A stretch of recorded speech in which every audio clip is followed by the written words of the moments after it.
Herkese merhaba. Hello, everyone. Welcome to our international conference on countering hate speech in media.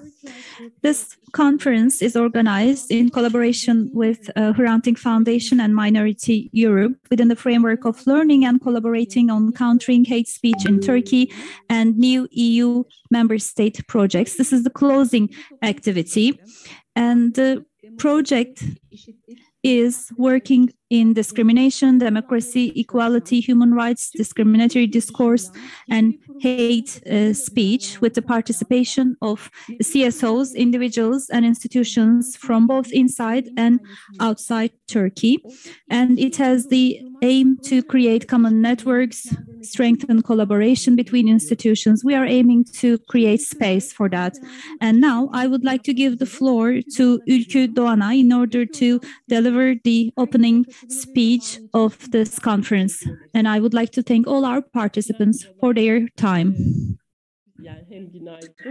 Hello, good morning, and hello. I hope it's a beautiful day in Istanbul, because I personally am in Ankara. I had to go back to Ankara because of some health issues, but it's a pleasure for me to be addressing you even online.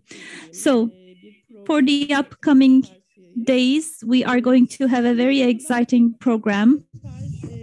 I've been looking forward to this program. Many times, under the leadership of Hrant Dink Foundation, we have worked on hate speech in media, different facets of and manifestations of hate speech in media, in mainstream media and social media, how they are seen, what are the mechanisms behind it, what kind of groups are targeted through what kind of language, has been the subject of many, many studies and research, all of which are very valuable. We are talking about both academic studies and initiatives of NGOs for minorities, LGBTs, refugees, women, people with disabilities. So dissemination of hate speech against all minority groups, and the central role of media on the dissemination of hate speech has been elaborated in detail. And this conference we are starting now is taking a step further, and what we have been doing so far is going to be taken to a new level. So how can we harness or use media to fight against hate speech is going to be the topic. So how can we further strengthen and empower our struggle through media? I think this is a very important topic that we will discuss. And this is important for the studies so far as well, because we always disclose how hate speech is disseminated in media, how we read between the lines to see the hate speech. And we try to show this, but what kind of a media do we want so that we can fight against hate speech? Maybe we have to speak up louder for this. So I believe that this conference is going to make a huge contribution in that regard. And I hope soon we will also have a publication of this conference so that we will be seeing all the presentations and the papers presented here about online violence, different manifestations of this information, freedom of expression, any campaigns, methods to fight against hate speech, maybe the creation of a brand new media. Solutions such as these will be discussed so that we will have more opportunities to further discuss these issues. So, of course, in terms of fight against hate speech, how can we use media? What do we want from media is the question that we will try to answer. And I'll try to give you a brief outline of how we can do this. Of course, one part of this is about liberal media outlets and improvement of the liberal media outlets, good journalism practices or code of conducts, as we call them. We have certain set of principles to further improve. We have certain arrangements, regulations, some texts created for that. On one end of the spectrum, we have this. Let me first talk about this end, what we have inside this, and then let's talk about what kind of another media we can have as an ideal one. I'll try to talk about it in the short span of time that I have. I know it's very difficult to follow the presentations online. So if I were with you, maybe I would give you a different presentation, but I'll try to keep it short as I'm addressing you online. So in terms of hate speech, it was in the end of 1990s when it became a topic of the institutions, especially Council of Europe in 1997 officially recognized this issue, impact of media on different ethnic and cultural groups and religious groups. It was mentioned for the first time ever in 1997, and fight against intolerance can also be made through this. So the Council of Europe ministers' recommendation is an important text in that area, because journalism schools, media institutes are also given responsibility with this text about the role of media in terms of strengthening inclusiveness between different social groups. And then again, against racism and intolerance acts. The media outlets should cover these in a realistic and adequate manner. It needs to cover the news about tensions between societies in a sensitive way. When it comes to ethnic or religious groups, members, showing them in a stereotype manner should be avoided, the text says. And during interviews and TV programs and debates, intolerant statements of the speakers should be objected by the media members, it says. It's very critical, by the way. For those of you who are watching TV now, we see journalists who are nodding all the time, but this text of the Council of Europe asks for journalists to speak up against these intolerant statements. And then something again mentioned in the texts is that employees of the media outlets have to reflect the multicultural and ethnical diversity of the society. So the media outlets need to take measures to reflect this diversity. It doesn't mean you will employ people from minority groups. No. also, in other texts, we are recommended to have these people on board, but not only that, but these people, these minority journalists should cover not only news about minorities, but all ethnic groups and all diverse groups. And only then diversity and different perspectives can be established. Again, we have the ECRI report on 2006, the Commission on Racism and Intolerance in Europe. So when we look at their report, I think this is a very critical thing.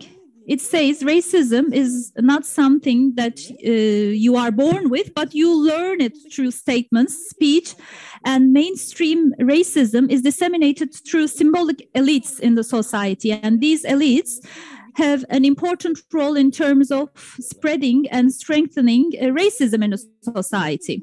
So that being the case, they should also be made part of the solution, it is said in the text. So while working on media, we always also base ourselves here. So all the editors, journalists, reporters, columnists, these people disseminate such speech. So again, diversity of employees is very important in the European Commission Against Racism and Intolerance report. So again, another document is the International Journalists Federation's text. Within the framework of the Council of Europe's campaign, they have good journalism principles or code of conduct, we can say, established by the IFJ.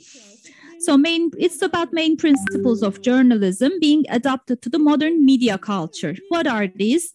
First, speaking the truth.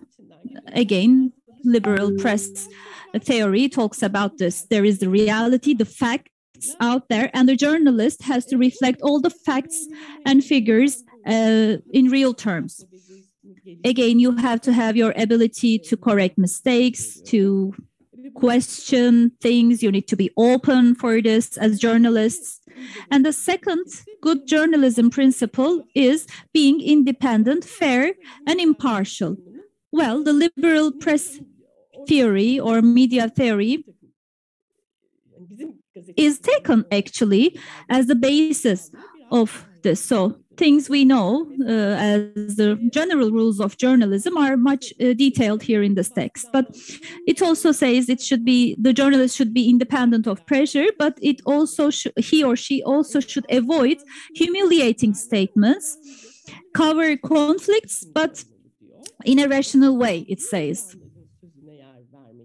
Also be the voice of those who are attacked, especially on the news about refugees. This is a serious problem that we face. There is a lynching, a press lynching almost, but only those who are part of the lynching in a given neighborhood are given the microphone.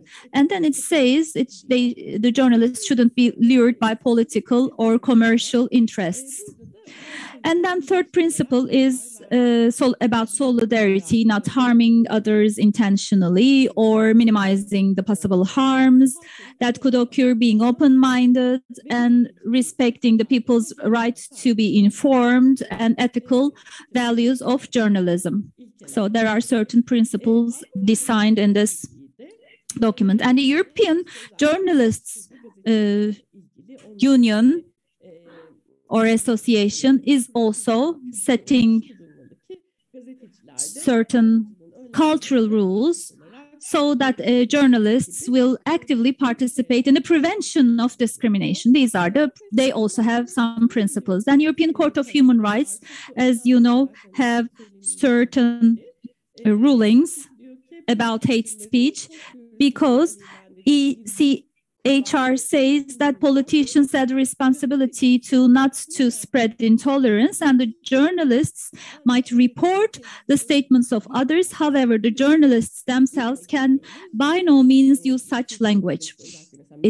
The court says. We see it, especially in Turkey, when it's news about refugees, a mayor or a politician can make very obviously racist statements, but the journalists and the newspapers make it the headlines, not even quoting it. So it's shared with the public opinion as a general statement. And the European Court of Human Rights thinks that it's not correct or right. In Turkey, we also have some regulations. Turkish Journalists' Rights and Responsibilities Declaration, dated 2009 by the Turkish Journalists Society.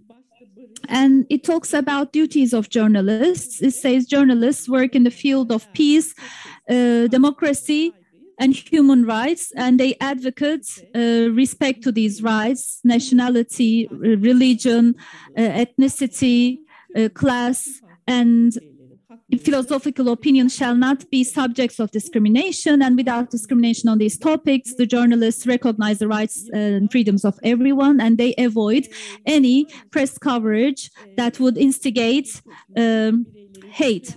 And again, cultural values and beliefs of a nation cannot be directly attacked by journalists, it says. And about identity, they have specific arguments in this document. The Turkish Journalists Association says unless there is a public interest, open public interest, and unless it is directly related to the topic, a person's behavior or a crime that he or she commits, when it comes to his religion, race, ethnicity, disability, it cannot be founded on this. What does this mean when we look at it?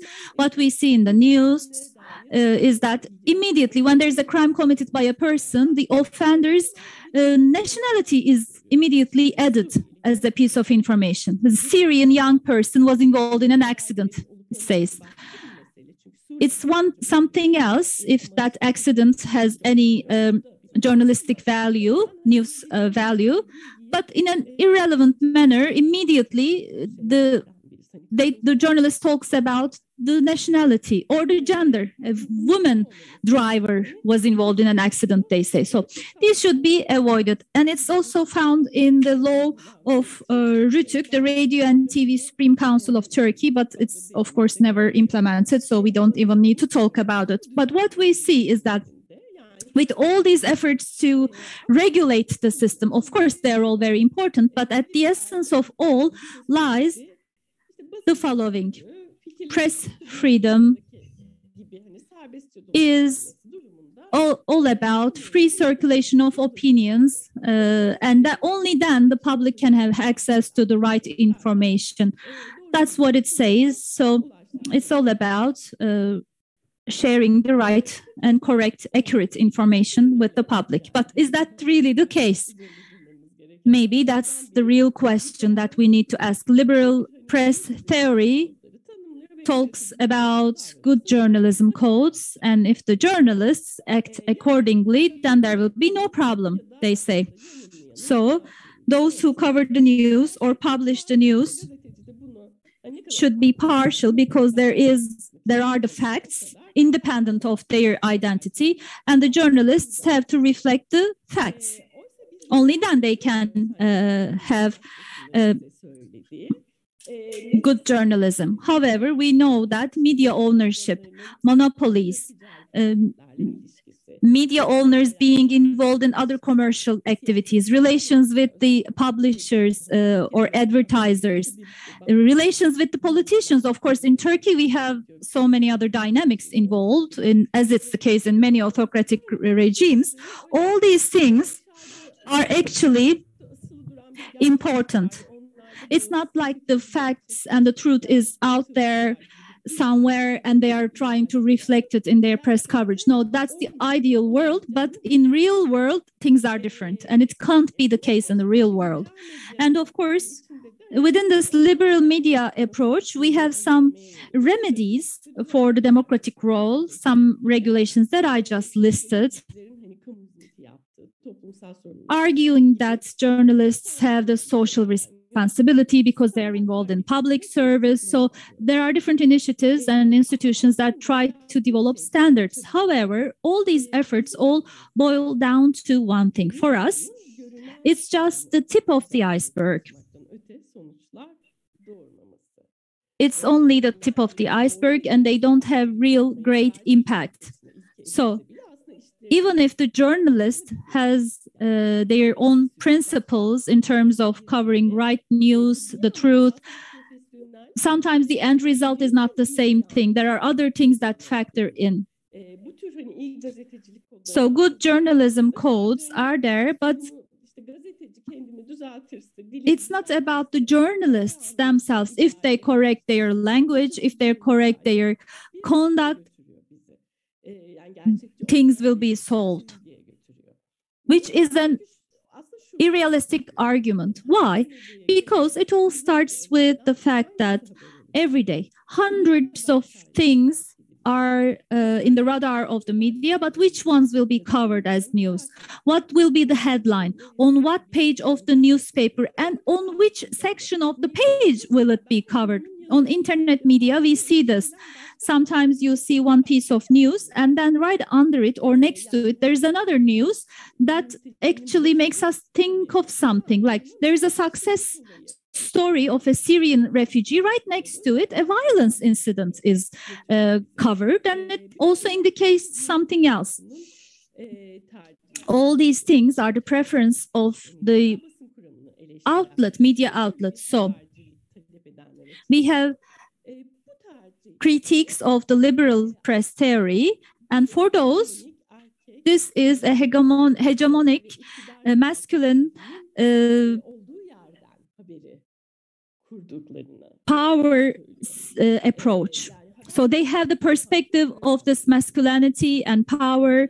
The dominant discourse is the basis of the coverage of the news, focusing only on sensation, what is seen as valuable by the elites. And the things are taken out of context and portrayed as if they are momentarily. And we see personal stories covered, or stories covered from a personal perspective. For instance, we have so many news about the refugees, but nobody ever talks about why they come to Turkey, what they went through on the road, why they want to go to Europe, why they want to leave Turkey now. There is never, ever any news about these things.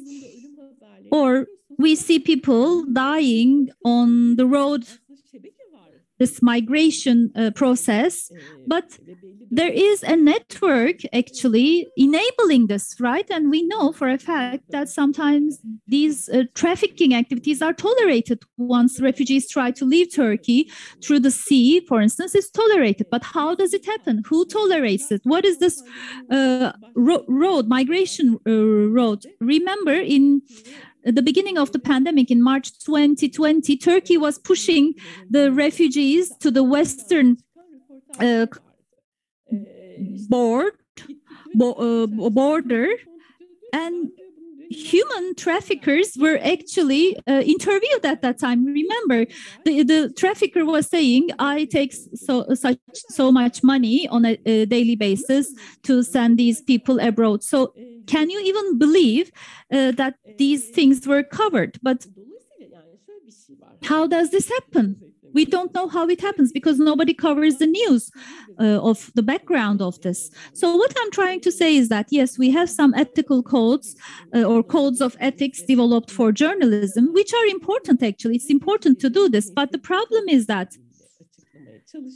explaining the problem with the professional choices of the journalists themselves and thinking that if we change the personal or professional choices, the problem will no longer be there. This is not a realistic approach and this is insufficient. So that's why we say another type of journalism.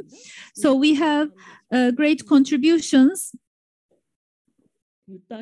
of our colleague, citizens journalism, peace journalism, rights journalism.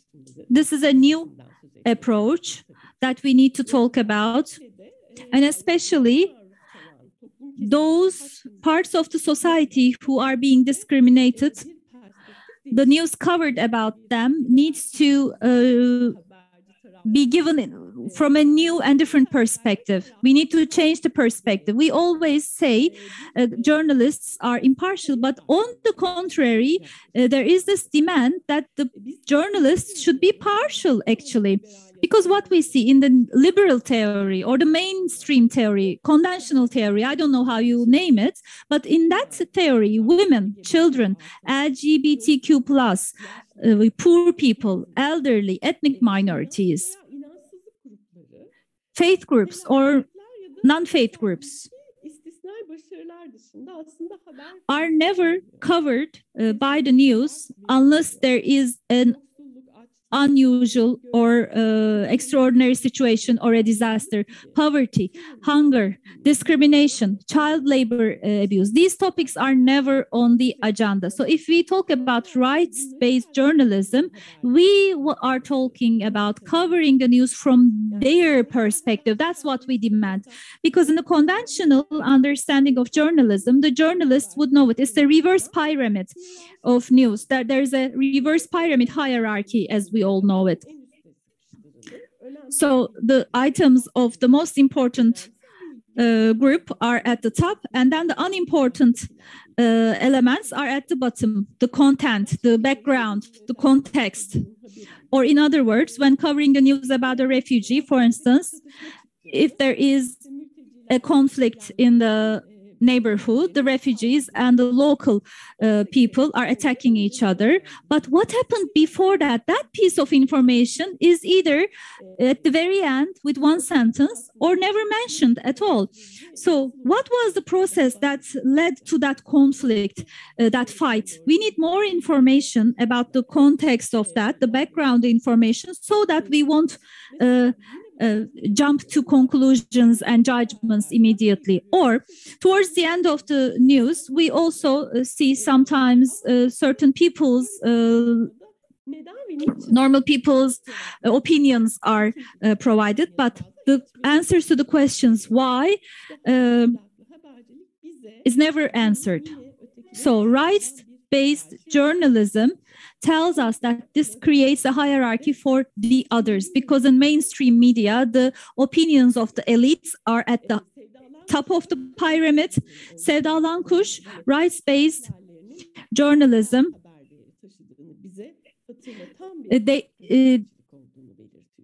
she says that this still reminds us the importance of it. So when you say rights-based journalism, you also have to cover the violations of rights.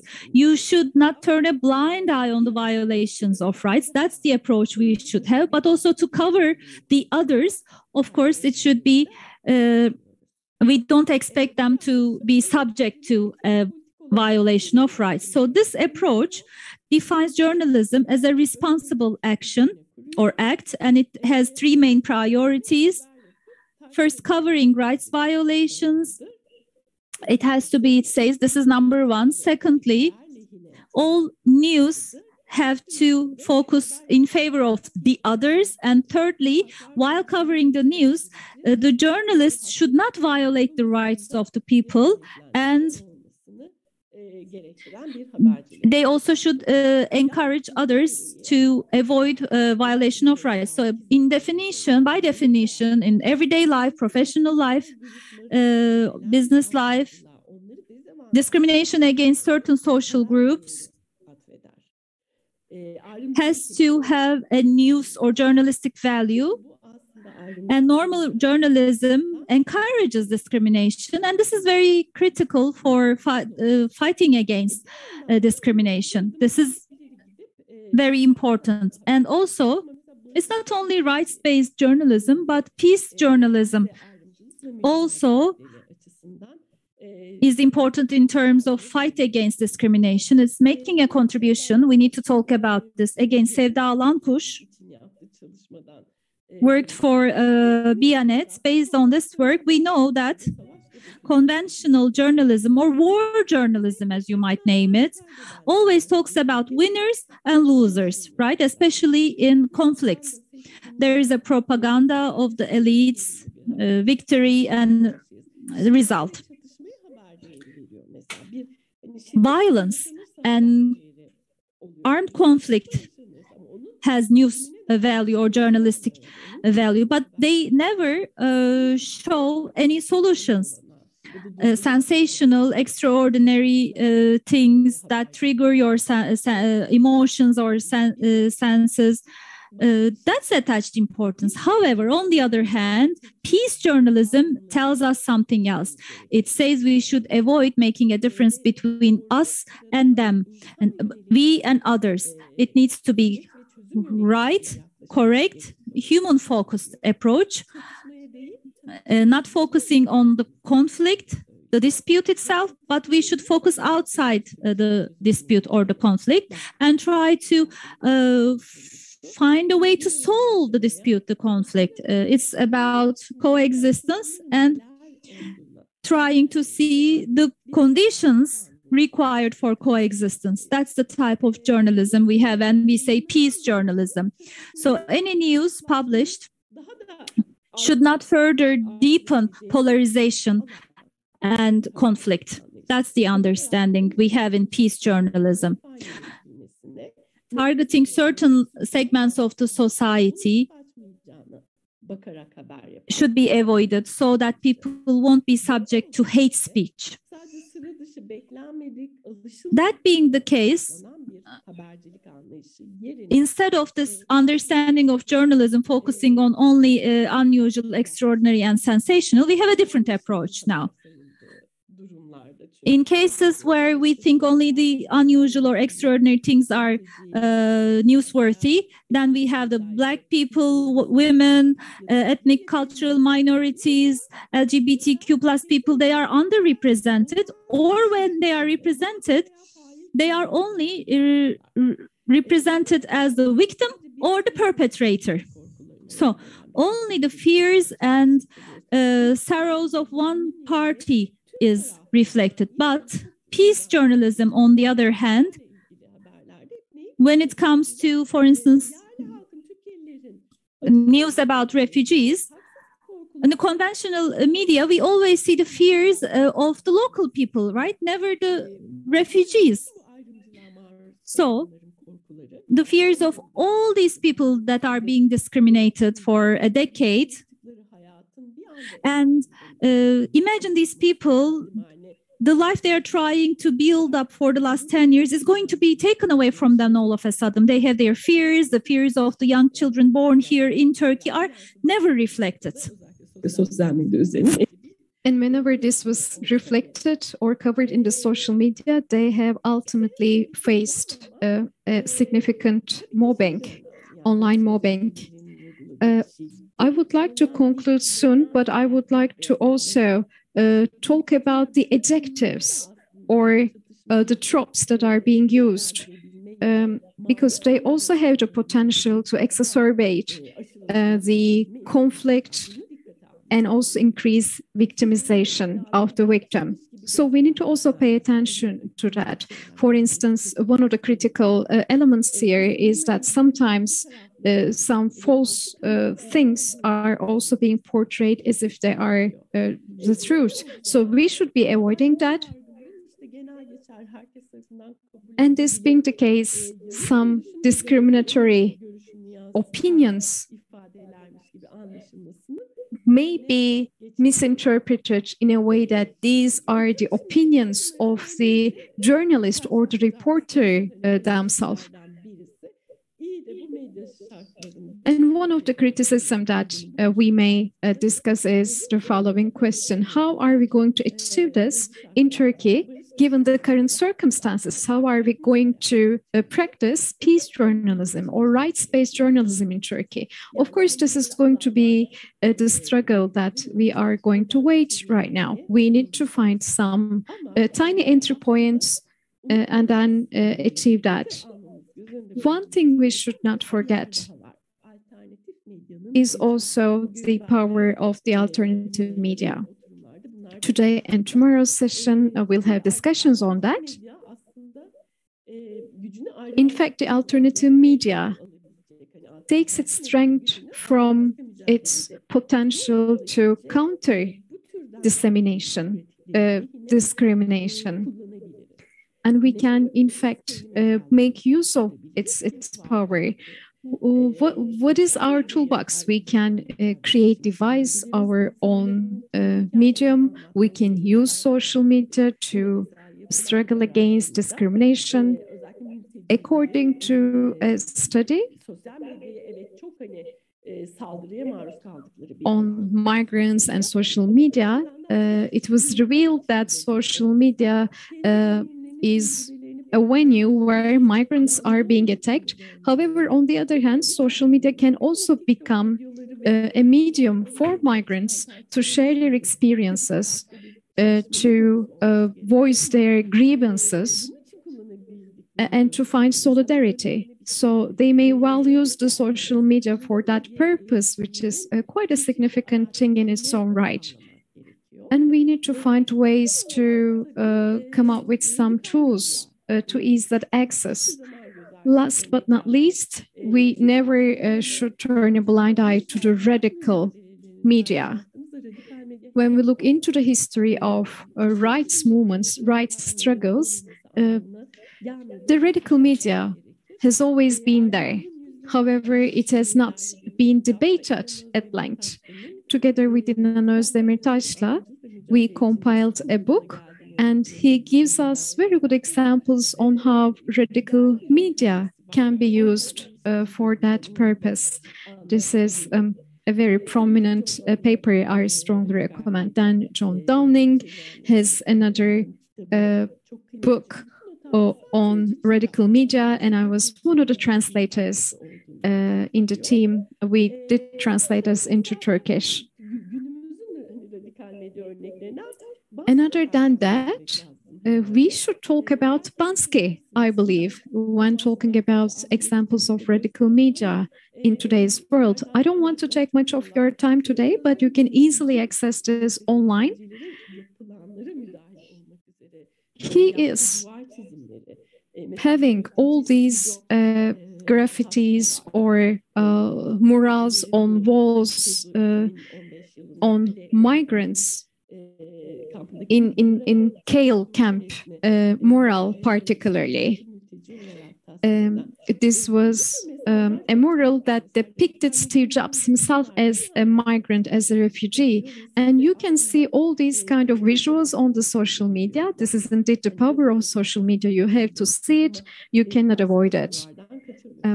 I mean, when you see this wall with the mural, when it just appears right before your eyes, you cannot avoid it.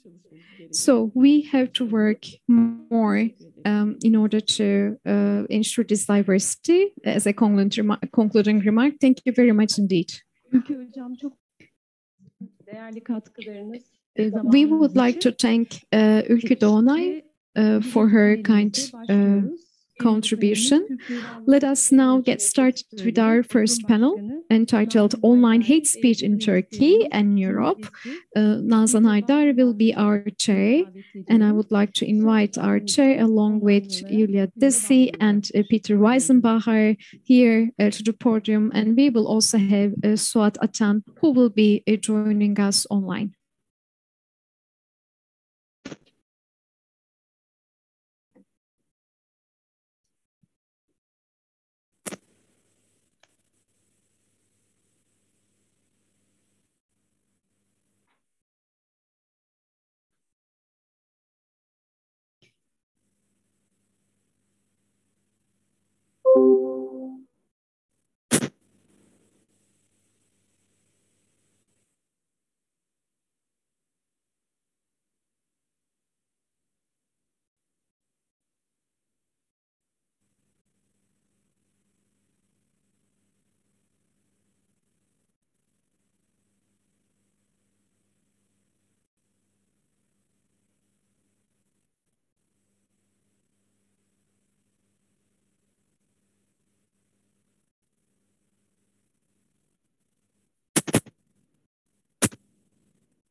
Merhabalar, günaydın.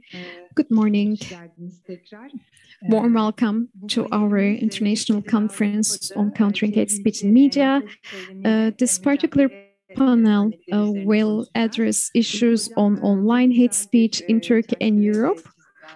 Professor Ülkü Doğanay has already given us a great overview how we can best make use of this framework and how we can theorize it. My name is Nazan Haydari. I'm a faculty member of Istanbul Bilgi University Department of Media Studies. In the last 4 years, I've been contributing to the Media Watch on Hate Speech project together with my students. So we do monitor news, and our students are detecting hateful content in the news. This experience has allowed me to feel that this can be an important tool in countering hate speech, but also it is quite important as an instrument for education. So I'm delighted to be here with you today in this panel as a chair. We have 3 prominent panelists, and they will all be sharing their own experience. Our first speaker is Julia Desi. She is a project manager at the Media Diversity Institute in London.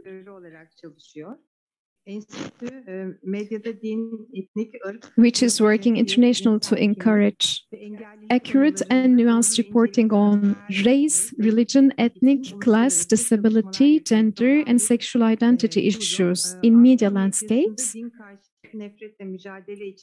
She currently coordinates the project Get the Trolls Out, Countering Anti-Religious Hate in European Media. She is also a researcher, trainer, and freelance journalist specializing in hate speech, discrimination, and disinformation.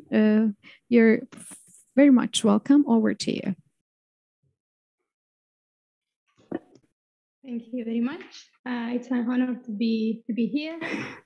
Today I'm going to be presenting an overview of the media monitoring results that came up during our work, and then focus a little bit on strategies on how to counter hate speech. Just some context to say where I'm getting this information from. I coordinate the project Get the Trolls Out, which is run by the Media Diversity Institute, and it is a consortium of 8 organizations based in Europe. We are monitoring the media, focusing on Islamophobia and anti-Semitism. With these results, then we created debunking articles and resources to raise awareness, and we file complaints against the media outlets and do a range of activities that I'm going to present later on. So now, I'm going to give an overview of the media monitor results, and I'm sure many of you are already familiar with some of these, so thanks for your patience for listening to this again. So the country that we cover are Hungary, Poland, the UK, France, Belgium, Greece, and Germany. So I'm going to talk about some cases in these countries that are not representative of the whole country, but this is what we came across. So in Hungary, pro-government media outlets inflate minor news from Western European media.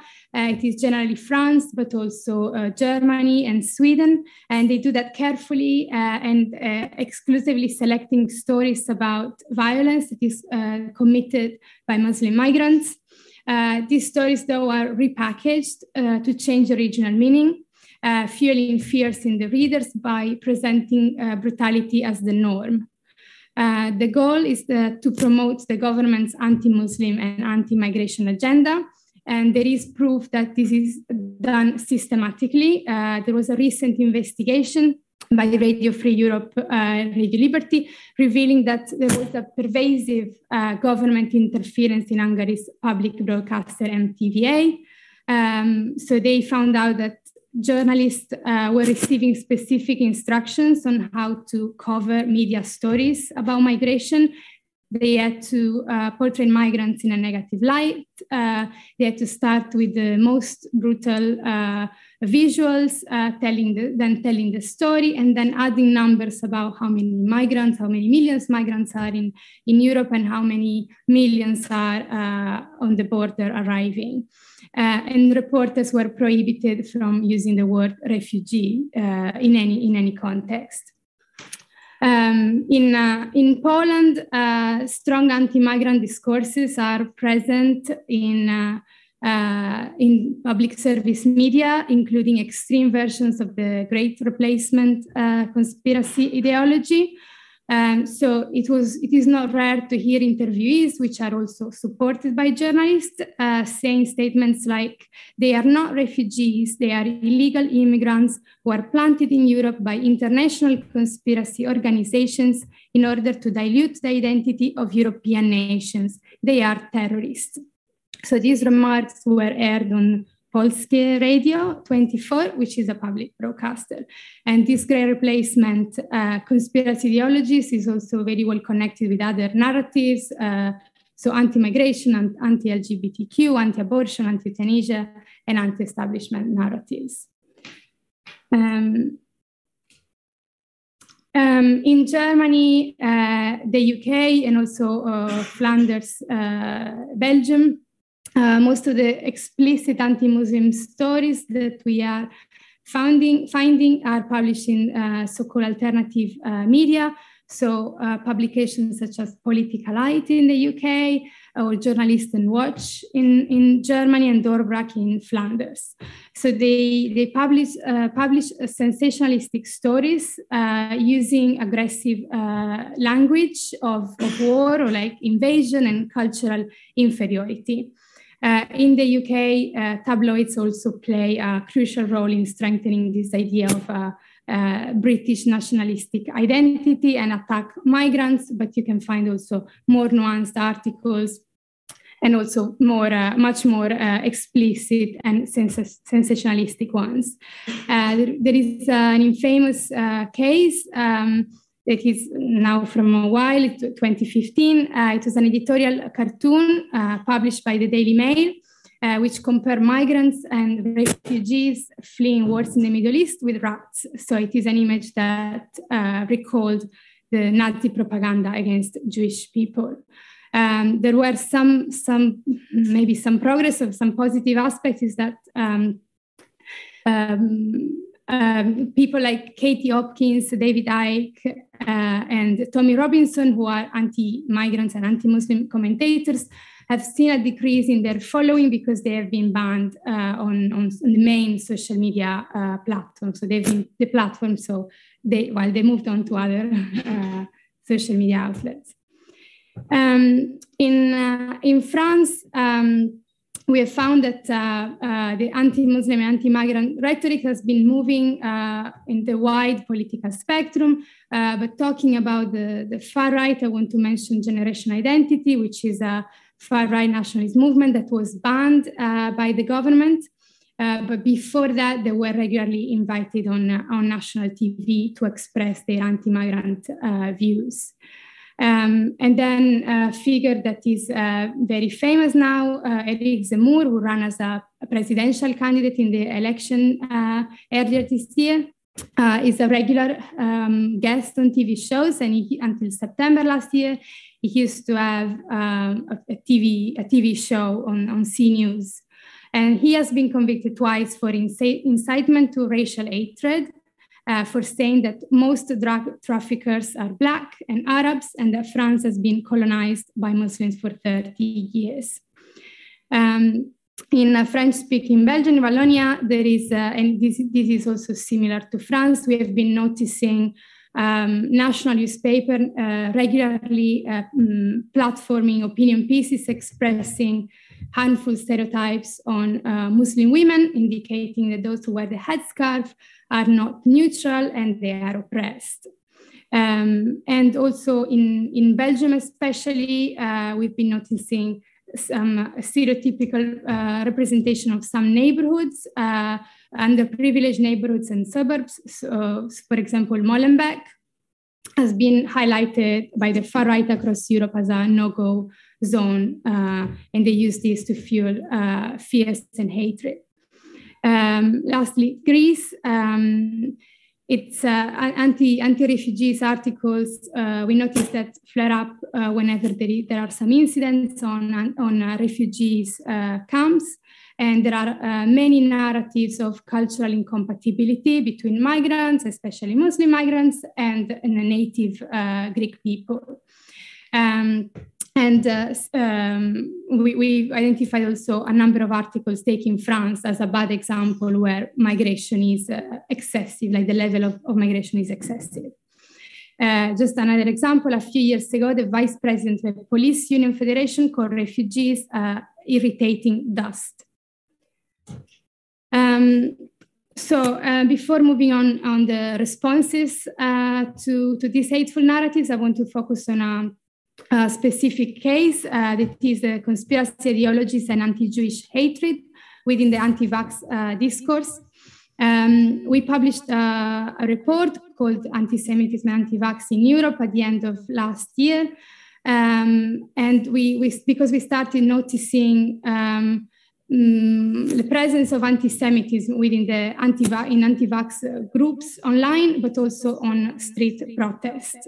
So we decided to investigate this further to understand the extent of the presence of anti-Semitism, anti-Semitic tropes within the online COVID-19 anti-vaccination conspiracy narratives in Europe. One of the main findings is the comparisons. So anti-vax conspiracists often compare the restriction at the height of the pandemic to Nazi Germany and the Holocaust, and they consider themselves to be a persecuted minority within their own country. So examples of this included the reproduction of the Yellow Star of David, which was used in Nazi Germany to identify Jewish people, and they replaced the word Jew with the word unvaccinated. Or in the UK, just only the prospect to have a vaccine passport was enough to label it a new Nazi tool. While in Flanders, those who were advocating for vaccinations, they were called vaccine Nazis. And in Germany, anti-vax protesters said they felt like Anne Frank. So it's like a very wild comparisons. Then also scientists and medical professionals that were battling the pandemic were compared to Nazi doctors and nurses who were persecuted, who were prosecuted at the Nuremberg trials for conducting medical experimentation in Nazi concentration camps. So clearly, like these comparisons downplay the gravity of the persecution and oppression of Jews under the Nazi regime and anti-Semitism throughout history, denying what anti-Semitism has caused. Another finding is the presence of anti-Semitic conspiracy narratives on Jewish world domination. So one of the most prominent and hateful narratives that has gained popularity among COVID-19 deniers was the New World Order, which is a classic conspiracy ideology, which is now overlapping with new versions, and especially more recently, the one that is called the Great Reset. And according to this conspiracy narrative, there is a global financial elite planning a reset of the current world economic order, and have used or even orchestrated the pandemic as a justification to do so. In all this, we identified anti-Semitic dog whistle or coded language, so words or sentences that might seem innocuous to some people, but they are recognized as specific anti-Semitic accusations by those who are more familiar with them. So, for example, instead of using the words Jewish or Jews, they were we identify words such as globalist or puppeteers, and in many cases also accusations against individuals that are associated with the Jewish community, such as George Soros. One example from France, we saw the hashtag Qui, which means who, becoming viral, but also being present in placards in the street protest. And it was combined with the phrases, suggestive phrases such as, who is the enemy? So with the assumption that those who are distributing and profiting from vaccine were Jewish people. So what do we do to counter all this online and offline hatred? I like to outline first 3 approaches. And these 3 approaches have been studied and researched a lot in Europe by CSOs and institutions in the past few years. So other than the Media Diversity Institute, also the No Hate Speech campaign by the Council of Europe, the Institute of Strategic Dialogue, the Radicalization Awareness Network, demos, and so on. So I'm going to focus a little bit on this and then focus on, move on to illustrate other range of actions. So a counter speech is a way that could be used to respond to hate speech. It is a direct response to the author of the hateful remark.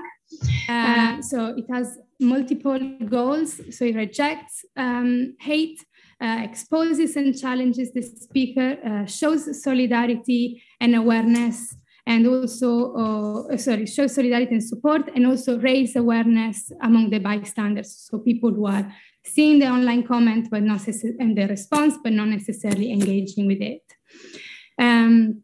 So there is the reason why counter speech could be used, and it is important, is because when myths are left unchallenged, can produce more harm, and people who are victim of abuse don't know that there is support out there. However, counter speech is not always effective because it might lead to the production and expression of more hate speech and abuse. Just some examples. So one way is to have a lot of patience and engage into a conversation with someone, playing or using emotions.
Yeah, does it work now?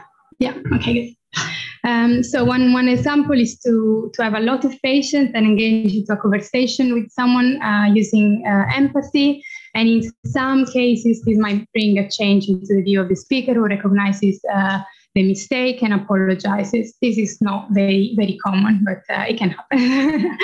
But another way is to use humor to show the absurdity of a hateful claim. Or a few years ago, Get This Was Out project ran a campaign called Game of Trolls, who recruited the so-called positive trolls. They were volunteers who were trained to respond to hate speech on Facebook using humor, data, and exposing hatred. Then counter narratives are a more long-term response to hateful speech. So it's a more thought-through answer. And it does the same, raises awareness, challenges beliefs, but it's less direct. It's a less direct response to the author. One criticism that has been made on counter narratives is that it may reinforce the narrative that we are trying to counter, because that stays the main narrative. And some examples could be debunking, which is what we do. So analyze and examine a specific narrative and explain why it is stereotypical, how it is harmful. But other ways are, again, using humor or also using data. But again, using data doesn't always lead to a positive outcome, because for some people, for example, the number of migrants could be, even if it is very low, could be way too many. Alternative narratives are an indirect and long-term response to hateful speech. So it expresses what we are for rather what we are against, and so it doesn't challenge directly the narrative. So how it does it is it changes the frame of the discussion instead of reinforcing it. And again, we can use emotions, humor, and data. Some examples, it was a New Neighbors, was a project funded by the European Commission, which ended last year, and produced and broadcast documentaries on public service media across Europe to highlight the positive social and economic contributions made by migrants and refugees throughout Europe. And Get It Rolls Out for the World Religion Day, produced and disseminated posts featuring activists, young activists of different religious beliefs, saying why faith is important to them. So we were not countering hateful narratives directly, but we changed the frame of the discussion. Then I'm going to conclude with other actions, again, taken from the project that I've been coordinating. So choosing how to counter a speech or counter hateful narratives really depends on where the incidents are identified, as well as on your resources. One way, when you come across discriminatory articles in the media, if it is a mainstream media, is to file a complaint. It's again, it is not always successful, but we had some successes. So there was a case published in a French-speaking Belgian media outlets on food banks during the pandemic, and they published it with an image with two Muslim women, and that was not the topic of the article at all. So we asked for the photo to be changed, they accepted, and they changed it. Another way is to try to establish a dialogue with IT companies. So we've been producing some reports, some research on hate speech, focused on specific topics, and talking with IT companies, and contributed together with the pressure that is coming from a lot of other CSOs. MDI contributed to have some policy change, for example, on QAnon. Now I think it was 2 years ago, and Holocaust denial as well. But also useful to produce different resources. That's what we do, and it's resources for journalists on how to report on religious minorities, but also how to counter hate speech online.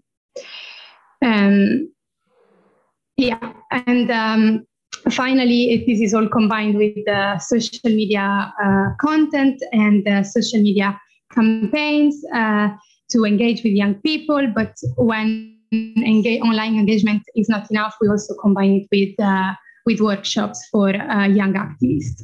And we also cooperate with community media.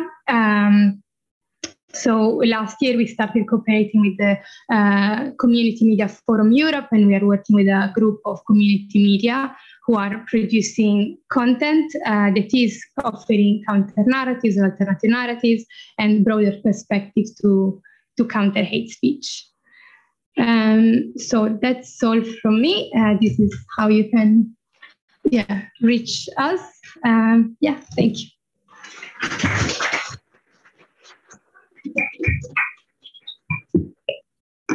Thank you, Julia. Our next speaker is Peter Weissenbacher. Peter is eğitimini bilişim teknolojileri alanında tamamladı. 2007 yılında Uluslararası Af Örgütü Slovakya Koordinatörü oldu.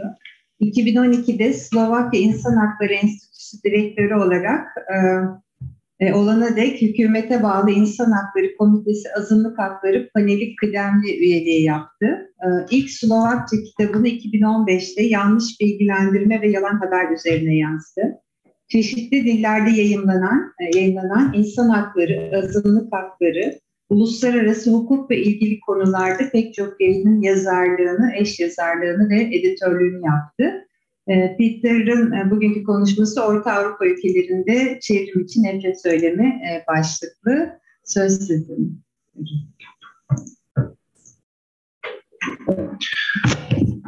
Good morning. Thank you for inviting me. It's a pleasure and honor to be here. I will be talking a little bit about Central Europe, at least what I call Central Europe, because there are obviously various definitions. But this is the region of Czech Republic, Slovak Republic, Poland, and Hungary that I consider for at least this occasion. Thank you. Central Europe, and these are the countries that I know a little bit about. They are also sometimes called the Visegrad Group, the Visegrad Four, or something like that. So why these countries? Besides the point that I know a little bit about them, there is we can group them somehow. They have a similar modern history. So the societies are to a large degree heterogenic, with the exception of Roma minority. This means that the society in the many centuries have no experience with ethnic minorities, have very little experience with migration, refugees, or if we want to call the people migrants.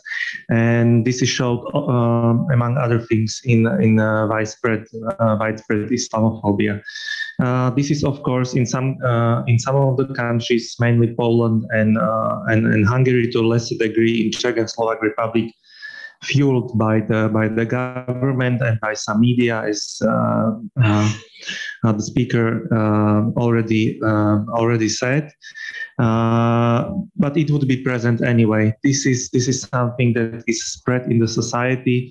There are deep roots, and it can be connected to the historical experience of being really a heterogenic society.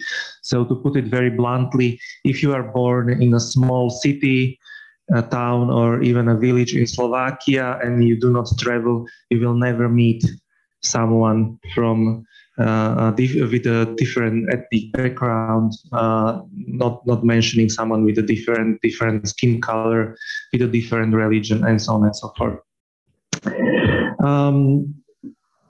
To very simply make a distinction, Czechia and Slovakia are basically working democracies. They are obviously flawed democracies. There are very few countries in the world which are not. But compared to Poland and especially Hungary, Czechia and Slovakia are comparatively good working democracies. It was already mentioned, and it will be mentioned probably more by my colleagues from Hungary, that Hungary is, in my opinion, basically a failing democracy, and it is on its way to some kind of a post-democratic, authoritarian hybrid regime. I don't know how to categorize it. Important is that Hungarian government is systematically utilizing hate speech in its marketing. Once again, it was already mentioned. It will be discussed more. It is mainly visible in the form of anti-Semitism. Anti-Semitism is one of the avenues that the Hungarian government it was the same government for the last 12 years, and it will be for another 4 years now, is using as a way of marketing, as a way of propaganda. So, what is the context, and what are the challenging of working with online hate speech in the region, in my region? First of all, we have to understand, and this was the point when I mentioned similar modern history. We have an uneasy relationship to our heritage of the revolutions, of the overthrowing of the communism and of the Soviet rule in the end of the 80s, beginning of the 90s. It is extremely unpopular and problematic to curtail the free speech. Free speech was one of the main topics of the revolutions in these countries, and it is still being used and misused as a basically as a stereotype. If you want to work with hate speech actively, you want to do something about Islamophobia, you want to do something about anti-Semitism or racism, the first thing that will come from the opposite side is usually the far right. The neo-Nazis, they will say, oh, this is once again, we are coming back to the communist period, there will be no free speech, there will be censorship, and so on and so forth. I don't think I need to explain the falsehood in this in our meeting. The other problem, obviously, in the last decade is the expansion of the disinformation or fake news websites. Fortunately enough, in Slovakia and Czechia, they did not expand to traditional media. With traditional media, I mean television, stationary radio, newspapers, magazines, and so on and so forth. This is not so completely true for Poland and Hungary, but that would be like a special topic for an hour or two. So I will not go into deep to that. Obviously, now we know. In Czechia and Slovakia, we know for a fact, because this is now being officially investigated, that this is part of the so-called active measures of the Russian Federation. It's once again, it would be for a very, very long time, but now we can take this for a fact. Interesting point, there was already alternative media mentioned here in positive and negative way. When we talk about the Central European region, alternative media is usually the synonym for fake news, for disinformation outlets. We do not have or had for a very short periods of time alternative media in positive sense of independent media as we know it from the US, UK, and so forth, and so on and so forth.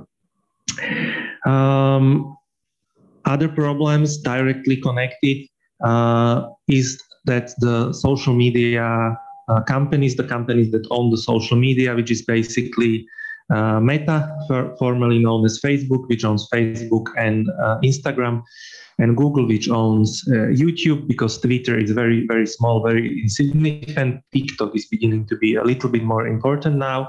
These social media companies are basically failing our countries. The countries are small and comparatively, even Czechia and Slovakia compared to Poland and Hungary, it's small markets. And once again, all these countries are very small when compared to Germany, France, UK, even Italy and Spain, when it comes to advertisement revenues. And these are for-profit companies, so the advertisement revenues is important. So they do not engage with our countries that much, which creates all kinds of problems.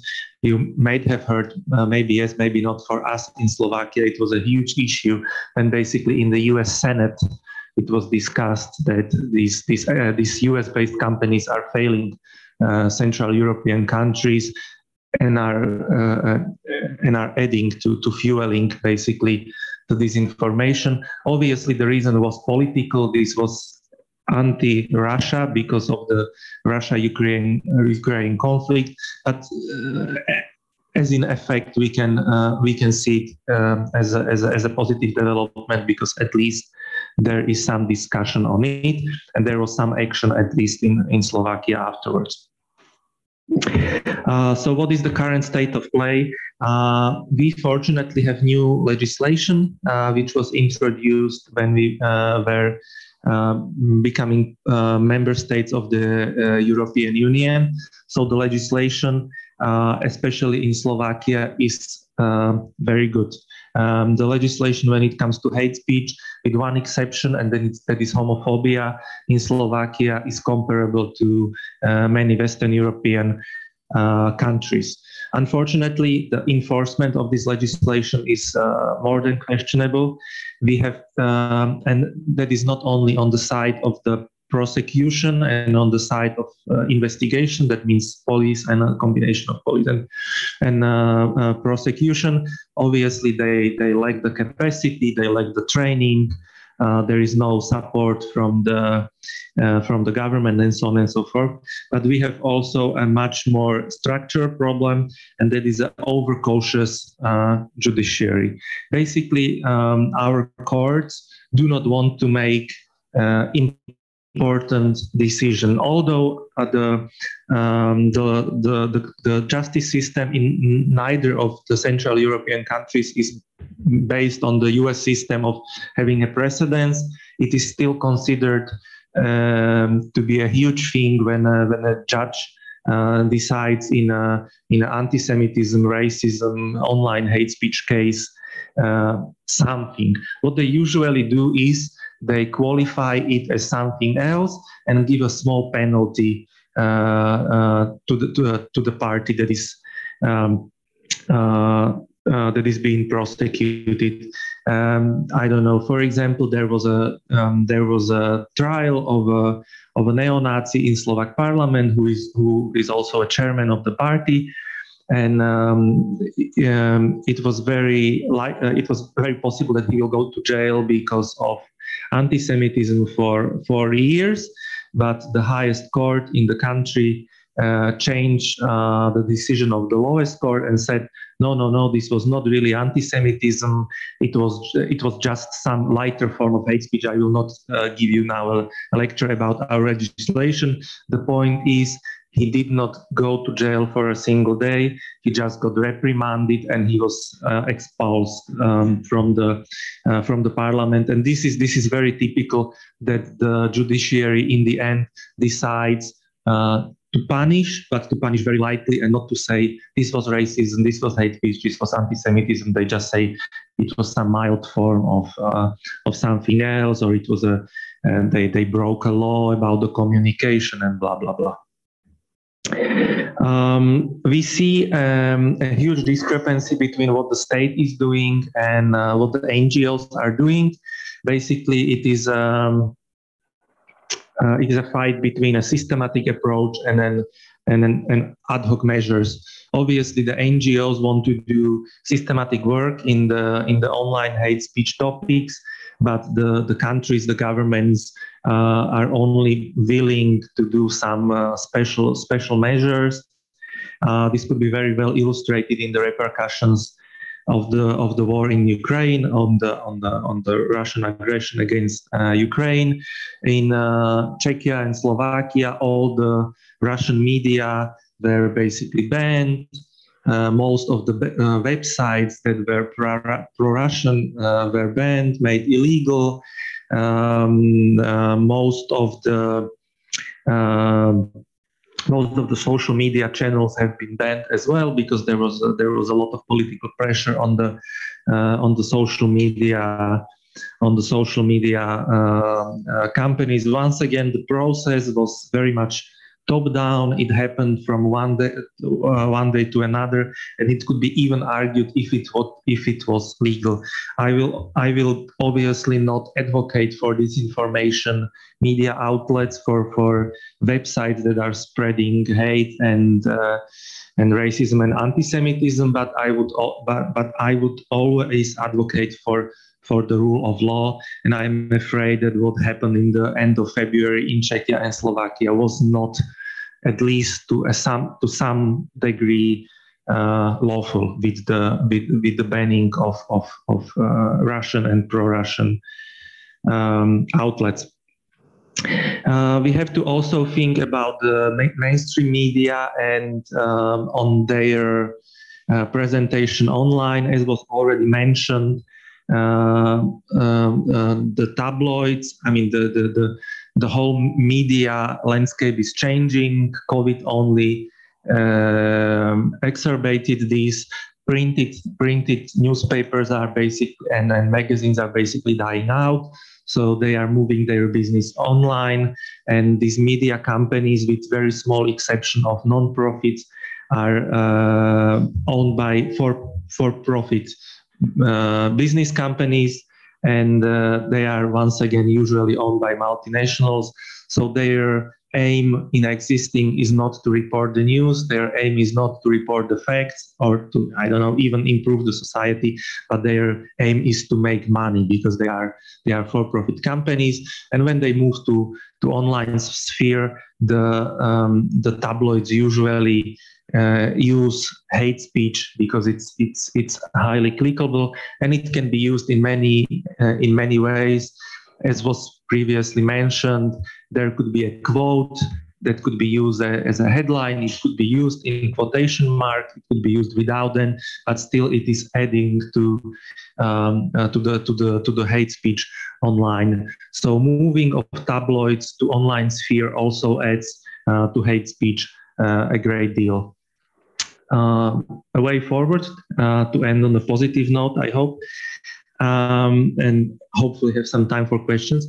What we are trying to do and what we can do and what we think should be done. First of all, there needs to be international coordination because, as mentioned, our countries are very small and in the greater scheme of things, basically insignificant. So if we want to have a regulation, and there should be a regulation, once again, as opposite to what happened in Czechia and Slovakia with the start of the war in Ukraine, that a government agency came and said this, and this is prohibited from today on. No discussion. There should be process. There should be a proper way of handling these things, and to that end we need binding definition, internationally binding definition of for example, what is anti-Semitism, what is not anti-Semitism, what kind of falsehoods can be spread in online in media, and what is considered a harmful disinformation and could be considered hate speech and could not be widespread, because once again there are things that are even everyone knows that they are not true. Prohibiting them, such as, I don't know, the flat earth theory would not serve the society, but would only create a big rift between basically the so-called elite and establishment and the supporters of the disinformation outlets. But there are other things that are harmful, and we need binding definitions of these things and enforceable targets. And with that, I mean, for example, something like in Germany, the owners of the social media companies have different time frames, 12 hours, 24 hours, and so on and so forth, to act, and in some cases to delete the content. We do not have anything similar like that in Central Europe, and we need that.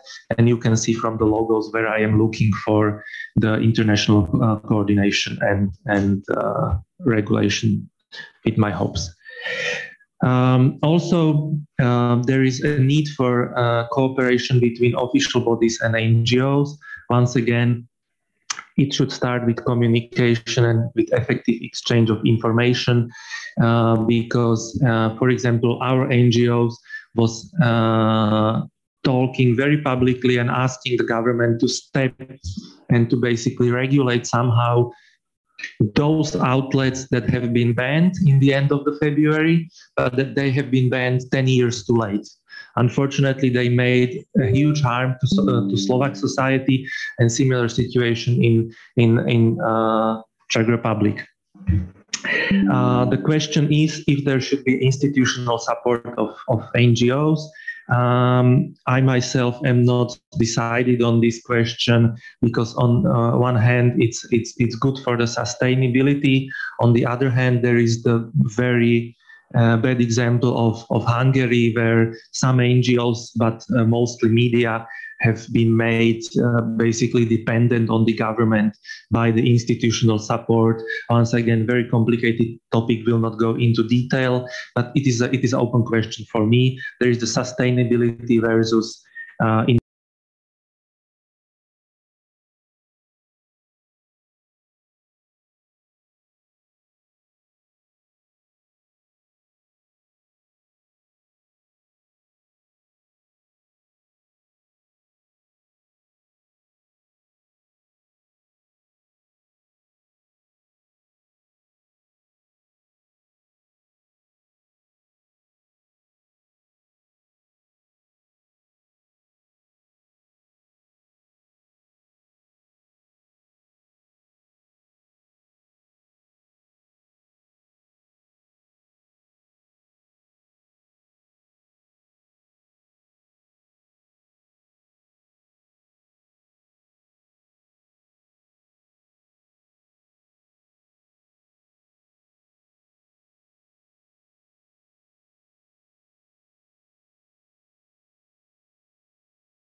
umuyorum. Nitekim bu şekilde yapay zekanın her tarafta kullanımını görsek de nefret söylemi gibi bir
içerideki metinler, yazdığımız metinleri analiz etmek hala kolay değil. Bu nedenle belki de haberlerde tam tersine yapay zekanın sınırlarından da bahsetmek gerekiyor.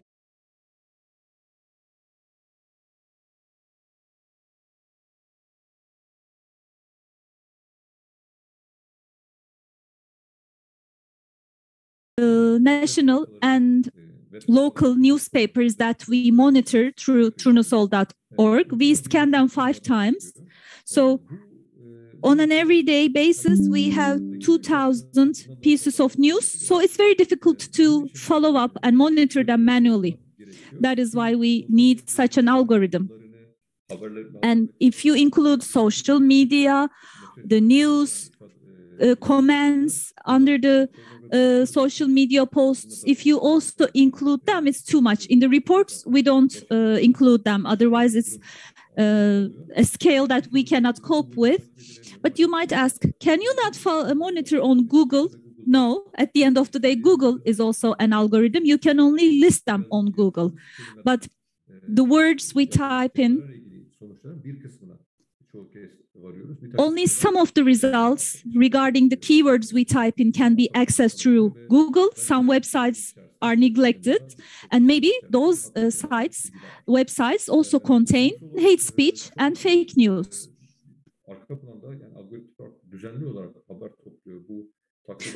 So we gather news on a regular basis. Since the beginning of the pandemic, we have collected more than 2,000 pieces of information. The algorithm doesn't openly present it to you. It's under my access. So if you want, I can share it with you. But this is not an open access page. So all the news are gathered on turnusol.org. All the news. Why do we collect them? We collect them because when there is any research to be done on hate speech, for instance, hate speech on refugees in Turkey, if you want to have a specific research on it, instead of finding all the data one by one, going back and browsing in past history, you can just go into this archive and get all the information you want. So it makes analysis easier, be it manual analysis or algorithmic analysis. It's both ways are possible. So I'll talk about some algorithms. Through them, you can summarize the news and identify the news that have potentially hate speech content. All the news here are kept in text, not in number. For instance, in the text, maybe refugees are mentioned ironically or directly through hate speech. So all of it is kept on text format. People always say X zettabyte, Y zettabyte, and 80% is kept in a text format. And you can have simple words, word groups, or word clouds can be created. For instance, coronavirus. During the coronavirus, we came up with this word cloud that you see on the slide. These were the most frequently used concepts in the media. For instance, the most important one, the most frequently used one was coronavirus. Then lost their lives was another word. Open was another word. So that was a hot topic on the agenda. And on the media, as mentioned by Ülkü Doğanay in her speech in the beginning of this conference, on media, there are so many news covering minorities, but during the coronavirus period, for instance, we didn't know what words were used, so we can see it here. And not only words, but also the content of the news can be seen here. And the reason of this is to train the machine to identify fake news and hate speech.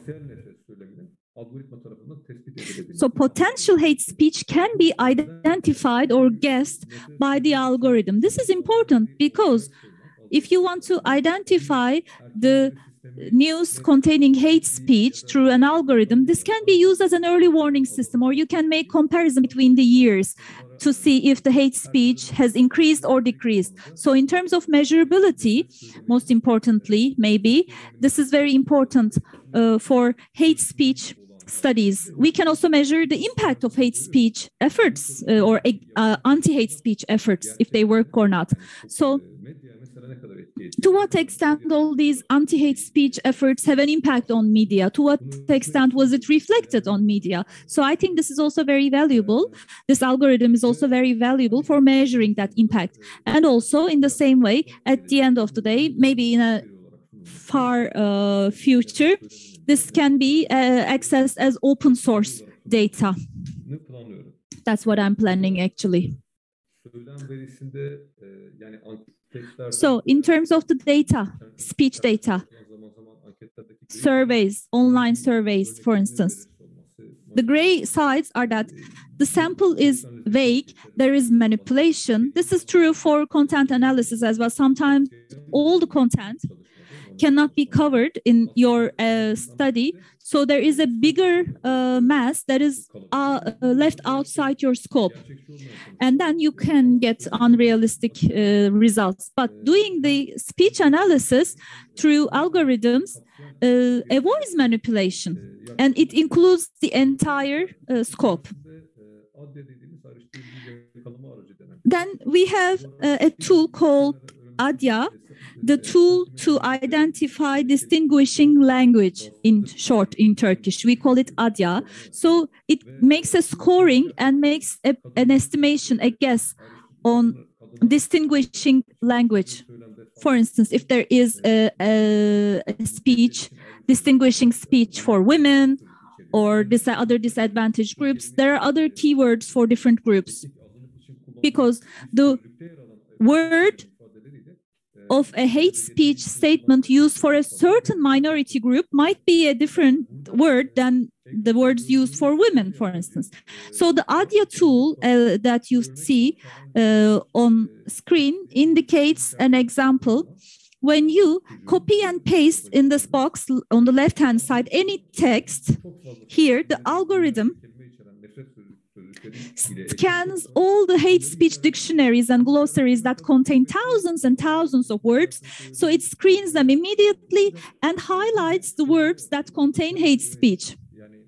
And every single element here, is it a simple insult, or is it a term containing hate speech, or is it a behavior? It identifies this, and based on this, it comes up, it calculates a hate speech score. So the algorithm calculates a hate speech score, and the news that could contain hate speech can immediately be scored, graded like this. And thanks to the score, we have identified so many news so far that contain hate speech. Of course, it's more important what to do after you identify a certain text as containing hate speech. So after reporting, rather than reporting, for instance, it's also important to see what kind of a reaction we should give against hate speech. So what kind of action should be taken against the media outlets that publish this? So this algorithm, this tool to identify distinguishing language. For instance, this tool, ADYA tool, is not very successful in terms of speech against women. Because in Turkish language, we have specific language terms that certain groups want to avoid. For instance, some people say we shouldn't use the word lady, for instance. So is lady considered as distinguishing language or not? We need to have more data. And another thing, as far as I can understand from the developments on hate speech, it's during war times, for instance, before the Ukrainian war, we have seen it in the Karabakh crisis. And on this graph, you see a result of the algorithms, a benefit, for instance, which websites, news websites covered these topics the most. Very interestingly, as you can see on the graph, Yeni Çağ newspaper covered 1,411 news. They did not all contain hate speech, but the top 3 news sites you see here frequently used statements containing hate speech, and it was not a coincidence, of course. Apparently, certain issues are covered more specifically by certain news outlets, and they all contain hate speech. And some of the news outlets, they don't even pay attention to certain topics. For instance, on the right-hand side of the graph, you see websites that have made only a few news coverages about the issues. So this was one example. We went through the websites based on this, but it gives you a lot of important information. One particular newspaper's level of interest or disinterest in a given topic is shown here. So the news on Nagorno-Karabakh, what did they contain? On the left-hand side, you see the concepts, the terms that are frequently used. And here on the x-axis, you see the frequency of those terms being used. For instance, Armenia is the word that is most frequently used, naturally. And then occupation and attacked. These 2 terms might change based on which side you are. So different news websites use different terms. But then again, you have other expressions called Karabakh, etc. But the most interesting thing is that after this process, the cliche terms that are expected in news terms are used, but then we have terrorists, martyrs, massacre, heroes, lame, genocide. Such words are also frequently used, but these are irrelevant terms, right? So all of them are based not only on legal terms, but based on the momentarily decisions of the editors of the newspapers. Some newspapers use these terms very carefully, but some others use them randomly without even paying attention very frequently. So different news websites are using these terms in the most frequent way. So when we counted the terms, these were the most frequently used ones. So another example. When collecting these news, we also have to talk about what constitutes hate speech and what does not constitute hate speech. This has to be identified very clearly. You can get a text in your hand, and when you, as a human, look at a text, you can identify, based on the context, if it contains hate speech or not. But for the algorithm, that's different. If you're talking about machines or AI, you need to clearly identify certain statements as hate speech for the machine to understand this. Because sometimes a statement alone will not be a negative thing, but when you take it in context, it might include potentially harmful speech. Here we have the example of children's news. For instance, we have scores that are identified as problematic against children. Some of the news are not problematic, for instance, but it captured them because of the certain words used. But sometimes, on the contrary, these are news against children. So, when carrying out hate speech analysis, Turnusol does not specifically select one topic like only women, only minorities. No, it selects all hate speech examples. Or principles of good journalism were taken into consideration. And we also see fake news. Currently, it's being experimented. When there is any fake news, the algorithm can make a guess, as you see on the screen, a forecast, let's say, just like a weather forecast. It makes a forecast. Is it fake news or not? Then it makes you an estimation. It says most probably this is fake news or misleading information. And the user might look at it and say, I agree or I disagree with the algorithm, the green box or the red box you can click. But of course, my main takeaway message here is the following. We had a few items in these studies. First, the fuel of AI studies, or the most important element that we must have, is data. Data means labeled data. What does it mean? Just to illustrate, if you want this forecasting algorithm for a hate speech, then you need to have thousands and 10,000s of pieces of real hateful speech in hand. You need to have like 10,000s of news that are clearly identified as hate speech. Then you need to have 10,000s of news that are clearly identified as non-hate speech statements. Then, so that the algorithm can make the distinction between the two groups. So even if you have analysis, if the use of language in the news change or the politicians' use of language changes, then it's sometimes changing also what hate speech is. Like hate speech might also change, let's say. So this is not a fully automized system. It will be partially hybrid. These algorithms have to be subject to training, learning through certain periods of time, and then the remaining of the period, they will work on forecasting. So lack of data is an important challenge that we have. We need to have so much data so that the machine can learn from it. So media monitoring activities, the academic work are very, very valuable for the provision of data. And they should be turned into a format that could be processed by the AI. I think this is very important. And at Turnusol, this is still the thing, the bit that I need the most. The labeled training data is important. This data can be taken through voluntary activities.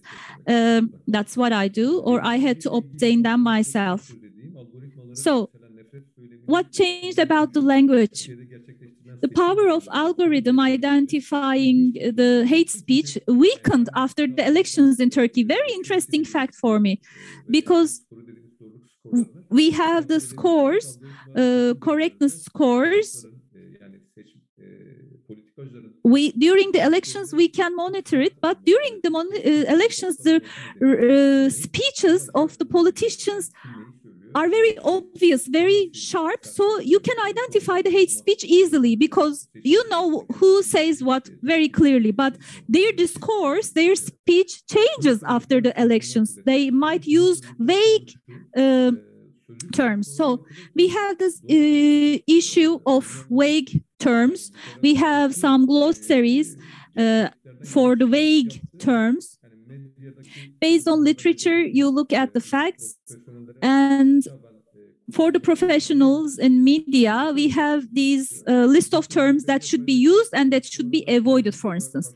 So my biggest challenge working on these terms was that, for instance, a list of terms prepared by a certain CSO was different than a list prepared by another CSO. So what one CSO considers to be a word to be avoided is not considered as a word to be avoided by another CSO. I think there should be a standard here so that AI activities will be easier. And then flexible language, issue of flexible language. Most recently, I had a study on this. Through Turnusol, volunteers tagged 2,500 news on distinguishing language against women. So I use this as a labeling data or tagging data, but the algorithm was very weak. It could identify only up to 52% if it really constituted a distinguishing language against women or not. But on the contrary, about refugees, ethnic and religious minorities in Turkey, it's much easier what I'm trying to say here is the news itself is a different field. Some fields might still be difficult for the algorithm, but for anti-Semitism, Islamophobia, or some minorities in Turkey, for instance, when we talk about algorithms, like I'm interrupting, but can you please wrap up because we are running out of time? Okay. So in summary, what I'm trying to say that in such activities, development of algorithms require collaboration. We need collaboration and cooperation to develop these algorithms. So all the institutions working in this field come together. And with that, I would like to thank you. And this is all for my presentation.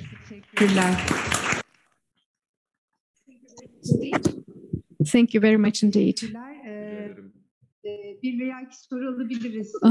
We will be able to have a very brief Q&A, perhaps one or two questions.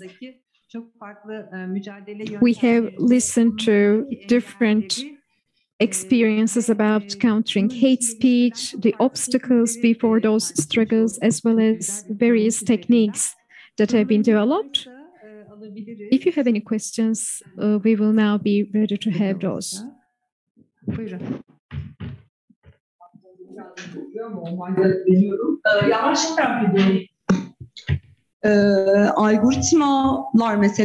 about algorithms, they would always miss something. Do you have any statistics how much those algorithms would miss out things?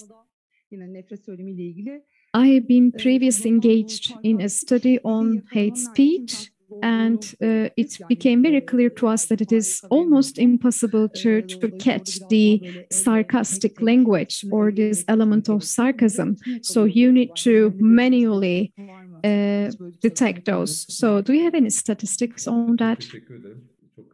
Thank you very much. This is a very critical question indeed. As you have mentioned, when it comes to news about women, the algorithm was not really successful. I mean, the outcome was 52%, but I mean, it is just 50-50. You could reach out to this conclusion with a simple tossing of a coin. So for women, minority rights, we could, for minorities, we could see that this went up to 60 or 70%. So we could detect more content. However, as for the element of sarcasm,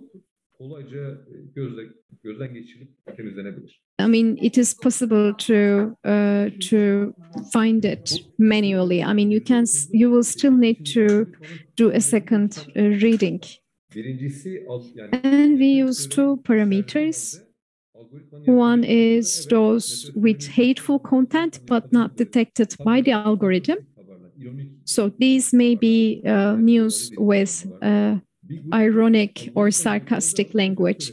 And then there is another parameter or category, which is a content that does not include hateful narrative, but still detected by the algorithm.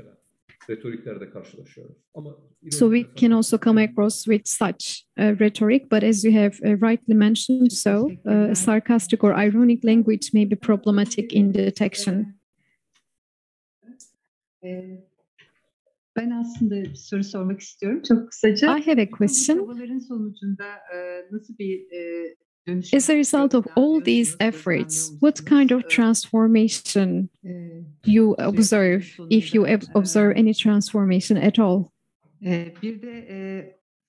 And another question, Facebook, Instagram, Twitter, all these social media platforms, what expectations should we have from these social media platforms? If we can hear very briefly from you. You mean transformation in terms of perspective that people that are addressing? Yeah, in any level. Şeyle ilgili konuştunuz mesela. For instance, in your speech, you have talked about discourse transformation or campaigns. And as a result of these campaigns, you would observe some transformation, which includes the discourse itself. Yeah, so we do monitor our impact. It is something, though, that it is very difficult to understand the change of behavior in people. So when you are addressing people on social media or in workshops as well, of course, like you hope that you're having an impact, but in many cases you don't know. So we have ways to monitor the result of what we are doing.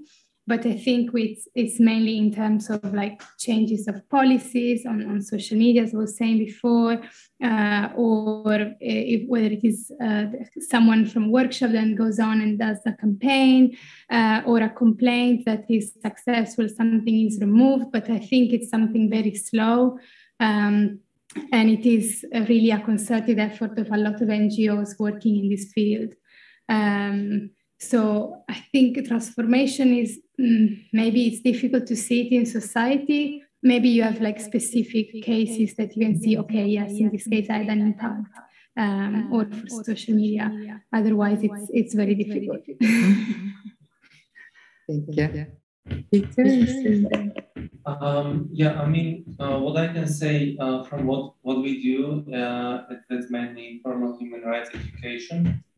And we see impact among the young people, because the aim of the informal human rights education basically is to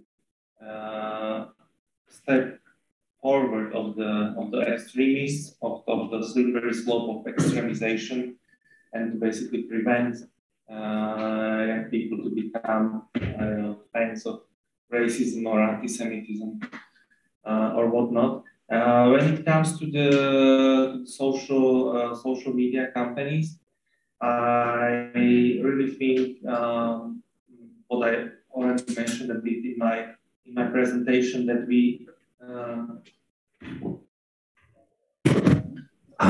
Okay, I'm really sorry. I thought it was working. So the social media companies should reflect more on the laws and the legislation, and there should be really an effort to communicate with the countries.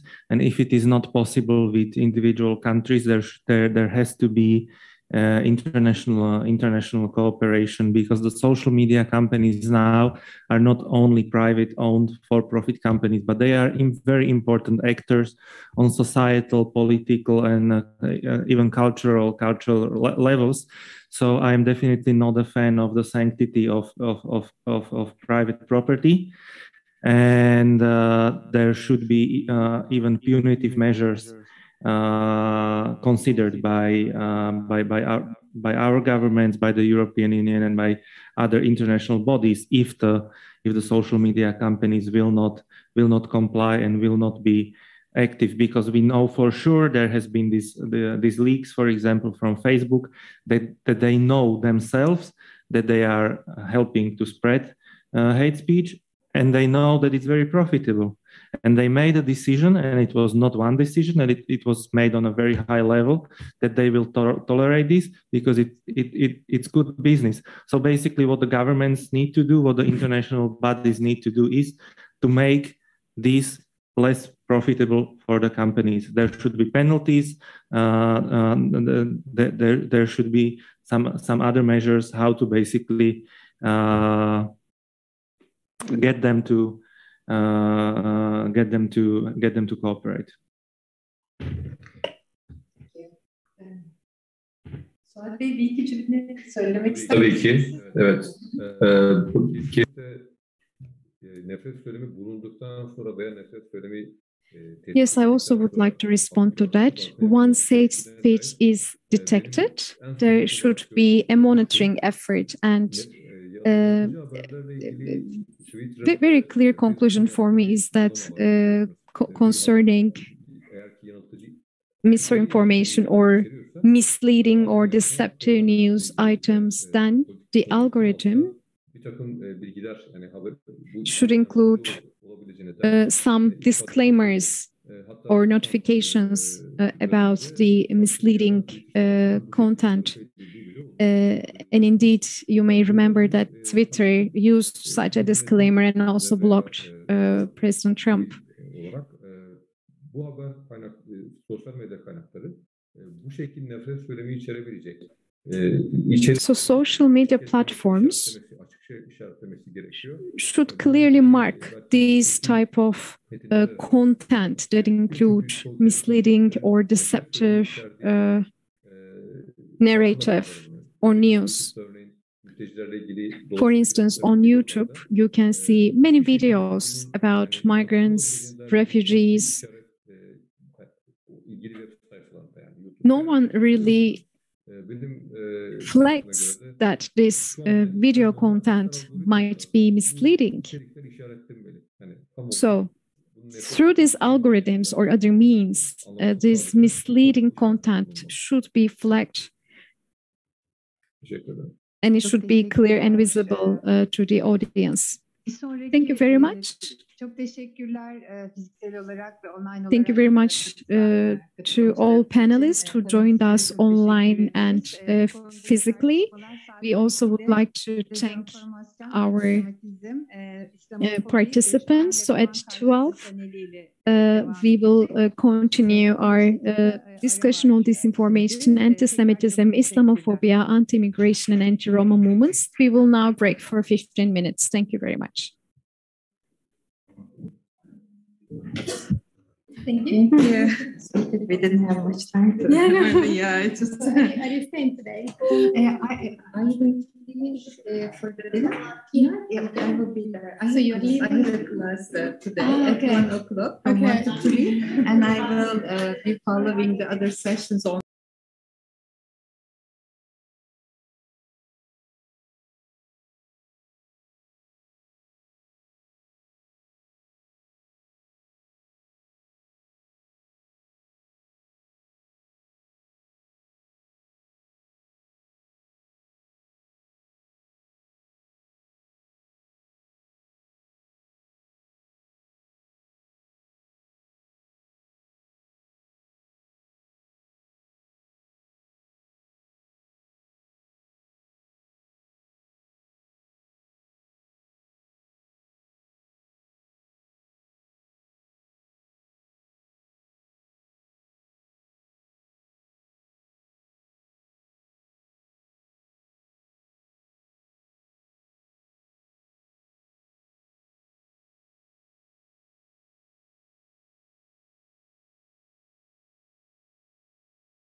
Konferansımızın ikinci paneline hoş geldiniz. Bu paneldeki temamız dezenformasyon, antisemitizm, İslamofobi, göçmen ve Roma karşıtı.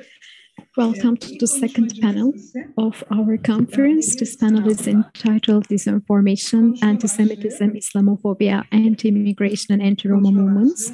Our first speaker will be Nabil Sanoğlu, who will talk about disinformation and media denormalization of hate speech in Europe.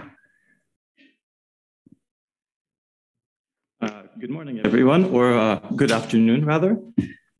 It's a pleasure to be here, first and foremost. So I want to say thank you to the Hrant Dink Foundation for inviting me. And I'm looking forward to talking about the topic of disinformation and media, the normalization of hate speech in Europe. My name is Nabil Sanoğlu, as was mentioned. I'm a communications and press officer at the European Network Against Racism. You might be wondering, who is the European Network Against Racism, otherwise known as ENAR? It's working, great. So I'm going to start with an introduction to tell you a little bit about who we are, and then we'll move on to the rest. So here we go. Sorry, my presentation is showing up a little weird because the fonts are not standardized. I apologize.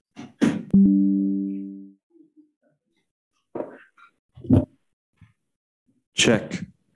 It's okay. Okay, great.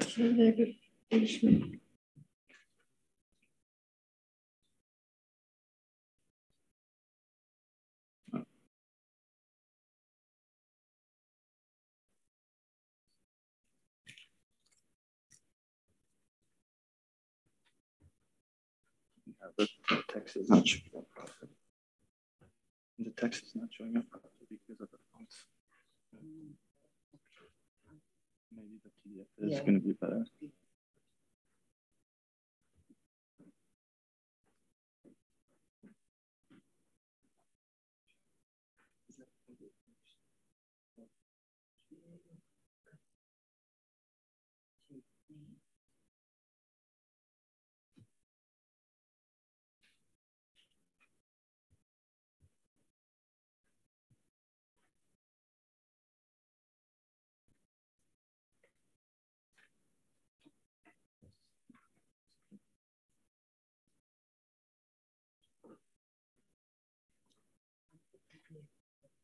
Bilgisayar ayarlanırken aslında ben konuşmacımız hakkında biraz bilgi vermeyi atladım. Onu okuyayım bu arada. As we work on the technical issues, I would like to introduce our panelist. Nabil Sanoğlu is the Communications and Press Officer at the European Network Against Racism, ENAR, since February 2021. He leads ENAR's communication strategy and media relations. As part of his work, he also monitors discriminatory rhetoric in politics and in the media, and advises on counter-narratives within ENAR's communication channels.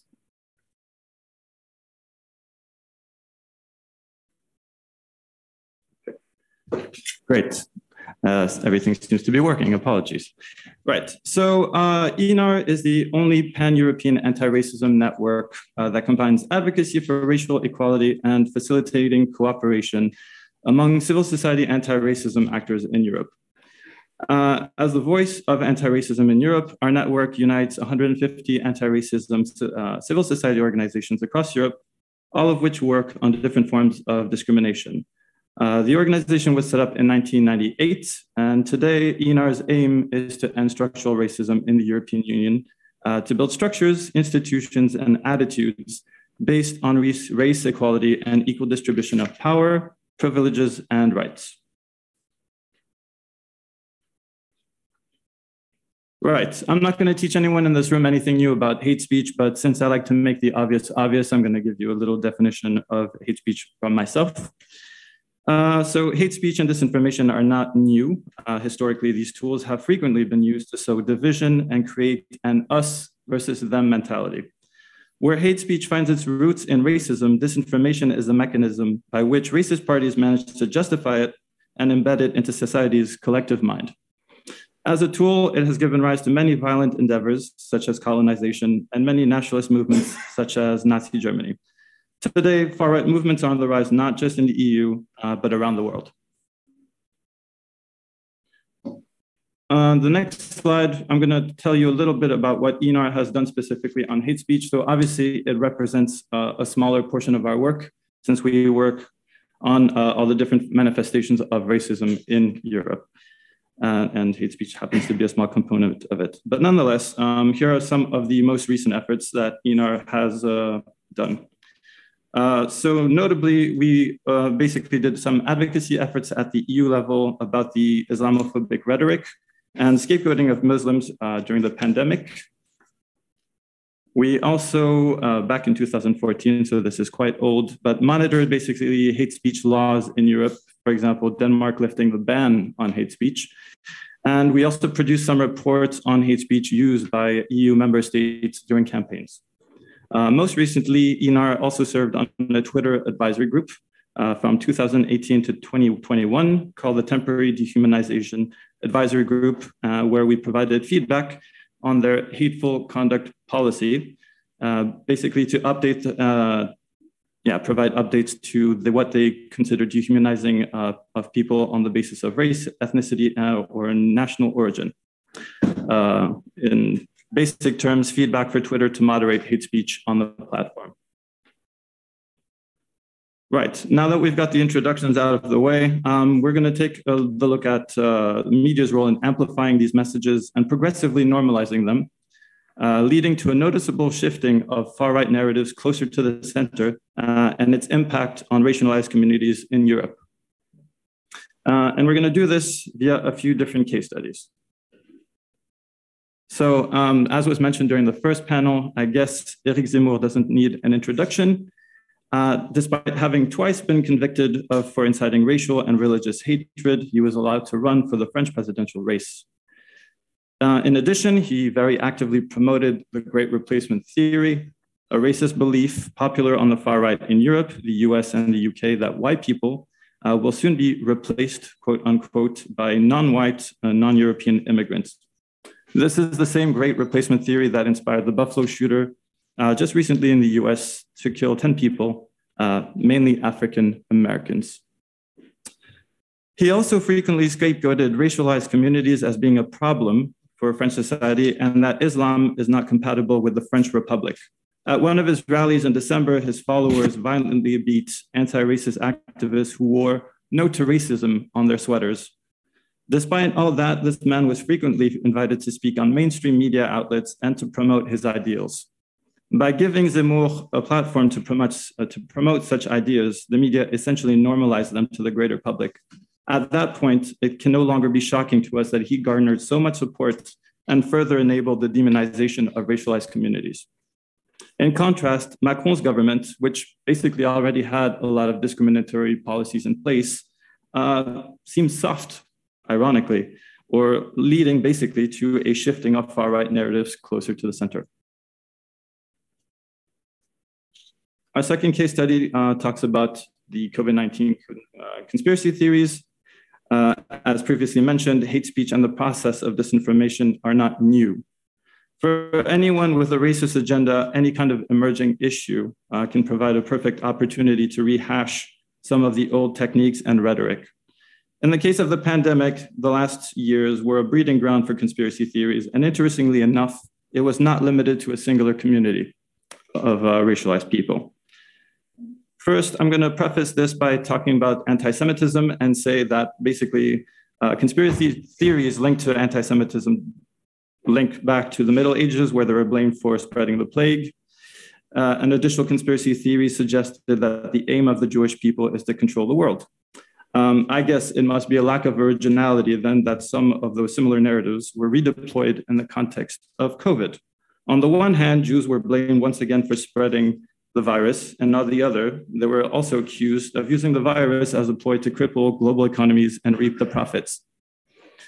Many public figures have also minimized, distorted, and weaponized the Holocaust in statements attacking public health measures, as was mentioned also in the previous panel. The second community to get a bad rep for the virus was basically anyone with an Oriental Asian ethnic background. with the great political and economic divides between the East and the West, and of course, one of Trump's favorite words, China.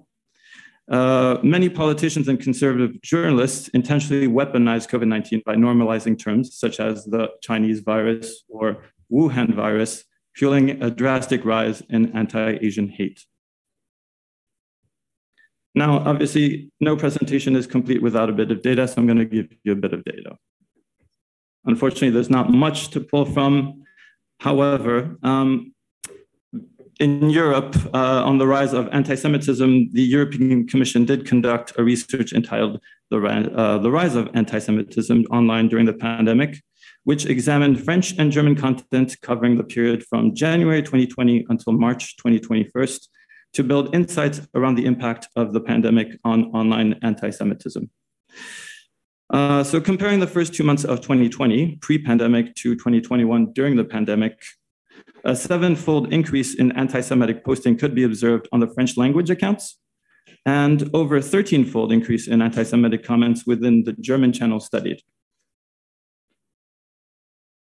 On anti-Asian hate, unfortunately, there was not a lot of data to pull from a European context. However, based on US data and accounts that came out in member states, France, Germany, and so on, we can reasonably assume the trends were similar. And my third case study is essentially the Ukraine migrant crisis. So when the conflict in Ukraine broke out, multiple sources very quickly started to document the double standards being applied at the EU borders for migrants trying to escape the conflict. Although the Polish government stated that everyone would be admitted into the territory, many accounts were in fact showing the opposite, with Black people being denied immediate protection. This, in addition to having already encountered numerous obstacles to get to the borders. Although this is a continuation of existing issues of racial profiling at the borders, a lot of media outlets added fuel to the fire with a narrative of good versus bad migrants. We heard speak of blonde hair and blue eyes and civilized. While on air, CBS News senior foreign correspondent Charlie DeGatta stated that Ukraine, quote, isn't a place, with all due respect, like Iraq or Afghanistan, that has seen conflict raging for decades. This is a relatively civilized, relatively European, I have to choose those words carefully, to country where you wouldn't expect that or hope that it's going to happen, end quote. By describing Ukraine as civilized, we can only really conclude that Ukrainians are more deserving of our sympathy than Iraqis or Afghans. In response to the accounts of racism surfacing, the European Parliament was quick to adopt the resolution of March 1st, 2022 on the Russian aggression against Ukraine, which condemns racism and calls on all EU member states to admit non-Ukrainian nationals fleeing the conflict and war, irrespective of nationalities. However, once these migrants arrived, they were met with a racist double standard which prevents non-Ukrainians from having the same legal protection.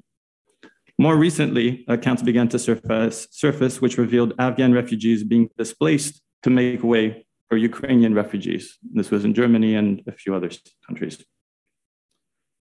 So this goes into part 3, the effects of normalizing hate speech. So far, we've explained the role the media plays in normalizing it.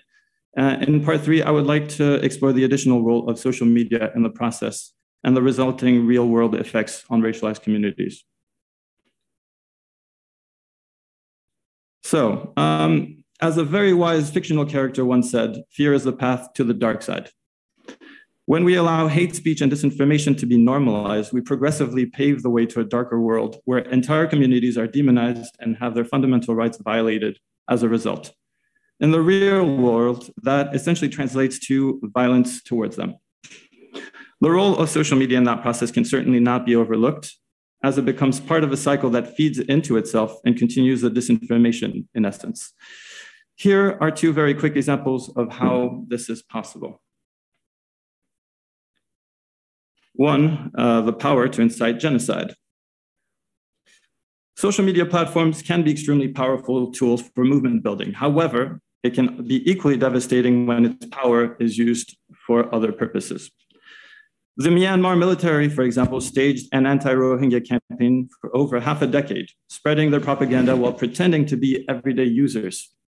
By sharing stories such as Islam being a threat to Buddhism or a Muslim man raping a Buddhist woman, the Myanmar military effectively turned Facebook into a tool for ethnic cleansing, leading to one of the world's largest forced human migrations in history. Little fun fact, Facebook still can't get it right.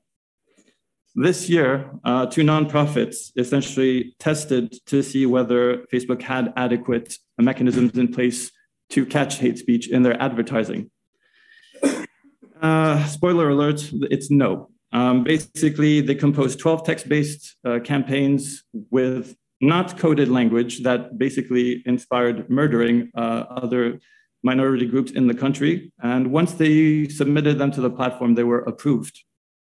Obviously, the nonprofits did not publish the ads, but they wanted to see if the platform would catch them. So that should say where we are in terms of social media catching false information.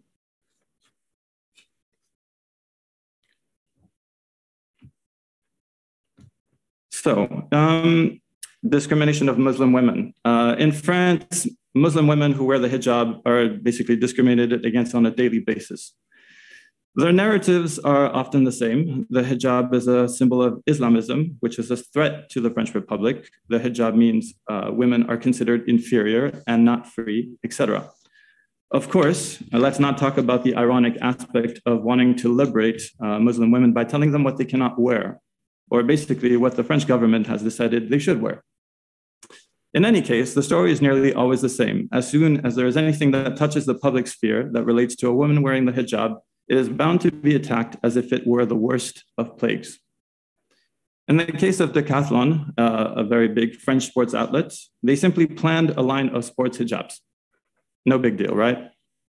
However, soon after, they were flooded with hate speech targeting Muslims, and their employees also threatened, both online and in store.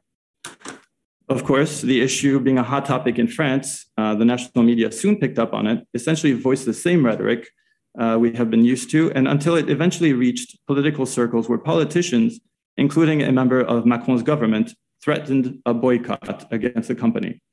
Needless to say, the product was dropped. At every step of the way, there was a legitimization and normalization of the rhetoric, which essentially leaves Muslim women completely marginalized in French society. I'm not going to dive too deep into this one, but I feel like the US elections is a great, compelling example of the potential threats that disinformation can pose to democratic governments. Right, so now we're going to get into part 4, conclusions. First part, conclusions, is hate speech and disinformation are tools that reinforce an existing racial hierarchy in Europe. Media and social media outlets play a very important role in the disinformation process. The more hate speech is normalized, the more racialized communities will be pushed onto the margins of society and fall victim to violence. At the end of the road, it's basically a threat to healthy democratic societies. What are some of the challenges? Well, one of the biggest challenges is that we deal with rhetoric that targets fear and creates fear in people. How do you respond to that as a CSO that's trying to combat it? Usually we use facts. We try to use deconstruction. It's a bit of a challenge when people think they're going to be invaded or taken over, but hopefully we can find something.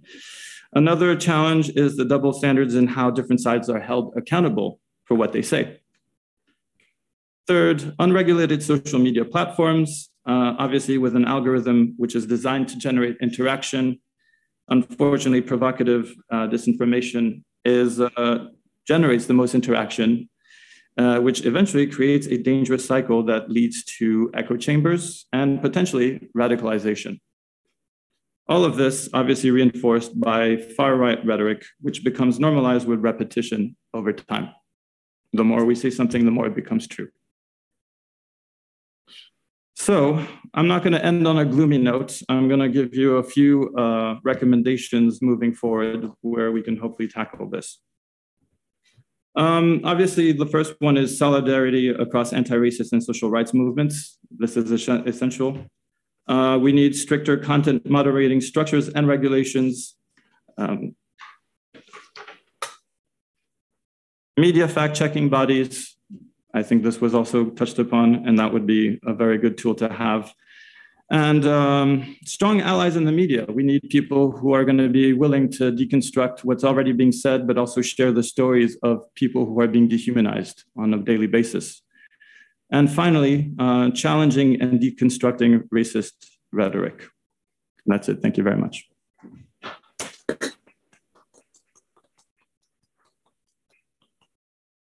Thank you very much. We're going to get the questions at the end. So we are now going to move on to the next talk, which is going to be given by Peter Kovac. Peter Kovac, Subjective Values Foundation'da 5 yıl aşkın bir süredir proje koordinatörü.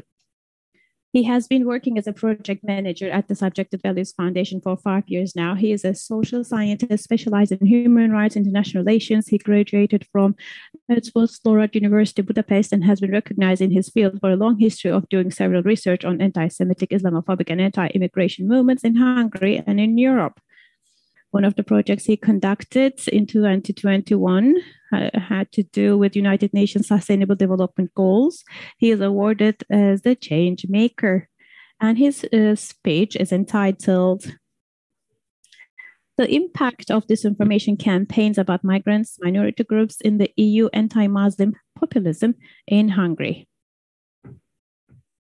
Over to you.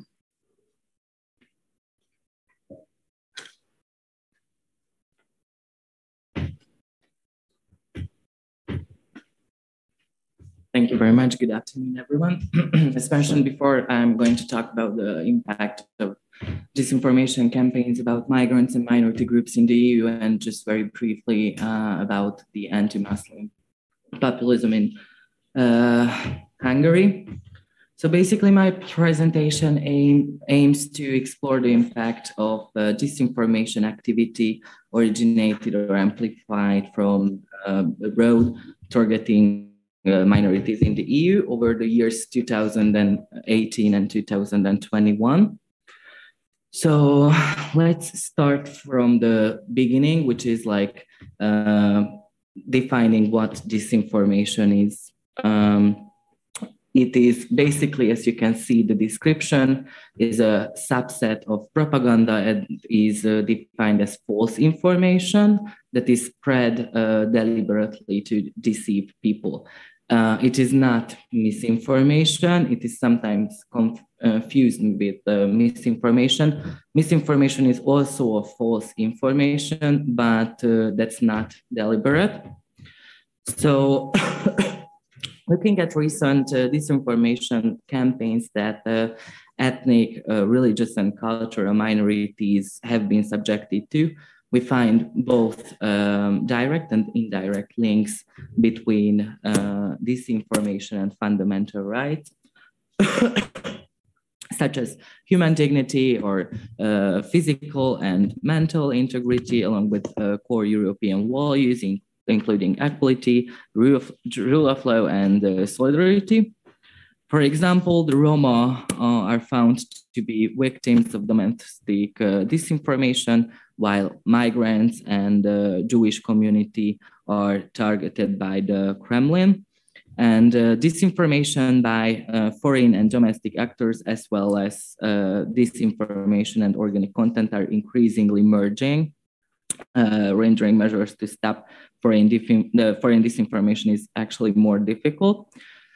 Unfortunately, it is very difficult to analyze the impact of disinformation campaigns. Actually, measuring impact in social sciences is actually like very difficult itself also.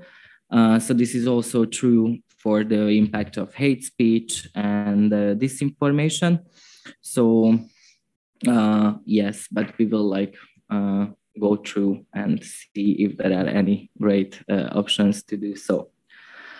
So for the disinformation ecosystem, well, the advent of the internet and more particularly social media has brought about an explosion of disinformation, since powerful technologies makes the manipulation and the fabrication of content so much easier, and social networks dramatically amplify falsehoods. The reasons often quoted for their susceptibility include disintermediation, the spread of user-generated content without basically gatekeepers. And additionally, there is the attention economy, which refers to the fact that social media platforms' business models rely on keeping users engaged. So this is coupled with the algorithmic curation of content. So what users see in their social media feed is not selected by humans, but by opaque algorithms which capture attention well, without any ability to differentiate between facts and what look like facts. So social media echo chambers or filter bubbles, the personalized universe in which users are encapsulated without much chance of encountering opposing views, are yet another reason why disinformation spreads so easily. It has also been argued that social media companies contribute to disinformation by profiling and micro-targeting users, thereby fostering filter bubbles. Some of these problems actually have been publicly recognized, for example, by Facebook's CEO, Mark Zuckerberg, with Facebook having suffered much public backlash for its supposed role in the election of Donald Trump. Zuckerberg wrote a long message in 2017, which included points about the difficulty of distinguishing misinformation from opinion.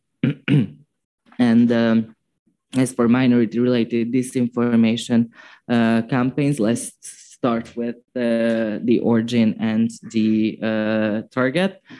So basically the problem with this kind of campaigns is that originators of such campaigns are very difficult to identify using open source intelligence alone.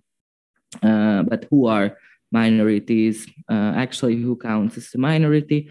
According to the European Commission's European Migration Network, it is defined, or a minority is defined as non-dominant group, which usually numerically less than the majority population of a state or region regarding their ethnic, religious, or linguistic characteristics, and who maintain solidarity with their own culture, traditions, religion, or language. Although it is clear that not all minority groups are equally likely to become targeted by hate speech and disinformation. For the second European Union Minorities and Disinformation Survey, the European Union Agency for Fundamental Rights selected groups that are considered to be vulnerable to victimization and for social exclusion. So disinformation poses a particular threat to minority groups that are vulnerable to victimization and disinformation. These groups are already suffering from prejudices borne by the majority group. Disinformation about them tends to aggravate the situation. So they are already marginalized, and it is highly likely that they are not in a situation to, for example, defend themselves. It is very common that disinformation targets migrants and or Muslims, especially in Hungary. But for example, it has been found to have been weaponized in Spain during the 2019 electoral campaign. There was a report by an activist group, Avaz, about disinformation spread on the messaging app WhatsApp. And it found that 14% of the stories surveyed were anti-migrant, and further 25% contained racist and hateful content. It was not possible to tell the sources of this information, although during the same time frame, Facebook removed 3 Spanish far-right networks spreading anti-migrant and anti-Muslim and homophobic content. So we can suppose that there was a relation between these two happenings. In Hungary, for example, the government cited this alleged link just recently between migration and the pandemic to suspend the admission of asylum seekers into transit zones on the country's southern border in March 2020. Yes, and as for against Muslims, I suppose most of you are familiar with the hashtag Stop Islam, which on Instagram and on Twitter is still very much in use. Furthermore, users have published content in a variety of languages, German, Slovak, Italian, Dutch, and whatnot.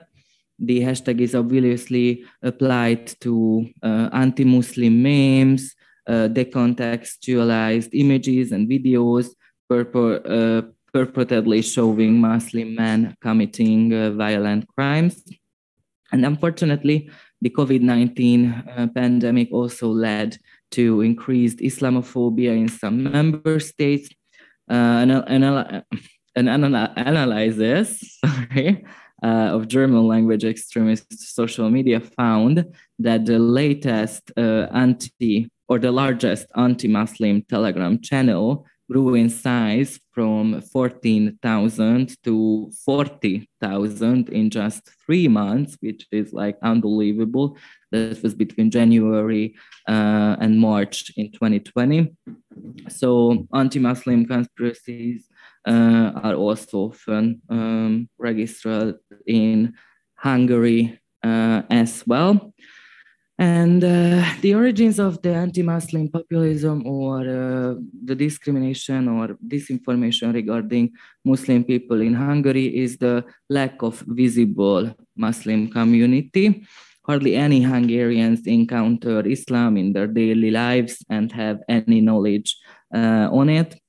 Therefore, Islam was not present in the public discourse before 2020, except the marginal pro-Islam message of Jobbik, mainly arguing for respect for Islam and for better relations with some Muslim countries, for example, Turkey or Iran and Azerbaijan. Although now the governing, for a long time, the governing party is Fidesz, and their control over the public discourse based on its social media dominance and massive propaganda campaigns is the main reason why Fidesz has been able to dominate the conversations surrounding the migration crisis since 2015.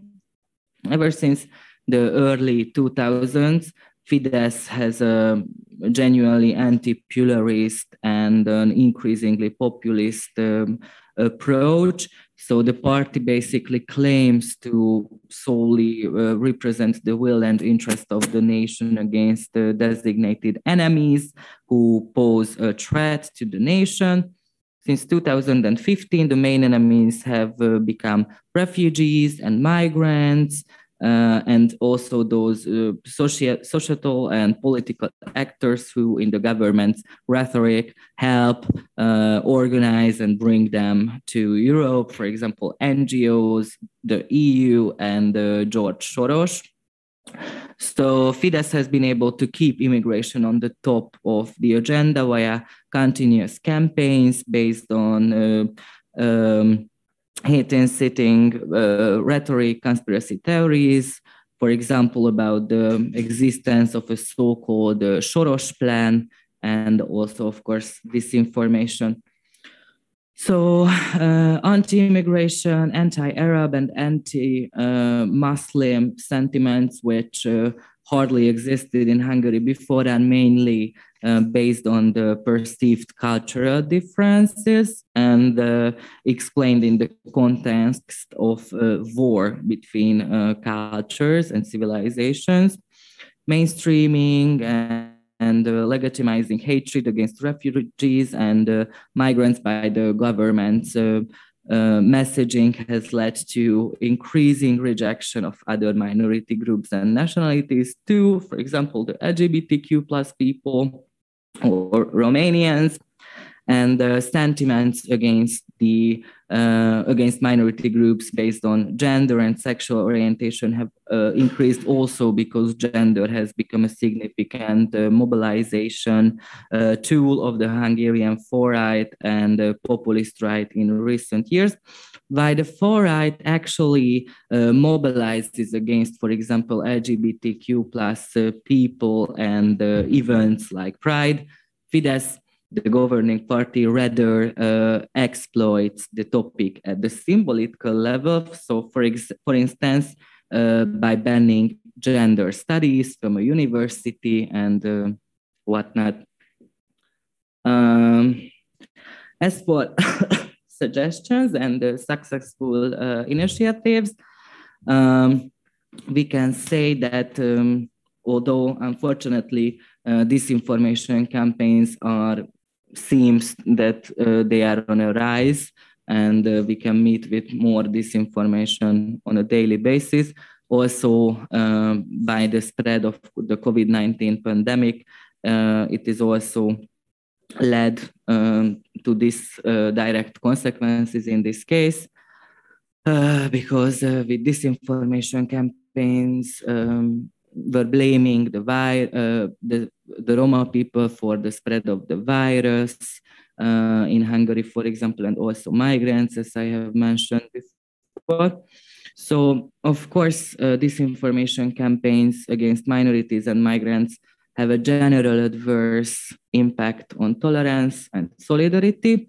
So by attacking a particular social group and spreading distorted negative information about it, such actions, whether domestic or foreign-backed, reinforce the existence of an out group, an other toward whom the in-group shows no solidarity. Activists also reported on disinformation's chilling effect for non-governmental organizations, which may want to avoid being associated with any group being vilified in the media. NGO work is dependent on the public attitude, and hence working with stigmatized groups can threaten the NGO's image. So disinformation also affect us, and also can have a real impact on our ability to help particular groups. As you could hear before, for example, the Get the Trolls Out project is a successful initiative. It is monitoring hate speech and disinformation online, and they are debunking these dangerous narratives in the media. But also in December 2020, the European Commission announced plans to strengthen the code of practice on disinformation. And unfortunately, it is clear that social media platforms are not fully responsible for the current predicament. The existing media ecosystem is highly conducive of disinformation. So the EU and the member states should continue fact-checking programs, developing fact-checking tools, and maybe we can figure a way out to encounter. Thank you.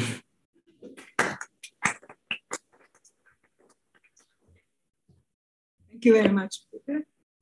Our next speaker is going to join us online. And Teodora Krumova.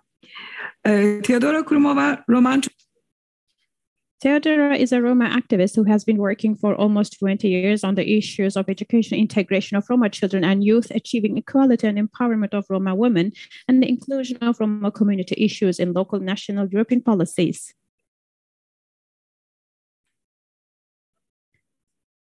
She is co-founder and program director of Amelipe Center and co-author of the program for intercultural education, Roma culture and folklore program, which is currently implemented in over 250 schools in the country.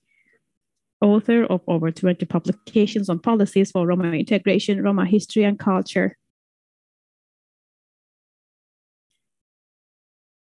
And she is going to talk about countering online hate against Roma in Bulgaria. Thank you very much. I hope you hear me. Thank you for this opportunity, and I'm really sorry for not being able to be in person. Do you hear me? Yes. Okay. Yeah. But thank you for the opportunity to present what we are doing in Bulgaria regarding online hate speech towards Roma. I have prepared a short presentation. But I will speak more. Can I share a screen? Okay. So I hope you can see maybe not yet.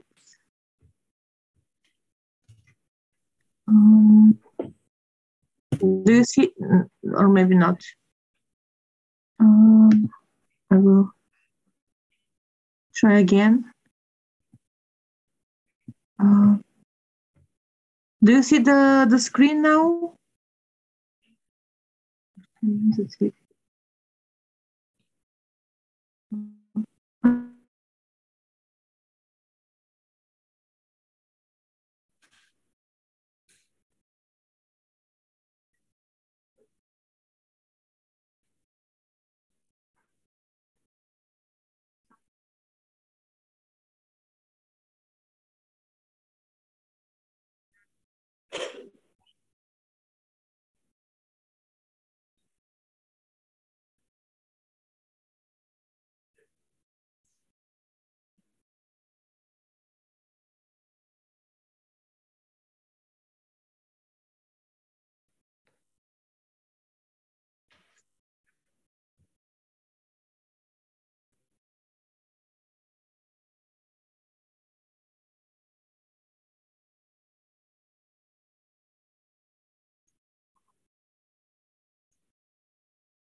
Thank you very much.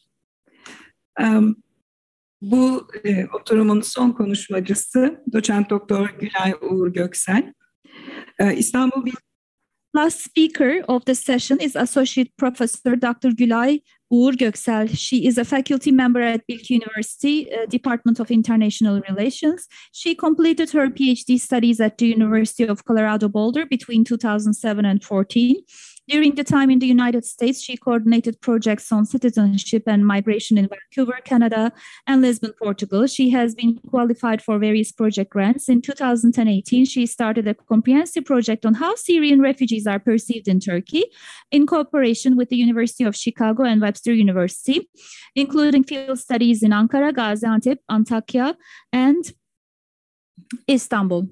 Her book, Integration of Migrants and Theory of Recognition, Just Integration, was published in 2018 by Palgrave Publishing. She will be talking about recognition, theoretical analysis of negative perception and hate speech towards Syrian refugees in Turkey. The floor is yours. Teşekkür ederim. Sunumum İngilizce olacak ama Türkçe'de başlamak isterim. Açık mı? Şimdi geliyor mu? Evet. I'm project coordinator. I would like to thank the project coordinators and the Hrant Dink Foundation for their kind invitation to this conference. I will not talk much about hate speech as such. However, as the professor has already mentioned, in 2018, we have implemented a field work and we try to understand different perspectives as part of the study. And I felt the need for a different theory of recognition. By means of theory of recognition, how we can understand the root causes or main sources of hate speech. So this will be the main subject of my presentation today, and I will be continuing in English. Presentation title is an ambitious one, I know. I claim that I analyzed this whole hate speech thing, which there is no solution to it, from a very heavy, deep theory titled recognition theory. But here I'm gonna try to show you how actually we can approach this problem. The very problem that this dualism between the us and the others can create, and what are the sources of these problems? How can we understand them so that we can fight against them? So it somehow connects to this whole purpose of this conference as well. And I'm going to try to do it by giving reference to first recognition theory and how we can actually use employee recognition theory to understand the issues regarding refugee and immigrant integration into their host societies. After that, I'm going to switch to Turkish case and I'm going to introduce our findings from that theoretical perspective. To begin with, when we look at the literature, there are plenty of studies, both field, empirical, large and huge statistical studies regarding negative attitudes towards immigrants. And of course, this has become a very, very important issue for, from North America to Europe, because this is a real problem. And all these countries have been working really hard on their integration policies. They keep changing it from one year to another. There are multiple cultures at one point, and they lean into assimilation policies just to make sure that immigrants can integrate, right? So, but it seems like when we look at the history of integration policies and the history of perceptions towards immigrants in these European countries, we cannot really talk about a positive development in reducing negative perceptions towards immigrants. So I'm claiming that maybe taking away from these empirical studies, okay, what causes these negative attitudes, maybe we should take this as evidence. There will always be dualistic categories. There will always be in-groups and out-groups, us and them. And when it comes to immigrants, we need to understand how the whole society, in and of itself, identifies their societal characteristics to us, namely, and what kind of identity characters comes forward when we relate to immigrants as the complete other, like opposite identity to our own nationality. So in order to do this, theory of recognition provides a relational understanding of the process of individual and group identity formation, together with socio-psychological and political analysis of the dynamics of intergroup relations. Theory of recognition acknowledges that the identification with a dominant group always requires a certain kind of categorization of and comparison to another identity as the other to establish the superiority of the in-group and to justify the injustices such as discrimination and exclusion that the out-group suffers from. Mutual recognition can be understood as an ideal state where subjects mutually identify themselves through the acknowledgement of the other as an authentic, free, and equal being. This ideal of mutual recognition should be understood as a precondition for individual autonomy and should be taken as a normative standard where we can actually look at existing relationships, existing discourse in media, institutions, integration policies, anything regarding this ultimate other we call immigrants. And we can use that mutual recognition standard to criticize and analyze what's really going on in the general discourse, what kind of second order interpretations that we give to the concepts of equality, freedom, so that we can really justify our discrimination and exclusion and exploitation of immigrants. Within the context of integration of refugees, immigrants into their host society, theory of recognition orients us to look for already existing institutions for integration and second-order interpretations of what it means to be a refugee by the dominant group. For this nation-state specific case, this dominant group has usually been identified giving reference to the national group without paying too much attention to the differences within the in-group itself. So when it comes to immigrants, it's always like Turkish citizens, right? And especially in today's discourse, when we consider like anti-immigrant perceptions, it's always based on yes, you know, are they real citizens or not real citizens? Because now, you know, the degree of citizenship, the number of citizenship requirements had risen. Now, our basic question is like, are they really Turkish citizens, even though they hold citizenship? So it's always, you know, we are homogeneous, we're all, you know, Turkish citizens, and these people actually are not like us. So actually immigrant category here makes us a whole again, which is also very necessary for a kind of a dissolving, polarized society to come together at their, like, you know, together with their hatred for this out-group immigrants in and of itself. So it's really hard thing to fight, this anti-immigration perspectives. And in order to fight against these kind of emotional categories, which actually crystallizes the identity, our identities of that we give prior to, such as national identity, religious identity, we need those identities. And we actually, without even noticing sometimes, can use the identity of the other to feel superior, to feel that we are okay, even in our own country.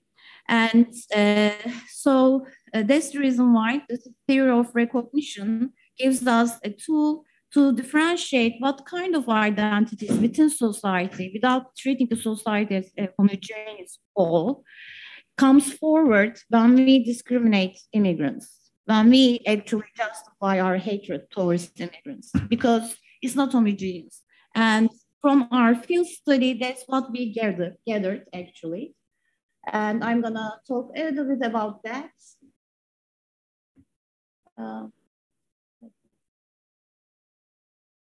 Okay, so these are the questions that we ask after our field research. I gathered the data, and I really wanted to look at it from a different perspective.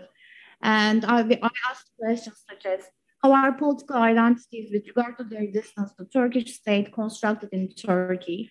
So in order to really understand this negative perceptions, maybe we should just like turn our attention away from this, very abstract understanding of foreigner immigrant into the Turkish society and really understand what's really happening within Turkish society when it comes to society's members' relation to Turkish state. Other question, what are the discursive identity elements that the dominant populist regime employs to activate the identity boundaries in the populace? What are the sources of negative perceptions towards Syrian refugees in Turkey? Which aspects of Syrian refugees imagine or perceive differences crystallize in the perception of different political identities in Turkey? So the basic take was Turkey is not a homogeneous society. There are a variety of different political identities. And whenever we ask people on the street regarding their perception towards Syrian refugees, their political identities actually crystallize in their discourse against Syrian refugees. And these were all different, and they had different sources in the justification. So in the field, we actually spent our time before in Antep, Hatay, Ankara, Istanbul, and Eskişehir in 2018, 2019. We talked nearly 100 people, but we coded and we already published a paper on the state field work. But this is a kind of a local outcome of this project, besides that published paper. When we look at our respondents and what kind of political identities has been crystallized in their response, in general, their response to our questions about their attitudes towards Syrian refugees were always negative.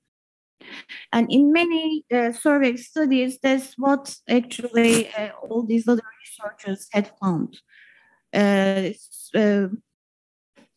So which means that there is this agreement within Turkish society that they do not want immigrants or refugees in Turkey. But why? When you ask the why question, all the reasonings might be different. And that's what I actually use recognition theory to investigate, how political identities have differences when it comes to justification of negative perceptions. And in recognition theory, Axel Honneth and Hegel talks about how actually our very relationship with state and our distance from the state should be equal. And if we are not treated by the state due to our innate, unchangeable characteristics such as race, gender, ethnicities, etc., then we can say that we are state being disrespectful to us, which means that our identities are misrecognized by the state. This creates all sorts of injustices and, of course, sufferings for the individuals who have been discriminated or not being treated equally by the state. So within this relationship sphere, we can actually talk about different political identities in Turkish society, considering these members' relationship with the state. As you are already well aware, in Turkey right now, the ruling dominant political ideology has put forward what we call this populist group, which identifies themselves not only as Muslim, but also Turkish. So both religious, Sunni, and Turkish identity has come to forward with the rise of AKP in Turkey. And of course, within the Turkish society, when this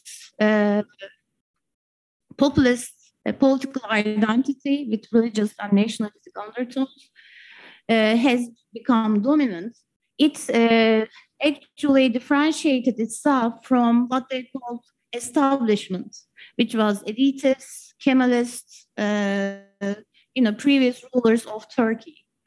So these identities, as we can say, are very polarized, and they actually are in opposition within each other. So we might pretty well say that, there's this huge us and other kind of relationship here.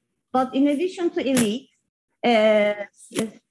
Muslim nationalist identity also puts other identities and differentiate other identities, such as national minorities, religious minorities, and Syrian refugees or immigrants. So there are all these differentiated identities within Turkish society when we consider the relationship with the state. While populist identity, people who claim themselves or who sees themselves close to the Turkish government at this point, they feel very close to the state. But all these other people, group of people, due to their innate characteristics, really hard to change characteristics, we can actually see they feel really far away from the state, not being related at all. And just want to close this with this one more slide. At the field, that's what we realize. People who actually identify themselves with their religious identity as Muslim, they justify their negative attitude towards Syrian refugees by claiming that they are not Muslim enough. So many of our respondents said, Syrian women are not Muslim enough, they are not dressed, in Islamic ways. Syrians do not pray as they're supposed to pray, etc., etc. But when we ask a person whose identity is more on the Kemalist elitist side, they were very worried about Syrian refugees being too Muslim and taking the country back like 30 years. And they were very worried that, especially for the women's rights, having this much of Syrian refugees in Turkey will harm this group, and especially women in the group. So on the one hand, they are too Muslim or they're not Muslim enough. When we look at this, two political identities, elitist and religious Sunni nationalists, another very important point that we observed was the fact that Syrian refugees are Arabic. So, especially when we look at governmental discourse, we observe that Ottomanist ambition of the ruling party has become very clear, and they want to embrace refugees unlike any other European country right now. So officially, there is a very positive perception of refugees, but when we look at really what's really happening in the dominant political identity, many of the many of the Turkish people want to reject the various of Syrians and the similarities that Syrians might have with Turkish people by claiming that, yes, they're Muslim, but they're Arabic, they are not Turks. So Turkish identity has become very important. And it also produces more and more this discrimination and also justification of the discrimination in the minds of this dominant group of people. I think I'm out of time. I talk too much as always. Sorry about that. Thank you. Thank you.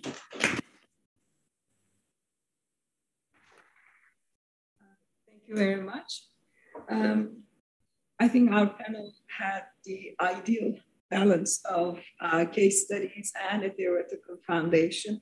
We have heard several interesting case studies from Europe, oriented towards different categories, and also we heard a theoretical foundation that can inform our analysis of those cases. I think this is also a good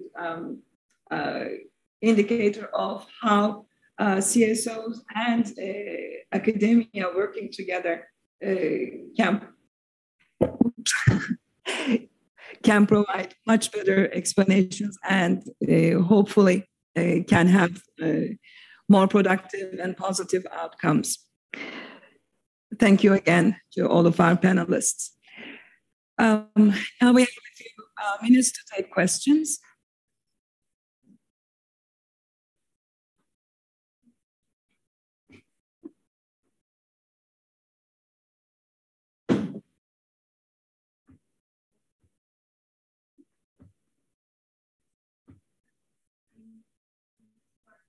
Okay.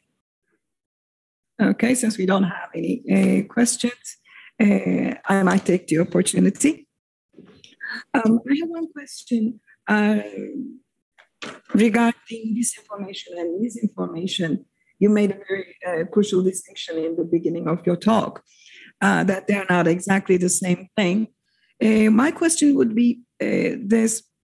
Yes, they are not the same thing, but when it comes to their effect or outcomes, are they different? Well, I don't think so that you can differentiate in the effects because, I don't know, is it working? Huh? Okay. So they both are false information, and the difference is only the origin of the or like how you are communicating the false information, because this information, when you do disinformation, you do it on purpose, and misinformation is or it's not like with your own will. So no, and that's the short answer. Okay. Okay, thank you. Do we have any questions in the meantime? Maybe I can ask another question.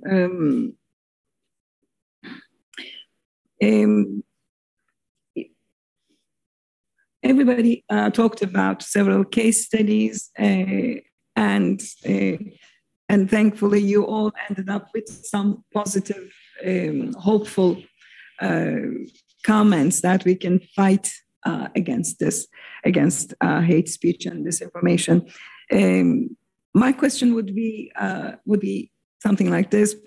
There are several ways. All of you gave different examples, different cases. There are several ways to combat hate speech and disinformation. Which one of those strategies do you think would be the most effective? I mean, can you make a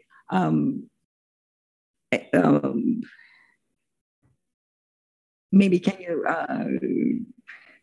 prioritize them, or choose one as more effective or not? No. So we should do everything we can.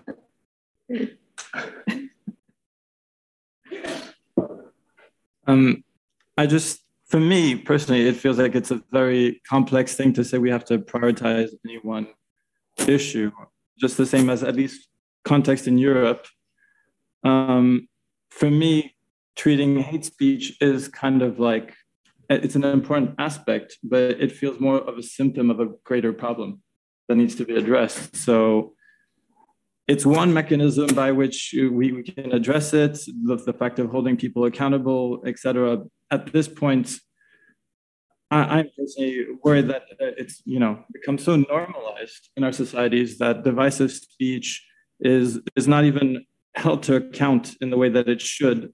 And I think the only way we can do that is by holding, by having different social movements involved, by really calling it out, trying to have allies in the media also doing the same.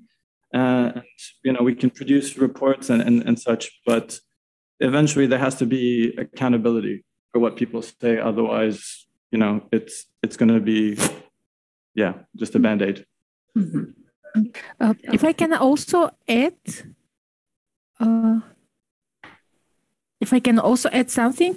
Yeah. I think that hate speech is a multi-layer problem. And so we have to react at different layers because we have different target groups, different approaches, but all of them are important. And for me, there is just one which is more important and which should be prioritized, and this is to react. So this is the first thing, and then all the others are important. Thank you very much. This is very proactive and great comment. Yeah, thank you. Okay. Tamam. Evet, yok galiba. Evet, ikinci panelimizin. This concludes our second panel for today. We will now break for lunch. We will have a minor change in our agenda. Instead of 1 hour, we will break for 45 minutes since we're running behind the agenda. So we will reconvene in 45 minutes. Öğle yemeği yukarı terasta olacak. Lunch. The top floor in the terrace.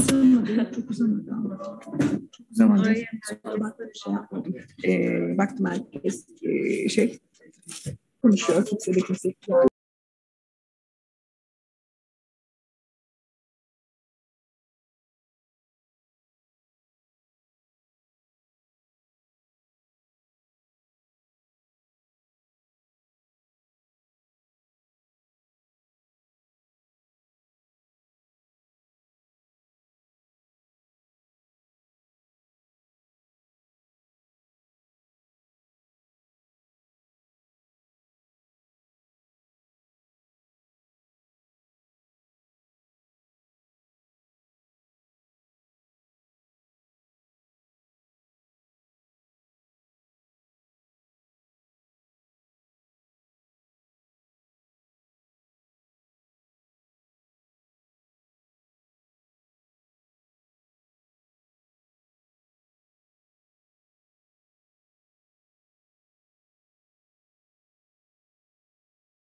Mikrofonları süngerlerini çıkardık. Hangi mikrofon açık, hangisi kapalı? Tamam, kırmızı ışıkla anlayabiliyoruz.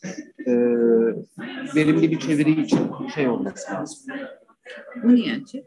Onu özellikle görelim diye yaptık. Ayrıca konuşma dışında hiç kimsenin mikrofonu açık olmazsa yani sırf sadece... Ben şimdi diyeceğim herkes geldiğinde. Konuştuğumuzda konuştum. Evet. Hocam bir defa basmak yeterli. O zaman kapatırken de 2 ya da 3 saat. Uzun basmak. Komple kapatıyorum ama milyonu almak için.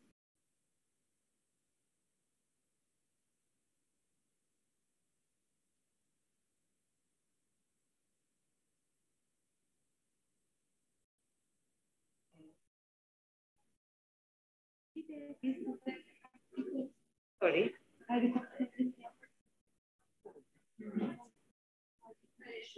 Şöyle arkadan şeyini gösteriyoruz. Tamam. Aşağı yukarı.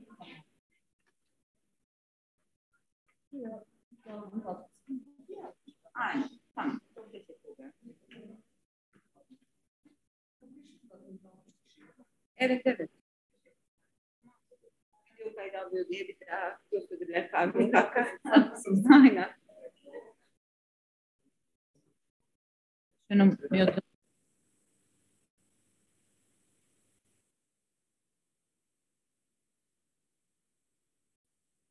You will see the red. Yes. İngilizce. İngilizce. Türkçe. Türkçe. Türkçe.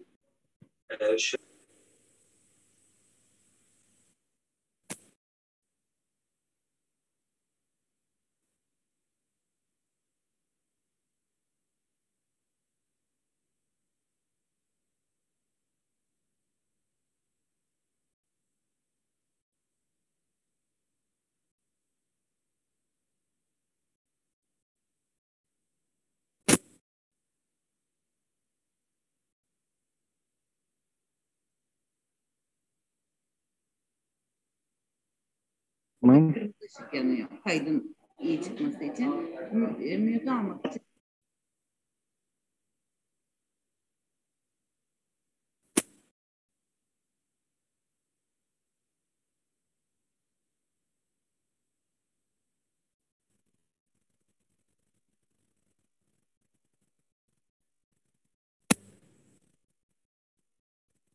Ses.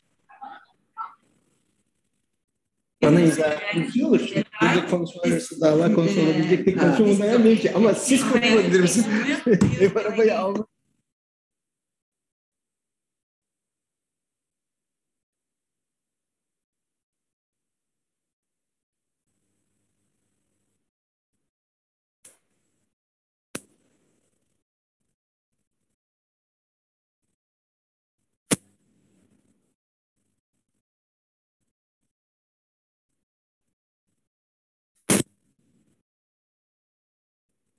Ses.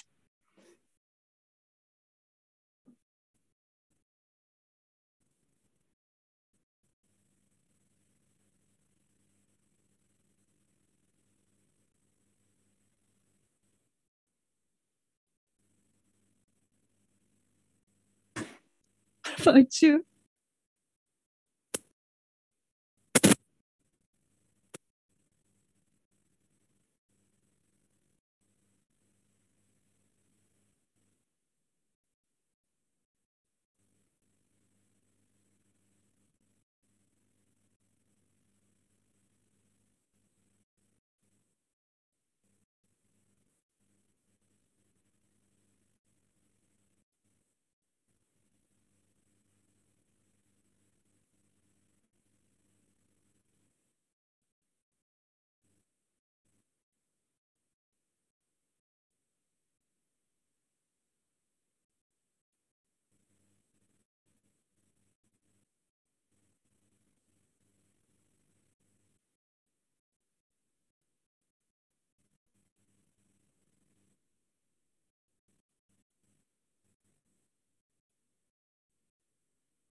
Herkese merhabalar, hoş geldiniz.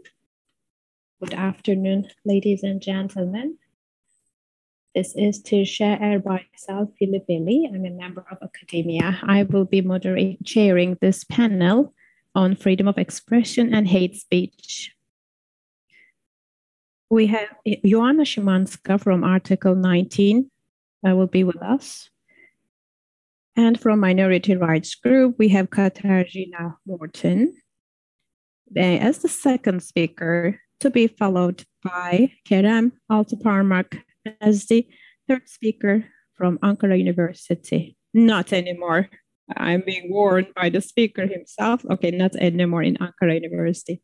I think everyone knows who Kerem is. So Kerem Altıparmak will be with us. Probably he's going to answer our questions regarding the latest regulation. There are a couple of points I'd like to underline before we get started concerning freedom of expression and hate speech. It's a hot topic, especially after the pandemic. There has been legislative changes introduced regarding disinformation. And concerning how to handle disinformation, governments introduced new laws and legislation. The point is it the governments or the platforms who will control the information? That's the main question. So Turkey also has some legislative amendments. And there is a war between governments and social media platforms. Who controls what? No one knows. The governments want to control it. According to a research by Point, in 52 countries, there are legislative acts about that. And concerning freedom of expression, the question is to what extent these legislative amendments limit the right to freedom of speech? And this is also bringing to the table the question of what is the definition of hate speech, disinformation. Let's start with Joanna Szymanska with this panel.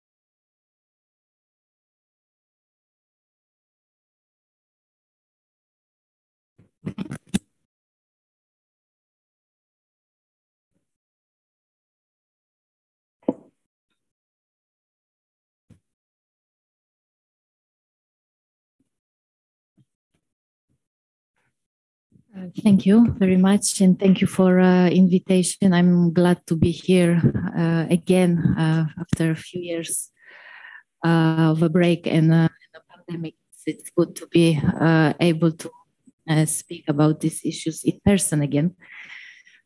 So I represent Article 19. This is a global freedom of expression organization, and we've been working on a topic of hate speech for several years already. Quite often we can hear that there is a conflict between the right to freedom of expression and equality and non-discrimination, that these rights may perhaps be in opposition to one another. This is not true, and this is what our organization has been stating for years, setting up different policy papers, publishing materials, both on international standards related to freedom of expression, but also practically trying to implement these policies on the ground in different countries. We are certain that freedom of expression and the right to equality and non-discrimination are mutually reinforcing rights, and there is no, both of them, they cannot be implemented when the other is not implemented as well. So we believe that in order to have freedom of expression and this right to be as a fundamental right by the states, then there needs to be also the equality and non-discrimination in society, and all these rights should be implemented by the states. We are all experts here, so I don't want to say things that you already know, but I wanted to share a presentation that we use for trainings for journalists, but also for civil society activists, in order to explain this relationship, let's say, between freedom of expression and equality, non-discrimination, and so to speak, combating hate speech. We perhaps you already know this publication because it was published a couple of years ago. We have a toolkit which is called Hate Speech Explained, and we use this toolkit in order to explain what is hate speech, what is the relation with freedom of expression, and what to do in order to effectively tackle hate speech. And obviously, the main issue that everyone that works on hate speech encounters at the beginning is that there is no one definition of what hate speech is, and this is this causes problems because I can present here what our organization thinks hate speech is. Then when we Google this, we will find dozens and dozens of other definitions. And also social media platforms that were mentioned already, they also all have different definitions of how they scope hate speech. And this causes problems not only in such policies, but also in national legislation. We have totally different legislation when it comes to hate speech or incitement to violence and hatred across Europe. And the main issue with this legislation in different countries are protected characteristics. So which groups are in fact protected by the legislation. Unfortunately, in many countries, the list is not large enough. Even in the European Union, although in 2004, a big group of new countries joined the European Union, they were not obliged to add other groups, more groups to be protected by the legislation. So mostly when we are talking about sexual orientation, gender identity, these are the common characteristics that are not protected by the law in different states, including in the European Union, and that is not only when we are talking about hate speech, but unfortunately also about hate crime cases. So obviously that's one of the problems that we've been always vocal about, that the list of protected groups are often not big enough, and they don't contain very important very important characteristics and groups. And when talking about different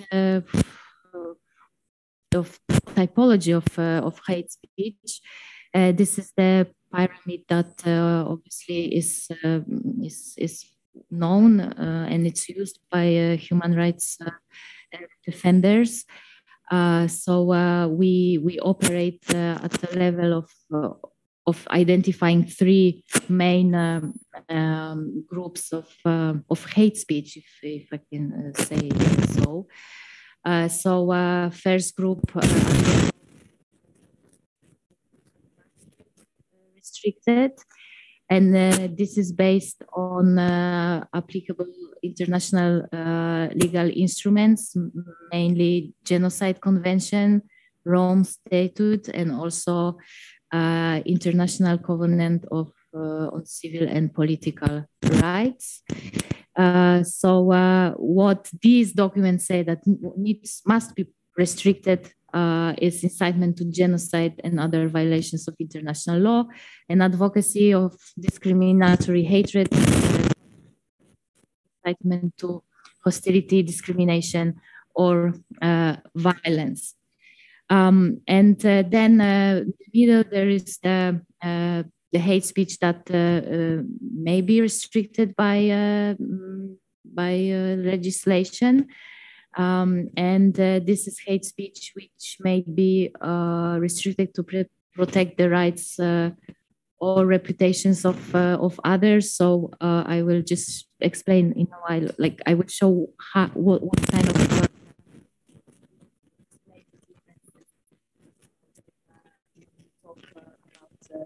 hate speech with our target groups.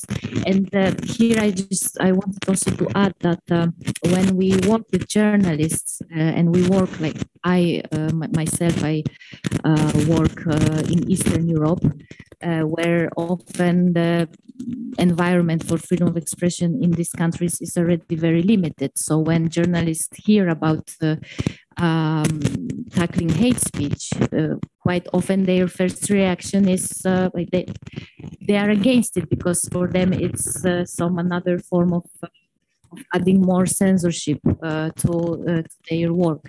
That's why it's very important for us to explain that this is not the case, and tackling hate speech doesn't limit freedom of expression. And then there is the bottom layer, which is the hate speech that raises concerns in terms of intolerance in society and needs to be addressed, but in other ways than legal legal persecution. And that's just the same typology of hate speech, just shown in a bit different way. So in the first group, we have this incitement to violence. So there is some target audience that is supposed to be incited by the given speech. But there is also obviously this middle group, which are expressions individually targeting some individual, because we don't need to have incitement to violence in an audience in order to have hate speech and violation of someone's rights. That's why this is also reflected in the pyramid that I've just shared. So then to further distinguish these groups, we use this kind of graphic. So this graphic shows this hate speech that contains the incitement to violence, hatred, or discrimination. And this is when we have the hate speaker who has a public audience that he or she wants to influence by their expression. And then there is the target group that is at risk of acts of discrimination, hostility, or violence. But as I mentioned, there is also the other category that doesn't require to have target audience. It's the speech that is that targets an individual or several people, but it's just like there is no audience involved, and obviously such examples of hate speech can result in not just in insults, in threats, but also they can lead to further hate crimes. So this is how we try to explain the different categories of hate speech as per international human rights standards. Then we have this group of different expression that we see as not automatically hate speech. And many of them are actually being misused by governments in order to stifle opinions or to target activists, human rights defenders, or journalists. And they are often used by the state officials as like hate speech cases, although they are not. And as an example, like we have here, so I just need to put it a bit closer to me. Like deeply offensive expression, it's not automatically hate speech, mainly because when there is no like this component of targeting someone based on their protected characteristic. Like not every deeply offensive expression is automatically hate speech. Blasphemy or defamation of religions, obviously every individual based on their religion or belief must be protected from hate speech and from hate crime.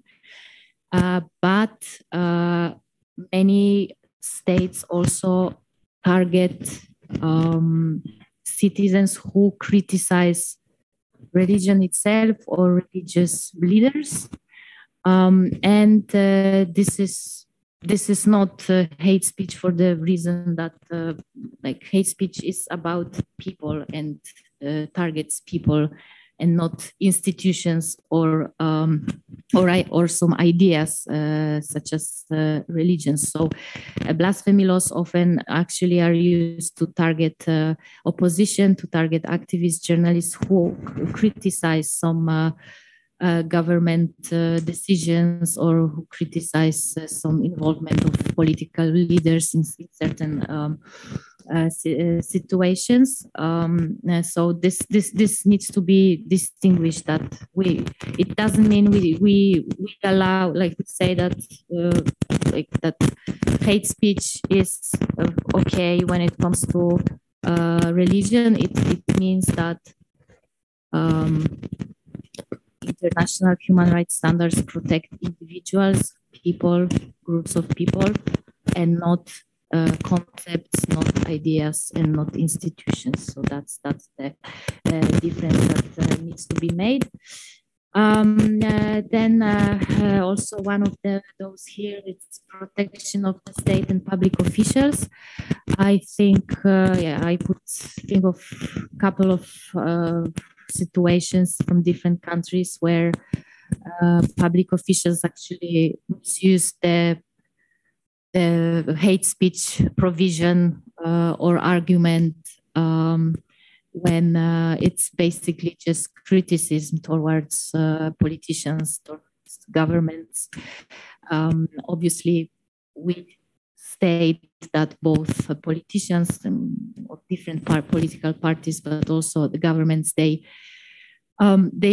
should be criticized and they should be more tolerant towards criticism, and they are not a protected characteristic per se. So criticizing them is not hate speech, and that's not always clear.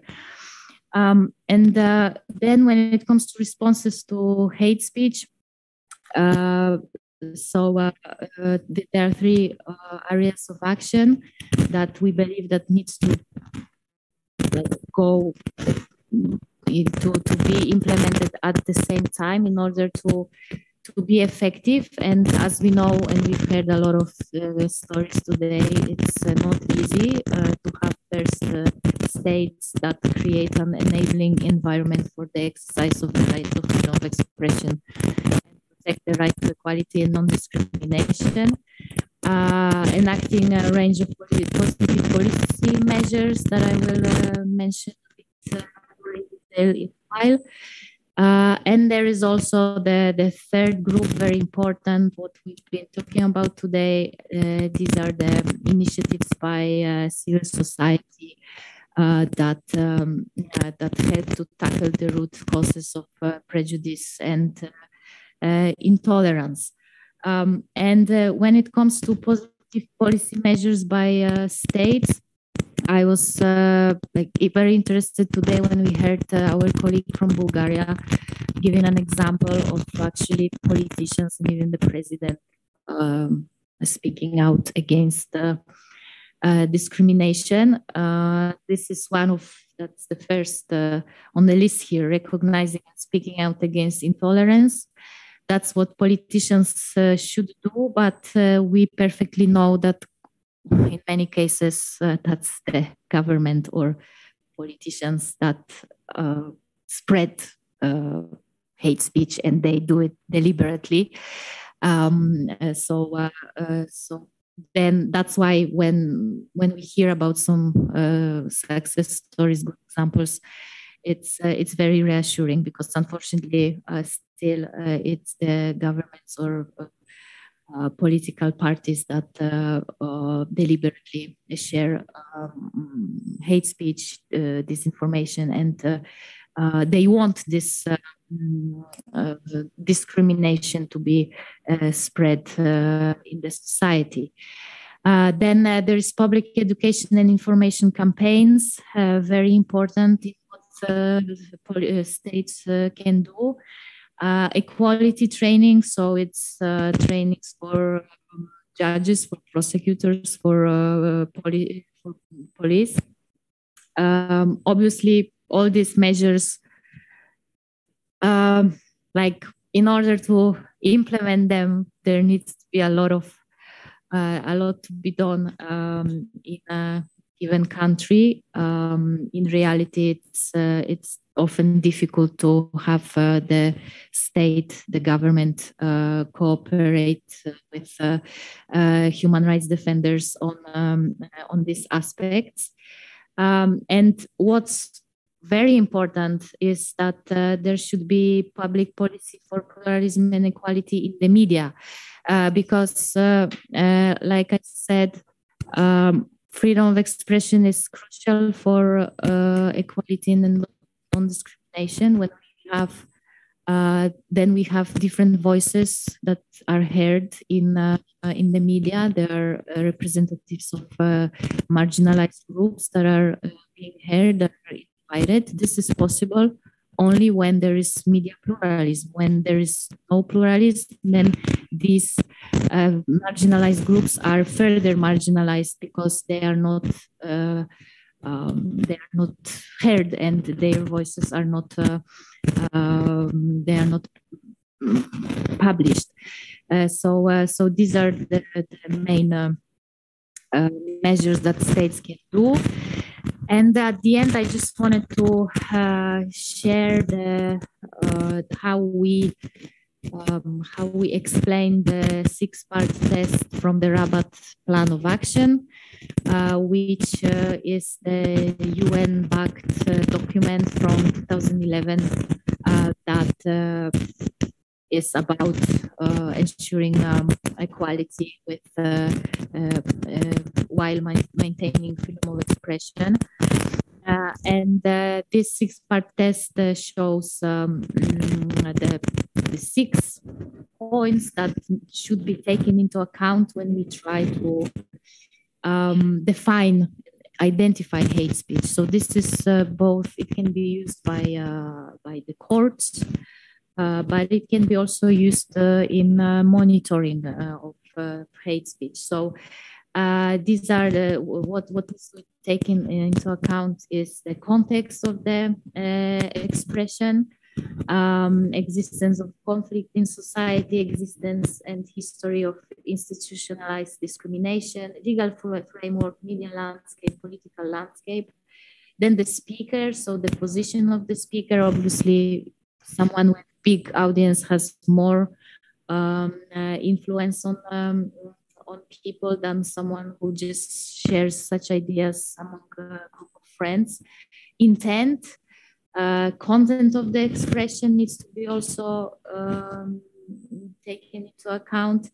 Extent and magnitude of the expression, so public nature of the expression, the means of the expression, and 6 it's not necessary, but it can be also taken into account. So likelihood of harm occurring, including its imminence.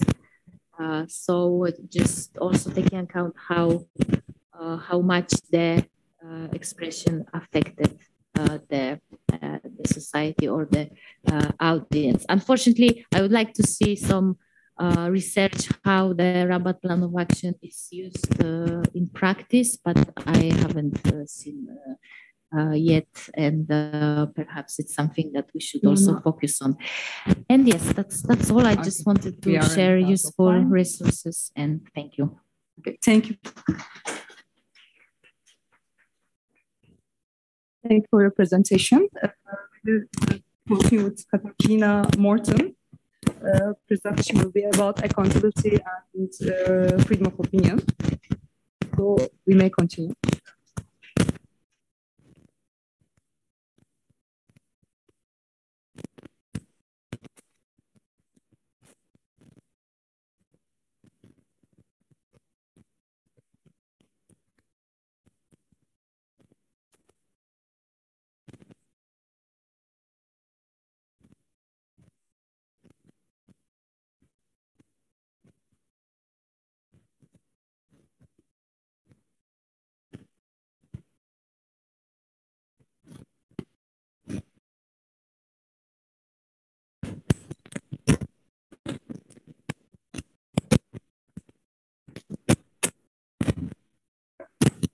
Okay. Hello, everybody. My name is Katarzyna, but I will title myself Kate to make it easier for everyone.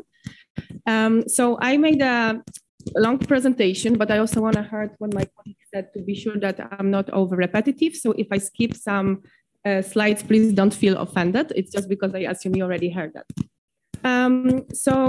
First of all, I would like to, in this panel, a little bit stimulate your thoughts. I'm not promising that I will deliver answers on what is the difference, let's say, what is the relationship between freedom expression and hate speech.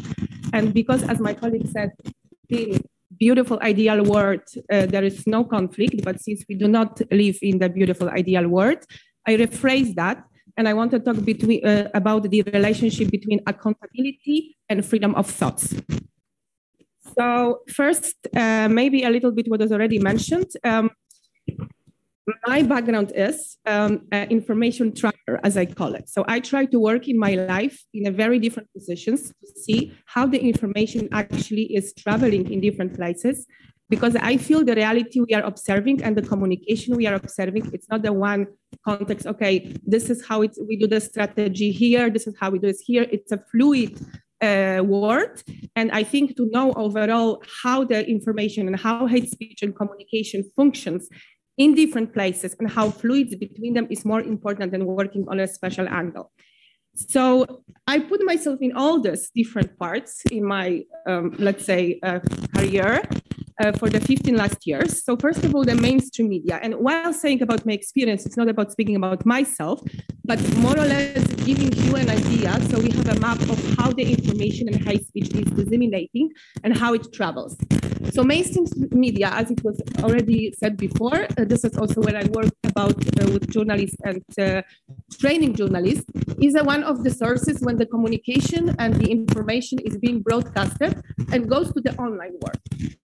So when we speak about hate speech online, we have a feeling that it's like a separate reality. Obviously, there is no such a thing. Whatever comes in the mainstream media flows down to the online world produces some beautiful piece or controversial piece and is elevated up to the mainstream media.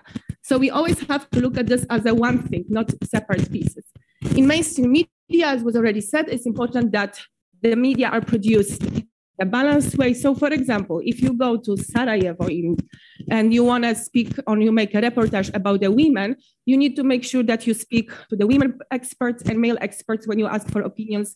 You want to be sure that you speak to different females from different layers of the society. You want to be sure that you take one opinion and the other opinion to make a balanced report that shows different sides of the story. Okay, in ideal world at least.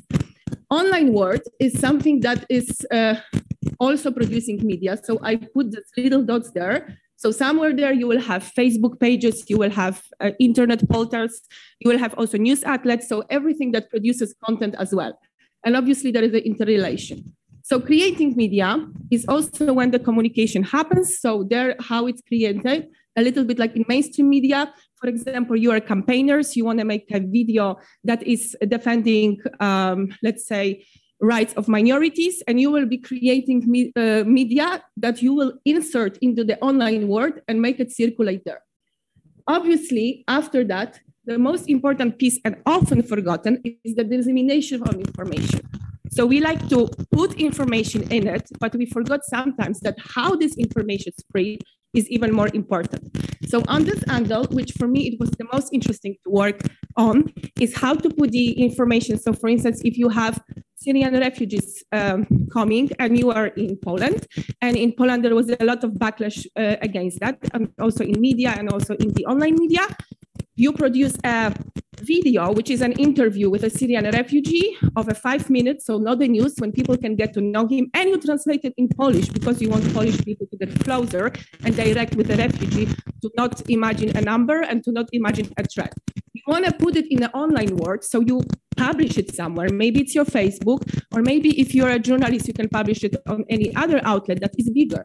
And then you have to measure who watched it, how did it happen, and did it go really to the right audience, or just your mom and your friends watch it? Because then, even if you did a great job, it did not give the effect. So the dissemination of information, how many people share it? Do I have contacts? Do I have network? Is this information really countering hate speech, or is just a bubble that is stuck there, is important. And then you have obviously the context, which is the political environment, so how politics impact, and the international politics. I'll just skip this because it was already said. So when we come back to freedom of speech and hate speech and the freedom of thoughts and accountability, we will obviously have the arguments that will tell us why it's important to be able to express ourselves. And we will not discuss this because all you know that it's a market of ideas, personal freedoms are important. And obviously, when we discuss, we learn about the other person. So even if someone tells me, okay, I am afraid of migrants, they will come and take my jobs, in some way I learn what are the fears of the society. This is a knowledge and this is an understanding in some way. So obviously there are positive sides of that. Now, where is the problem when we start to think about this and this blurred line that we sort of don't want to see it, but it's there? So first are your thoughts. Of course, we have right to think this is really we have right to. Like in your heart, you can be afraid and hate whoever you want. This is your full right in your head to have your own thoughts. Now, there will be an expression of your thoughts, whether you're a powerful journalist, whether you're a politician, or whether you're a person that is expressing thoughts on your social media. You will have to make a decision between your thinking and between action of expressing it. And this decision is your accountability. And the accountability is one of the most less tangible but important aspect of this. So I need to decide that I will, in the context I want, express my opinion. And that decision, whether the politician goes out and try to say some stigmatizing comment about any vulnerable group, or whether this is media who is producing, maybe not directly full of hate speech piece, but piece that is sort of directing people into thinking that this group is causing that or that. Every time this happens, a human being takes a decision. And this is when the accountability is most important. And now, when you're thinking about this from the freedom speech defender's point of view, you're thinking, okay, but I want to be able to express my thoughts. What's the harm with that? We already been put here in the presentation what exactly, what kind of expressions are forbidden. But we know that there is a very big piece of information and expression that is not forbidden, but may be harmful as if it would be almost criminalized. And what's the difference? Context. So the power.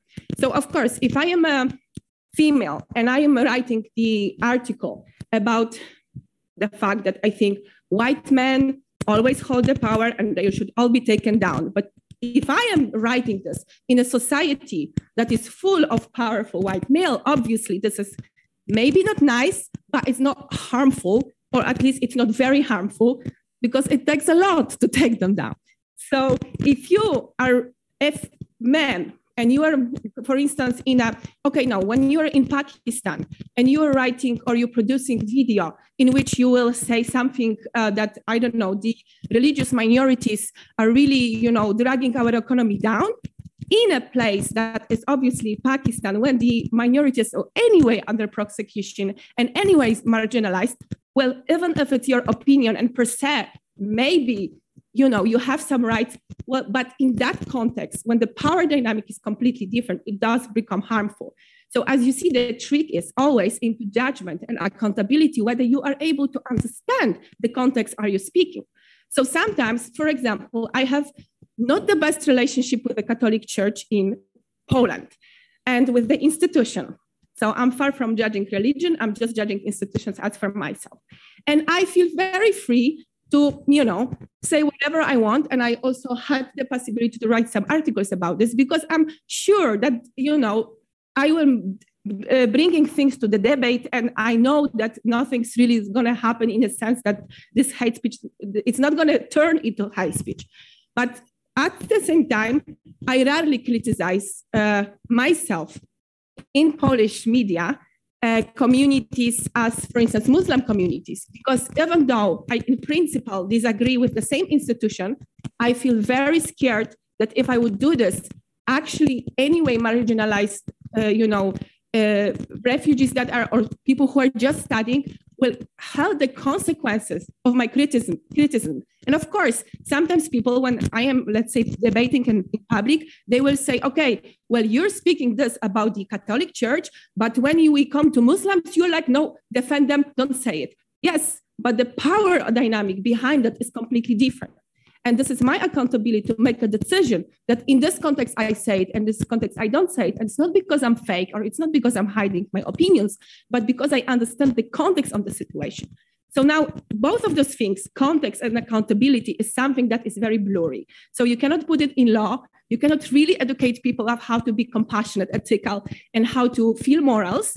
But it's something that actually defines it crucial. If you think about this, if we were all accountable, and if we were all living in the system that is equal, we would not need to even regulate freedom of expression, because we all knew for ourselves whether to speak or not. And now the same thing is when we speak about the people.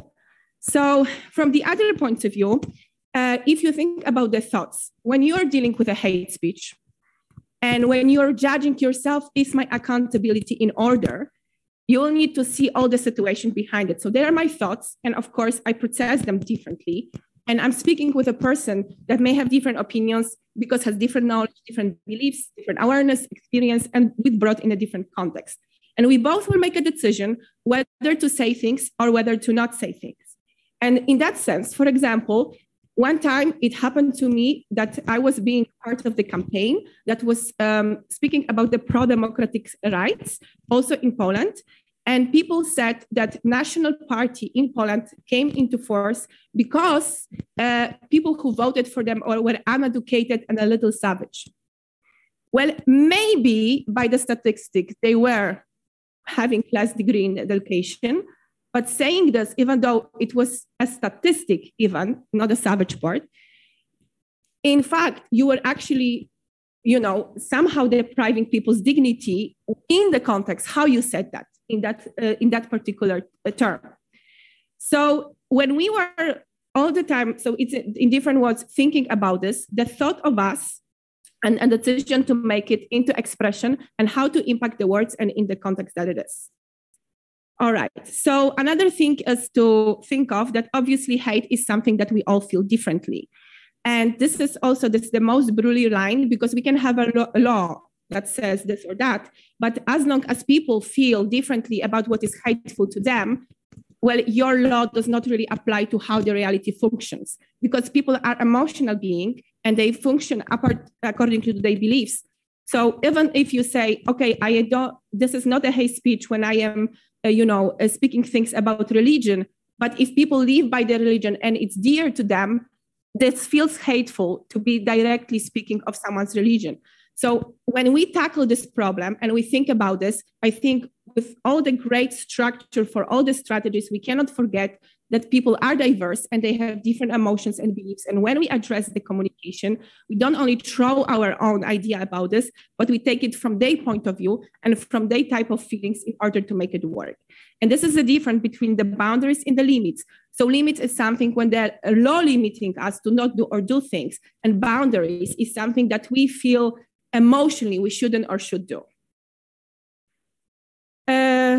All right, so this I skip, as I said. Okay, so that was the one thing just to leave you to reflect on. And I don't think we will ever have a conclusion to this because it's a process. It's not a fact. So every time you are in this situation, you will have to go through the same process. Maybe you will be in another context producing media. You have to, again, go through the same process. You need to ask yourself if you understand a person that you're speaking to, if you understand yourself, and if you producing or counter-producing media do actually, reach the person's mind and do actually give justice to the case, not only from your point of view, also from other person's point of view. So I was being told I can say something additionally if I have time. Do I have time? Yes. All right. So, okay. So now to be a little bit more practical about the campaign's impact when we counter. So as you know, all the type of different campaigns that counter hate speech on many different layers, they have different goals. Or if you don't have the different goals, they anyway achieve such result. So first thing is obviously whenever you wanna, in this power dynamic, most importantly, raise the voice and defend, let's say, vulnerable communities, because as we spoke before, the power is not on the side. So again, me speaking about white men in the white society, different situation. When we speak about women in Afghanistan at this point, it's not the same impact. So obviously you want to raise and you want to empower vulnerable communities to make it more equal. So even if we argue, we are a little bit in the same position. So empowering the vulnerable communities is just speaking up for them and giving them more place in the public sphere.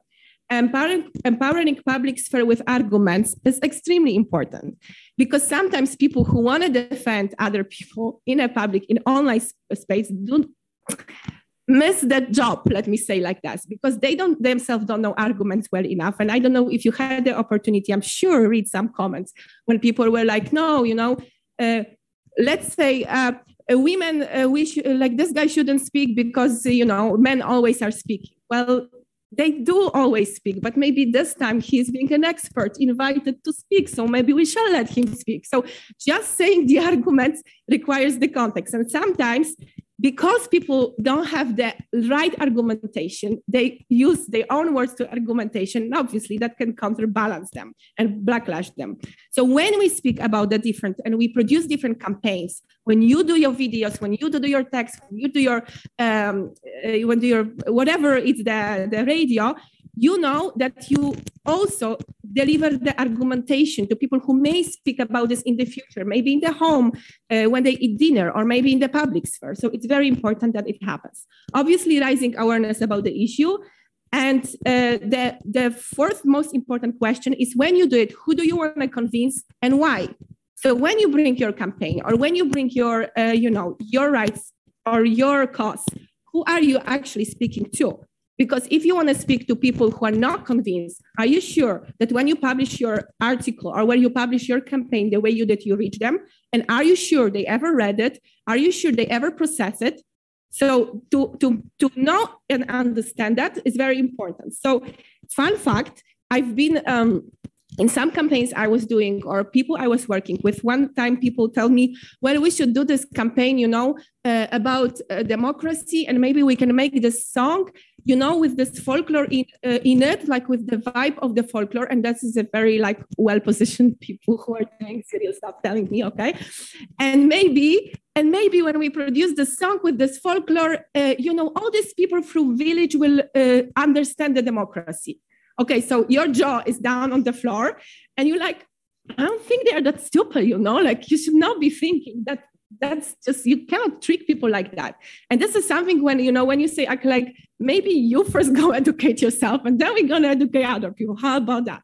So the point is, if you do not know your audience, and by know, I mean, not judge, not assume, not think that I know, but really go and talk to people on the partnership level, not with assumption that you know better. Well, most of the campaigns you do will actually miss the point. You all probably have friends who weirdly have super weird, according to opinions, and you don't know why, because they're super intelligent, and then they come with the stuff that you're shocked, But when you talk more, well, there is a fear behind this, there is an unknowing behind this, and all different things. So to understand very well who is your audience and who you speak, but really well. And really well means being in touch and contacting and really talking to them, not doing the research in internet about them, but with them, is a most important, let's say, one of the most important points. So this is also to summary. So you have the pitfalls that are happening within that. It's speaking to my bubble, self-satisfaction, great enemy of any campaign. So I produce something amazing and my team is great and we are volunteers or we are working and we achieve amazing things. And that's why we've done job. No. You might do actually all of this. You can imagine how much money European Union spent on a lot of different programs that no one of 1% of people who went to Erasmus ever attended. I mean, this money could go to, I'm sorry, I'm a big fan of European Union, but if you did your research and you weren't satisfied about releasing your new website with your new programs that no one knows about except of 1% of Erasmus students, maybe we would be in a different situation. So that comes to no measure and follow up. So because you're so self-satisfied and you have your budget counting and you did your campaign and you put it to donor, you maybe not always really measure if that really worked and on whom it really worked. And that is really has nothing to do with a professionalism. It's just sometimes how our mind is functioning. Wrongly defined goals. So the goals that we spoke about. So, you think you're doing one thing, but in fact, you don't really sure if it's going to really work and you do different things, but, in another direction. And again, communication built accordingly to your perception. So this is what I mentioned before. So what I think about the others, doing the video clips with the folk, for sure will get people to democracy and this type of stuff. And okay, and the lack of understanding to whom to speak, so profile, but also type of leadership. Type of leadership. When you're doing your counter campaigns, it's a different thing if you have people who are really maybe not having enough exposure to the topic that you're talking, this is your audience, and it's a different that you have paid governmental trolls that don't even believe in what they're writing. They're doing this because they have political goals. It's a completely different situation. I mean, hitting that campaign against countering this campaign and countering the let's more organic hate speech, it's like just a different weapons that have to be used there completely. And you need to know what you're dealing with. Oh, this is my last. Okay, great. Okay, so I did a little bit squeeze two different topics. So one was a little bit more abstract about the accountability, and one was a little bit more practical. Hope it made sense together. But at the end, I just want to tell that even if it sounds very banal to say, but it's like just so crucial to have a check on your own perception all over time. Every time and every day, whenever you even have a conversation, or whether you produce something, and on the perception on others, because at the end, everything that we do is a result of our mind, and the accountability. So the decision whether I do or someone else do is more important in some way than in an execution than the law that is being set in that, because law gives us a frame, but at the end we will have to think how to execute within the law, and if our speech is going to be opinion, or if it goes to the ground with this balance of power, it's going to turn into the hate speech, even if we don't mean it. Thank you, Katarzyna. There are some politicians who sound very accountable for some group of people here in Turkey when it comes to hate speech, Okay, thank you for your presentation. Okay. Kerem Altıparmak'la devam edelim. We will continue with Kerem Altıparmak, who will talk about abuse of hate speech provisions in Turkey, criminalization of religious hate speech, or blasphemy. I'm speaking Turkish, so aslında. In fact, I had an hesitation whether or not I should speak in English or Turkish, but you will now see in a while I will be using a very local thing. So I put it all on the shoulders of our interpreters, at least for the audience following Turkish, will make them more familiar to our local circumstances.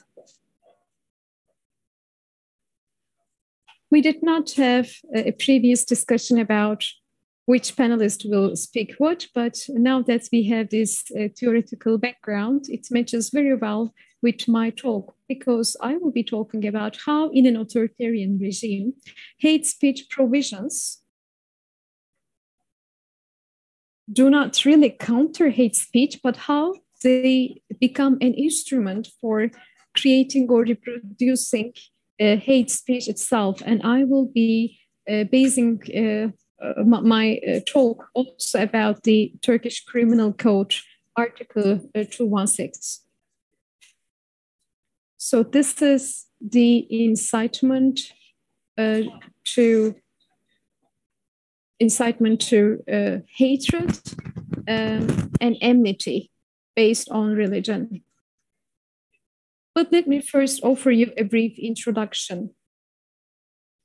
This was the former Article 312 of the Turkish Criminal Code.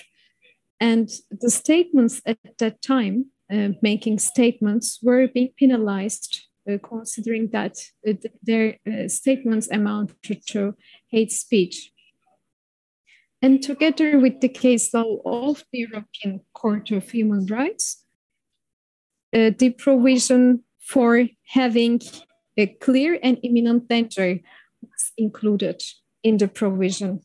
However, as you would appreciate, we can see some fictitious or fantastic judgments. Let me give you one example. The Central Council of the Turkish Medical Association made a statement that war is a matter of public health. This statement came during the Afrin operation. You may remember at that time, the president of the republic clearly targeted the Turkish Medical Association in his statement. And the members of the Central Council were detained, taken into custody. If I'm not mistaken, they remained in custody for 5 days.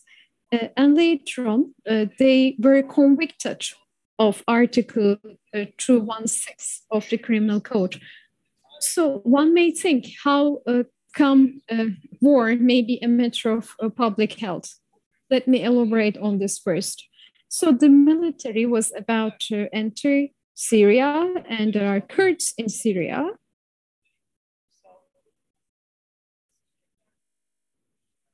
And since there are Kurds in Syria and our army is entering into Syria, and one may have the perception that the actions are against Kurds because they are considered as enemy. So through such assumptions, the Medical Association's statement was considered that it was inciting public to enmity. And by the way, it can take many years for that kind of cases to be finalized. I would like to talk about the third paragraph of Article 216, which is about the state of person who publicly incites or denigrates public, who publicly denigrates others. However, when we look into the enforcement of these provisions, we can actually see that it is rather the paragraph 1 of Article 216 and not 3.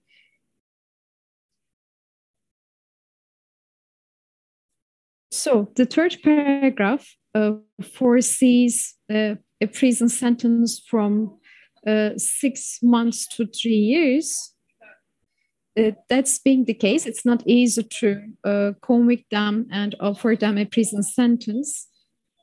So they initially detain people on charges of paragraph 1, but later on they convict due to paragraph 3.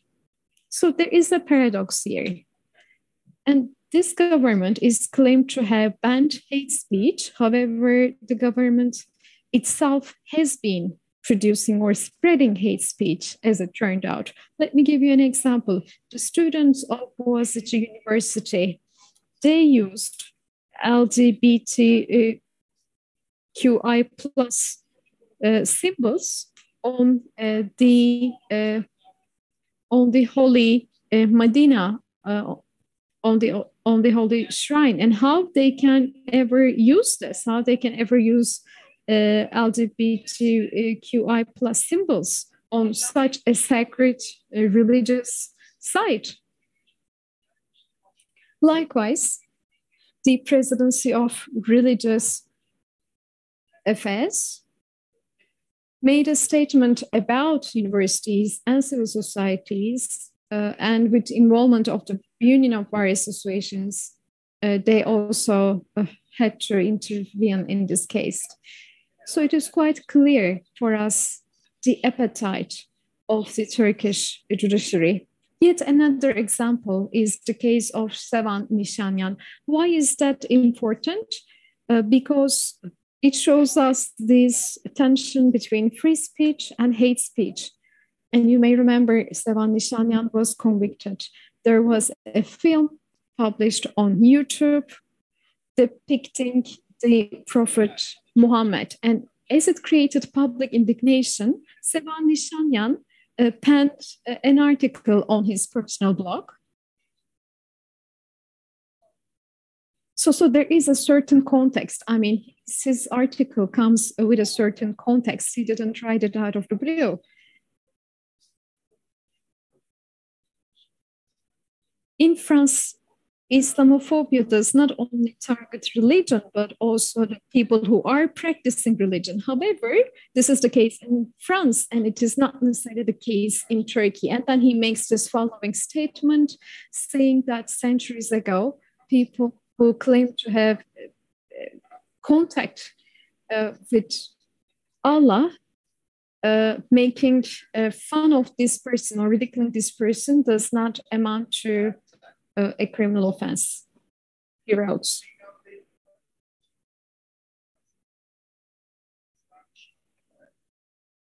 So there is a reference to the Prophet Muhammad,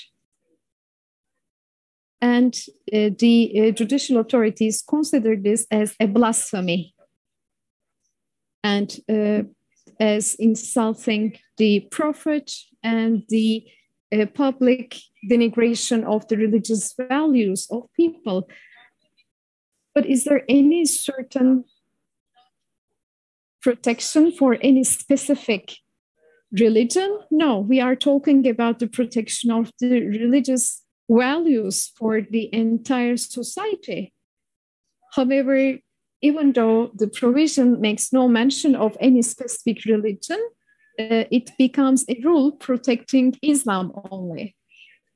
And what about the public order and peace? According to the judicial authorities, that also disrupted public order and peace. So if you can throw some others as a public figure, then it may be also a problem disrupting public order and peace. And this would be sufficient enough for the judicial authorities to consider this as a crime. One does not need the premise of clear and imminent danger. So it is enough premise for this to qualify as a criminal offense. This was the opinion of the judicial authorities.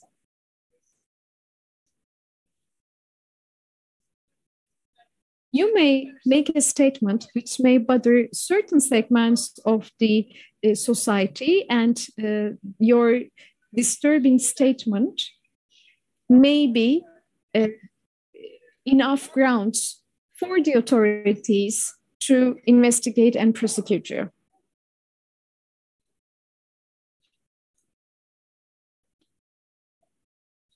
So one aspect of the problems here is the boundaries of what is sacred. It is not only limited to the Prophet or to the God, to Allah. However, the boundaries of what is sacred constantly expanding. Another example is the tweet on Hayam. Hayam is the poet, and Fazıl Say, the pianist, wrote a tweet on Hayam. He was first convicted, but later on it was overturned by the Court of Cassation, by the upper court. Fazıl Say stopped using the social media for a while, and after he came back, he stopped using Twitter for that purpose. And then there is also the example of Fırat Eres.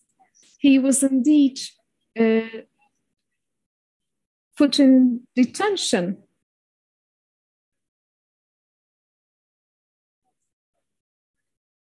So Karamollaoğlu once claimed that there can't be any lies in Islam. Lies have no place in Islam. However, Fırat Eres wrote back saying that it is possible to see lies in Islam. So this is why he was detained. But since he could not be present based on 216 third paragraph, he was put into prison in line with paragraph number 1. And this is again the case of both university students, the use of LGBTQI+ symbols on sacred religious sites and a picture of sacred sites. And here is the case about the Bahri situations, Ankara Bahri situation and Diyarbakir Bahri situation. The Presidency of Religious Affairs makes statements about homosexuality and how it doesn't have any place in Islam. And he also makes statements about adultery, and adultery is a great sin, and many people committing the offense of adultery are now infected with this virus. So he is clearly making connotations. He's clearly trying to establish a linkage between the virus and homosexuality. And afterwards, the Bahri situations made a statement that we have been perplexed to hear from the president of a religious authority that he could make such a statement about certain segments of society.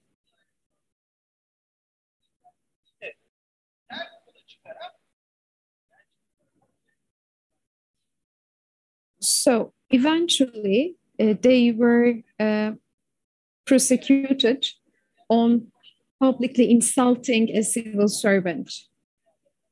So yes, these are all the sacred values or sacred sites. Another example about that. But there is one more. Hakan Aygün wrote a tweet about IBAN numbers. During the COVID-19 pandemic, we were going through a crisis. It's a health emergency, and people have been providing bank account numbers on TVs. This may definitely end up like lost in translation moment. But as of today, Fırat Enes was investigated with the first paragraph of Article 216, but later on he was arrested on the third paragraph. Likewise, in other cases, insulting the president of the country, for instance, there is a certain time you can actually detain these people. And later on, there was a constitutional court ruling. The constitutional court ruled that this constituted a violation of rights, since one cannot make such an arrest based on the first paragraph. Another example is spreading videos of Ciao Bella song. So in fact, the Ciao Bella song is played from the mosque, from the loudspeakers of the minaret. And those who shared this video, they were called to offer their statement and later on arrested.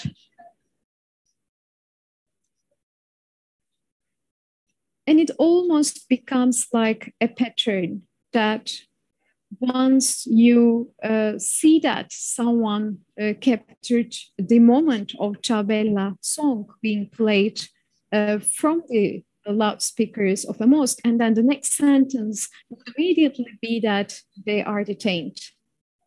Another example, enjoying rakı at a dinner table on a holy religious day.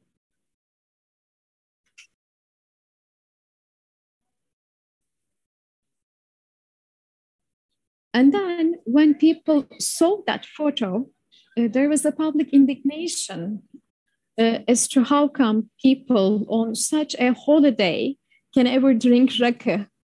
So again, we see the importance of protection of a religious value or a sacred value. So you may want to drink rakı, but especially in those days, one had to think twice before inviting someone else for rakı. And they also detained this person. He was taken into police custody, but later on he was not arrested. So this is the last example of countless other examples. I used to be a faculty member at Ankara University once, and I had to be a lawyer or advocate for my student.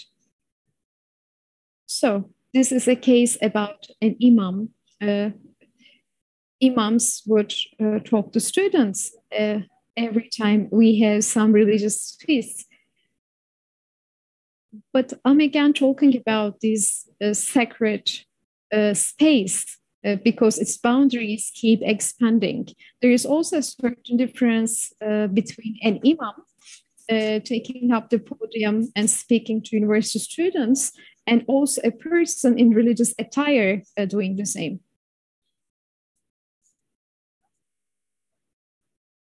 So in this particular case, there was an acquittal verdict.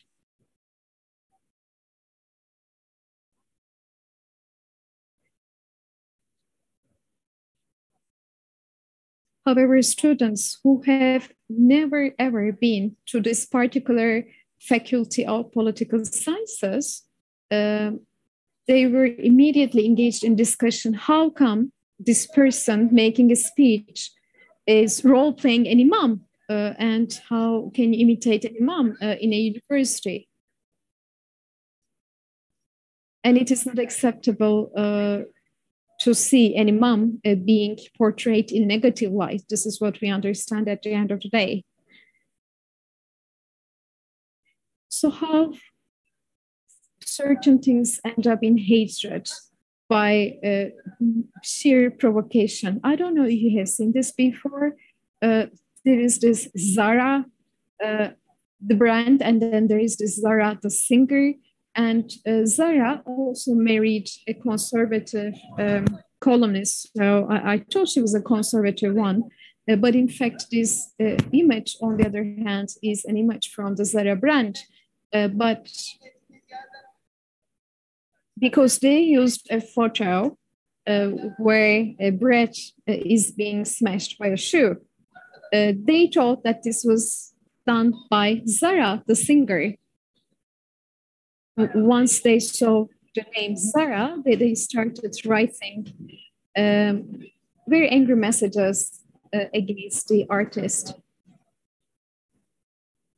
So after all these examples, let me try to offer you a more conceptual framework. When I go to visit a prosecutor in his office, he always tells me free speech is not limitless. It comes with its own limits. But we need to understand the boundaries, these limits. Where do these limits start? Where do they end? Yes, free speech, freedom of speech is perhaps not unlimited. So freedom of expression, according to the additional provision of the American Constitution, of the US Constitution, that there are very clear definitions. And there are so many conventions we have been talking about, but indeed there are very few definitions, and freedom of expression is central to many other fundamental rights. And it should not be something vague if we need to live in a free society, in a democratic society. This is one of the basic necessities, just like air and bread. And it is very important that you have such a trump card so that you can always use this trump card when needed. And this can also be likened. One cannot make hate speech equal to protecting religion or religious values. there may be a certain conflict or tension between the freedom of expression and freedom of religion or conscience. For instance, these people who were drinking alcohol or rekha on a religious day, to what extent they have impacted the rights of others, or a student who came up to the university podium and role-played an imam, how come he affected the lives of others or the religious rights of others? They claim that they find it offensive, or they feel very sad about such things, about religious. But I mean, this is not enough grounds for us to prosecute them. There is also a difference between blasphemy and hatred, religious hatred. It is quite similar to racism indeed. They are being targeted only because they are Muslim. And at least in Turkey,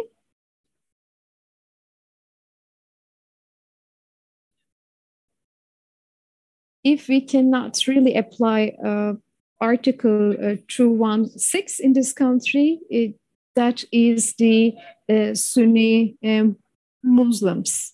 We cannot really apply the second paragraph to Sunni Muslims. On the other hand, one can always change religion as opposed to his or her race. And I can always criticize religion. Sometimes I may do so by using humor. Sometimes I may question the very existence of religions. This has nothing to do with the public sphere.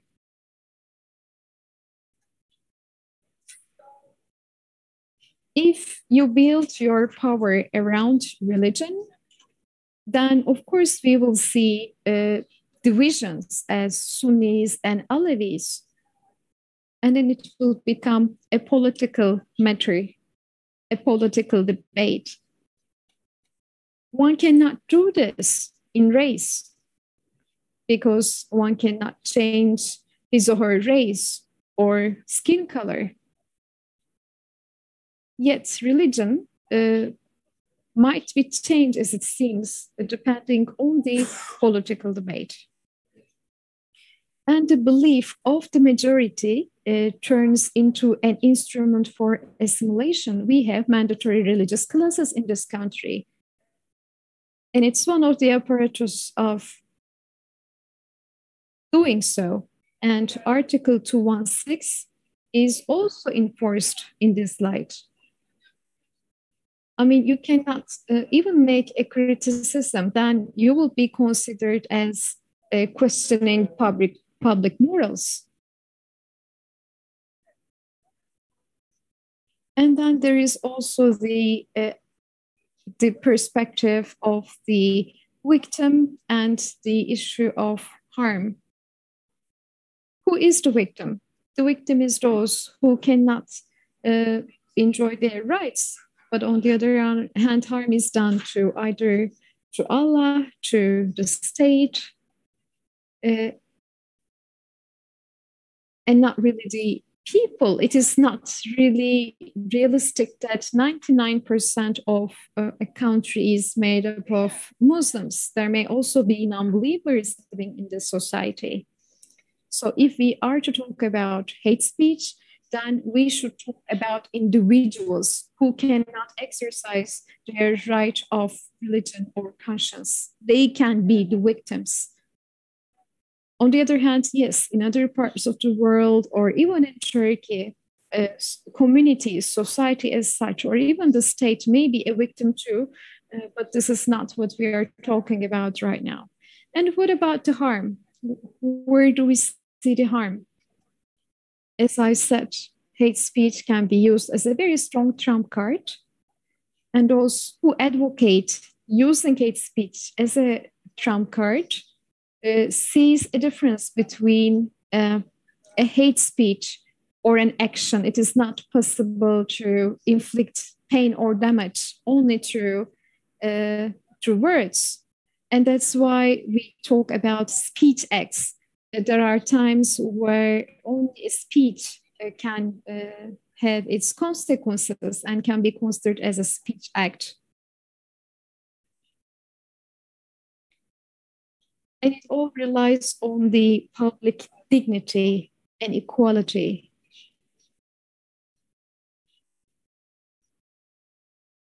Everyone should have the chance to benefit from equal citizenship or a dignified life. Jeremy Mulder, in his book, talks about this. He gives several examples of speech acts. However, none of these examples that we have experienced in our country are tantamount to speech act. Would expressions about belief or religion disrupt public security or public order? Let me also talk about heckler's veto. We will oppress, we will make a lot of noise, we will make it disappear. So I have said a lot today. And then after my speech, you may target me with your verbal criticism, but afterwards you may resort to physical violence. You start beating me, and then at some point, the state itself stops you from beating me. And unfortunately, we have experienced a very grave, a very dark moment. It was the Sivas massacres in Turkey. Aziz Nesin, he was there. So who was the victim there? It was not the people who set fire on this hotel in Sivas where intellectuals were staying. The victim was the intellectuals, and we cannot really turn it around by arguing with heckler's veto. So here is the bottom line. If you are bothered, do not check photos of people who drink alcohol on a religious day.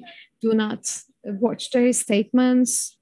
Let them live their own belief. Let them live their non-belief. But this is definitely is not the hate speech. Thank you very much. Thank you very much. You gave us a chance to think over the definition of hate speech once again. Social media platforms have their own way of defining it. Other actors have their own ways. Media has a certain way of defining it. But it all depends on the context, as you said. That's what I can say concerning the freedom of expression. We also discussed about the limits of hate speech, freedom of expression. I want to turn to the audience if they have any questions. Otherwise, I have many. Do you have any questions? I will go ahead. Okay. There's a question in the audience. Thank you for the presentations. I have a question to Kerem Bey. The Parliamentary Justice Committee worked on the social media aspect. To what extent do you think they can expand the scope of hate speech given the recent legislative changes? It's not directly linked to the hate speech, but Article 8 could be relevant here, referring to Law 5651, Article 8. In case of commission of certain crimes, the content could be taken down. According to this article, we're stuck with fake news, but fake news is just one aspect of this horrible piece of legislation. There is a need to have a decision taken by the judge of civil court of first instance. Without any court decision, the there will be a way to take down the content according to the legislative changes. Think of espionage, because there are new provisions concerning espionage too. That might be used or misused as basis. But because you referred to the hate speech, I think I get your question better now, because it refers to 217/A. For example, there might be a claim, you lie about Turkishness, you lie about our president, or one can claim you're lying about our army. Whether it's true or not, it might be, yes, partially linked to hate speech articles, so the scope could be expanded, yes. How do you think that is going to impact the public security as an imminent threat? Well, it depends on to what extent they're going to expand the scope. It could be used as a legitimate basis. The world is also discussing about fake news. During the course of the pandemic, some circles were trying to prevent some people wearing masks. I mean, if that happened, given the context, then just because some people discouraged people from wearing masks, what does that mean? Is that an imminent threat to public security?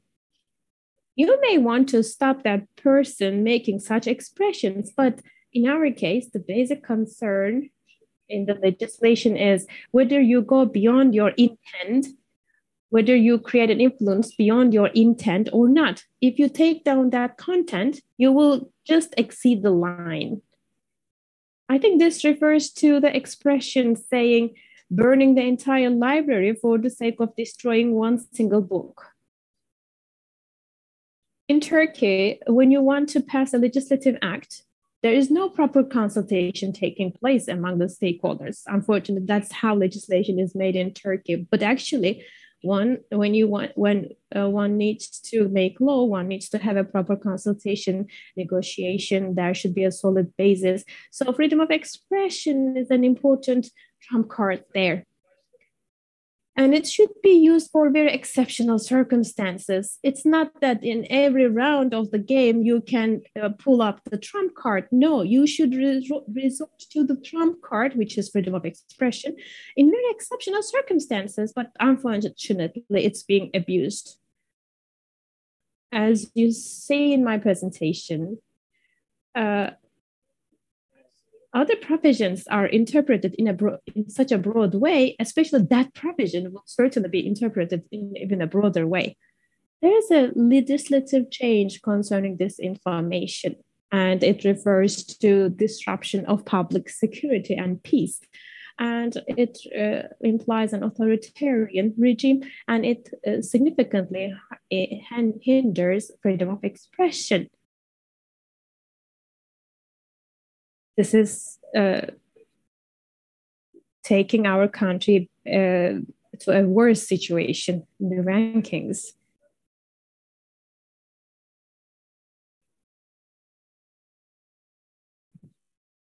According to the most recent amendment, there is a reference to public security and peace again. But I think German example could be referred to as a good practice. We know that country has been working for quite some time on the definition of disinformation and hate speech. In Turkey, we don't have a definition. What is it exactly, disinformation and hate speech? We're trying to prevent that, but we don't know what we're trying to prevent because it doesn't have a definition in Turkey. I think we will end up finding ourselves under heavy censorship eventually.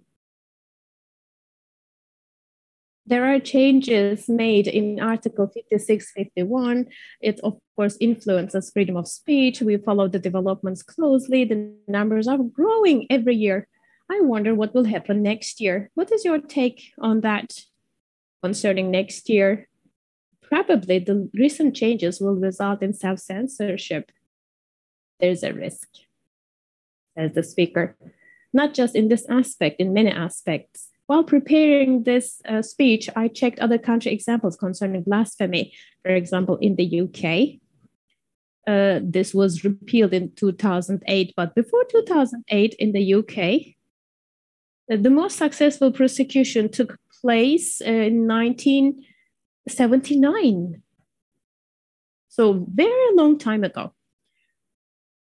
And there was another example, a person who was sentenced to 6 years imprisonment because of insult to president in Sweden. This insult was against Swedish king. How relevant is that? In Turkey, there are 150,000 people who are charged with insulting president. In Sweden, there is only one person in many, many decades. Well, those legislative acts will be resorted to very frequently, I am sure. I believe freedom of expression, which is already very limited in Turkey at the moment, will be even more limited in the future, in the coming years. Social networks assign representatives to countries, right? They set up branches in different countries, but they are not subject to any sanctions, according to the local legislation. But now we have this disinformation article, according to the legislative changes. According to that, if the social media company fails to provide the government with relevant information regarding that specific usage, then the government will have a right to limit 70%, 90% of the bandwidth of that social platform company. Kemal Kılıçdaroğlu may, for example, deliver a speech and say president is lying. In that case, nothing is going to happen to Kılıçdaroğlu because he is the leader of the opposition. But if you, as a Twitter user, retweet what Kılıçdaroğlu said, you will definitely be prosecuted, in my opinion. And if Twitter fails to provide information concerning this user about that tweet to the government, then the government will punish the social network company. So there will be very grave consequences. Do you have any other questions? Otherwise, I think we can finish this session. Thank you very much.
konuşmak Ben için. her konuşurken. Her konuşurken. Burada kırmızı ışık yanıyor zaten şu mikrofonun üstünde. Tamam. Bu çalışıyor demek. Ha, benimkine basacağım. Evet, sizinkine basıyorsunuz. Kendinizi sessizliğe almak için de tekrar basıyorsunuz.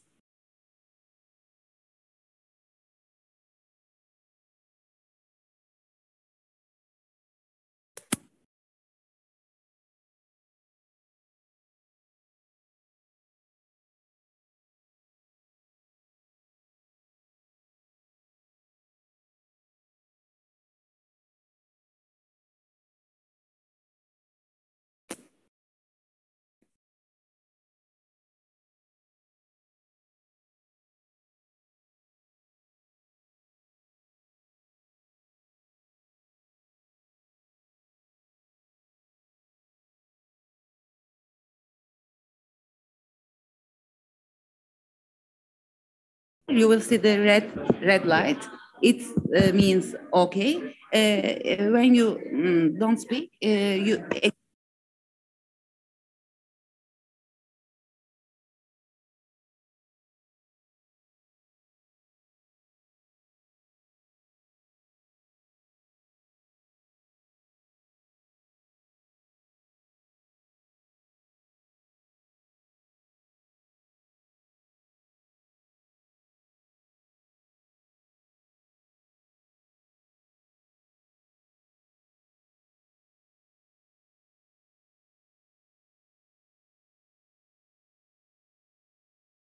You will see the red light. It means okay, you can speak. When you don't speak, you.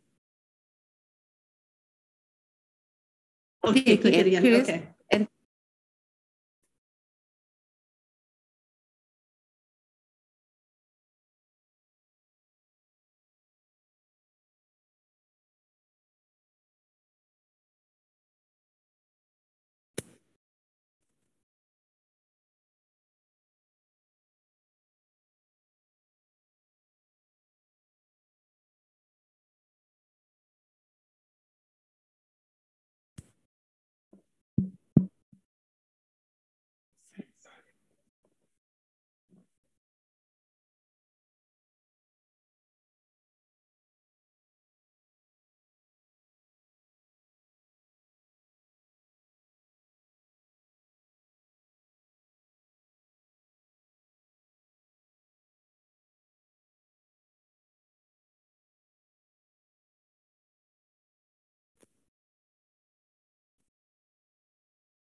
Merhabalar, hepiniz.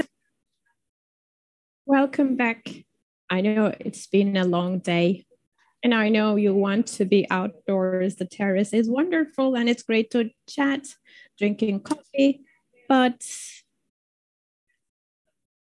we're going to conclude this conference with quite optimistic sessions. Maybe the poison is hate speech, and panacea is going to be this panel. We will talk about what could be done against organized hate speech, what organized efforts could be made. The UK and Belgium and Hungary examples will be presented. There are such organizations that were established after 2000. And those who have been leading these organizations will take the floor on this panel, especially after 2010. There was an increase in populism, problems concerning migrants, refugees, economic crisis, war, that fueled, unfortunately, hate speech across the globe. So it's no more at an individual level. We're talking about fighting against hate speech, not at an individual level, but at an organizational level. The struggle is no more an individual one. It has multi-dimensions. It has financial dimension, awareness-raising dimension, and many other dimensions that were discussed in the previous panels. Freedom of speech, misinformation, disinformation, and so on. So there is a variety of organizations that are fighting against hate speech in different dimensions. We will take a look at those dimensions in this panel. I won't take more time. I want to turn to our speakers. First of all, we will listen to Mr. Tamas Berets. He's an expert in the field of sociology and criminology, and he's been researching violent extremism, online, offline hate speech, hate crimes, both locally and globally. Since the beginning of 2016, he's been working at the International Network Against Cyber Hate as the head of research and analysis, collecting data, conducting research on hate speech online. And his speech will be on the dangers of hate speech and methods to fight it. It's over to you. Hi, everybody. Very nice to be here. Thank you for the introduction. In my presentation, I will aim to define hate speech because, some people said that we all know what hate speech is, and to a certain extent that's true, especially among experts. But still, in general, it can become, thank you. It can become very, very hard to define it, especially for, average people in general, but I think even as far as social sciences go, it's very, very hard sometimes to define hate speech, especially when it comes to gray areas. After that, I will go through some things about why it is important to step up against hate speech.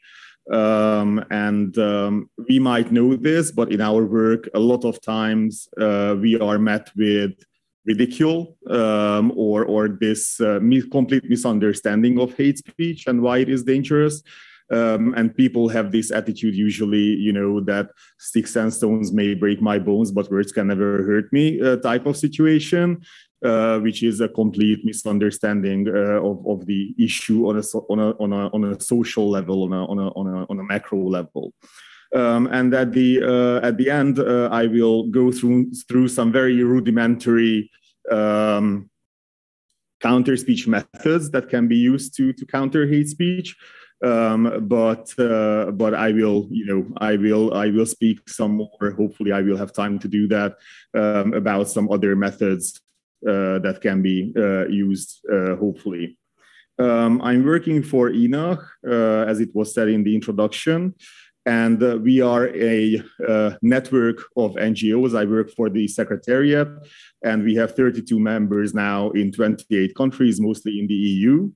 And between 2016 and 2017, we were running a project, and one of the aims of the project was to define hate speech.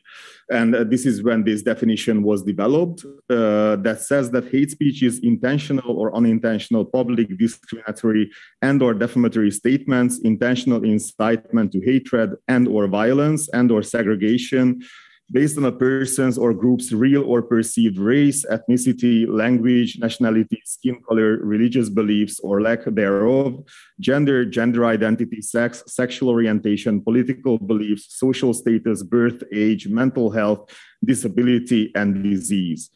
Now, this is quite a mouthful. I will give that to anybody. But we wanted to make it as elaborate as possible, basically, because we find that very often when you try to shorten the definition of hate speech to make it easier to digest, it can become very generic in a certain way, and it won't cover every aspect, of this phenomena. So you have to be kind of this elaborate and this long to really capture what hate speech is. And this is because, as I mentioned, there's a lot of gray zone, and we are running into that gray zone more and more, especially when we are monitoring social media, which I will talk a bit about later, that there is less and less very, very open hate speech on mainstream social media platforms. And because of that, there is a lot of debate as to where the actual limit of free speech is and where hate speech starts. So it's sometimes it can get very, very hard to find that boundary. Yet at first, in our work, very often we have to tell people, that free speech is not limitless.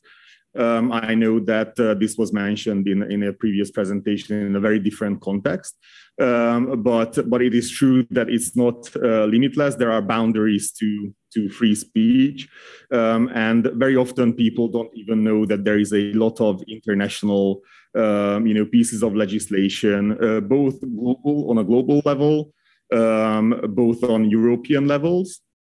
And then there's a lot of national legislations, especially in the EU and the Western Hemisphere, but even globally, there are a lot of countries that, define hate speech somehow. Sometimes, that's used for not very good reasons, but very often, these are there to protect certain vulnerable communities within our societies. So internationally, these are three examples that deal with hate speech. One of them is the Universal Declaration of Human Rights that was enacted in 1948, so quite early on. Then the International Covenant on Civil and Political Rights that was enacted in 1966. And then finally, the International Convention on the Elimination of All Forms of Racial Discrimination, and that's from 1965. So it shows very clearly, that very early on this social problem was addressed in multiple international documents. The Council of Europe also has legal documents on this. Which is the additional protocol to the Convention on Cybercrime, and the other one is the explanatory report to the additional protocol to the Convention of Cybercrime. So these are all, again, international documents accepted by dozens of countries that define hate speech in a certain way. I guess the presentations will be shared with everybody afterwards, so you can see these, see the full text of these documents online. Now, on a European level, there has been a lot of developments since 2016, since I started out in this field. In 2016, the European Commission signed a document called the Code of Conduct on Illegal Online Content, with multiple big social media platforms. By now, basically, all mainstream media, social media platforms are signatories to this. So this means Facebook, YouTube, Twitter, LinkedIn, TikTok, and I think Spotify maybe is thinking about signing now. So there's basically everybody that counts signed it. There was also a commission recommendation in 2018, and there was a communication from the commission to the EP that aimed at defining, how to tackle illegal content online. Now, since this code of conduct was signed, a lot has changed within the EU, at least, as far as social media-based hate speech goes. Very, very soon after the signature by the platforms, the Commission realized, that it's great that we have this code of conduct, but it's kind of a wish list on how the platforms should deal with hate speech. Because basically what they stated is that if a piece of content that is illegal is reported to the platforms, they have to assess it within 24 hours. And if it is indeed illegal, they should remove it. Basically, that's the gist of it. So ever since then, the Commission, together with ENAC, built this monitoring system where together with dozens of NGOs all around from the EU, we keep checking the adherence to this code by the companies. And we have seen quite a lot of good developments, even though obviously there's a long, long way to go still. But as I said, one of the results of this is that it's getting harder and harder to find really, really clear-cut hate speech on mainstream social media platforms. This is one of the reasons why. Also, there are national legislations, as I mentioned, and those you can find on our website. Everywhere where we have a member, we have a section on our website that gives details, how hate speech is defined by the law of that country. Most European countries, and especially EU countries, have some kind of law. They all have their own flaws and positive sides.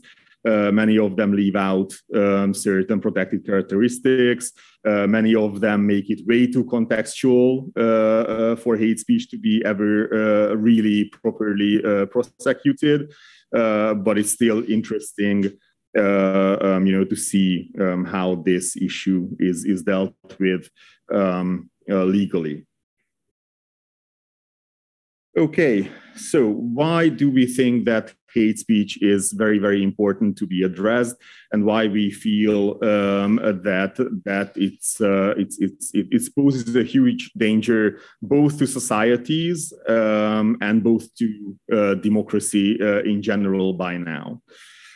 So I will present two different types of models that deal with basically how hate speech can lead to actual hate crimes and even genocides, and I will bring some examples of this later on. What we have to state is that hate speech doesn't necessarily lead to hate crimes every single time, but whenever there is a hate crime, you can usually, kind of trace it back to some kind of hate speech somewhere in the perpetrator's online presence, beforehand. So this is the FBI 7-stage hate model. In my previous job, we used to use this to classify hate groups and how dangerous they are. And originally, it was developed to address skinhead groups in the US, how they develop and how they go from starting out, to actually committing hate crimes. And we think that it's very, very useful to take a look at this as a hate speech, stages, basically. So this model shows, that the haters never start with violence already, or even symbolic violence. They always go from getting together, encouraging each other, using more and more hateful language towards their targets, and then from there they go to violence. This is the other model we use, which is the pyramid of hate. And here, we also describe that usually, violence against protected groups or vulnerable minorities usually start with bias, then moves to prejudice, discrimination, and then it only moves to violence and genocide. I don't have too much time left, so I'm not gonna go into deeper into this. Yeah, because I still want to tell like a lot. You can find this pyramid of hate on our website, and actually this presentation is also part of our counter speech training online, so you can find it on our website too if you register for our free training there. So these are some of the examples I wanted to highlight, and as you can see, there's quite a few, and the latest that we added was in 2019, but ever since then, multiple other attacks happened. And what's really, really common in these, the El Paso massacre, Isla Vista, the Rohingya genocide in Myanmar, is that social media played a huge role in all of them, in their preparation, and you can really trace back, the hate speech part of that, that then led to real life violence. And we can also, mention Breivik in Norway, who also had a manifesto online and was very active in forums. And attacks in England, Germany, France, all of these people had some kind of online presence, and they were radicalized usually in non-mainstream social media platforms or forums such as 4chan, 8chan, and Gab and other social media platforms. Why online hate speech is even more dangerous than offline hate speech it's very simple to explain. Online, the speed of the way it spreads is way more rapid than an offline discussion, obviously. But that's not necessarily the biggest issue. The biggest issue is that before online platforms, these people might have found a few people around them, to provide community for them and to kind of give them positive feedback on their ideology, But online, they can find a huge community, to support them in this and egg them on, kind of, and that can even more easily lead to violence, as we could see, for instance, in Christchurch, where the perpetrator tried to stream his massacre live, to his followers.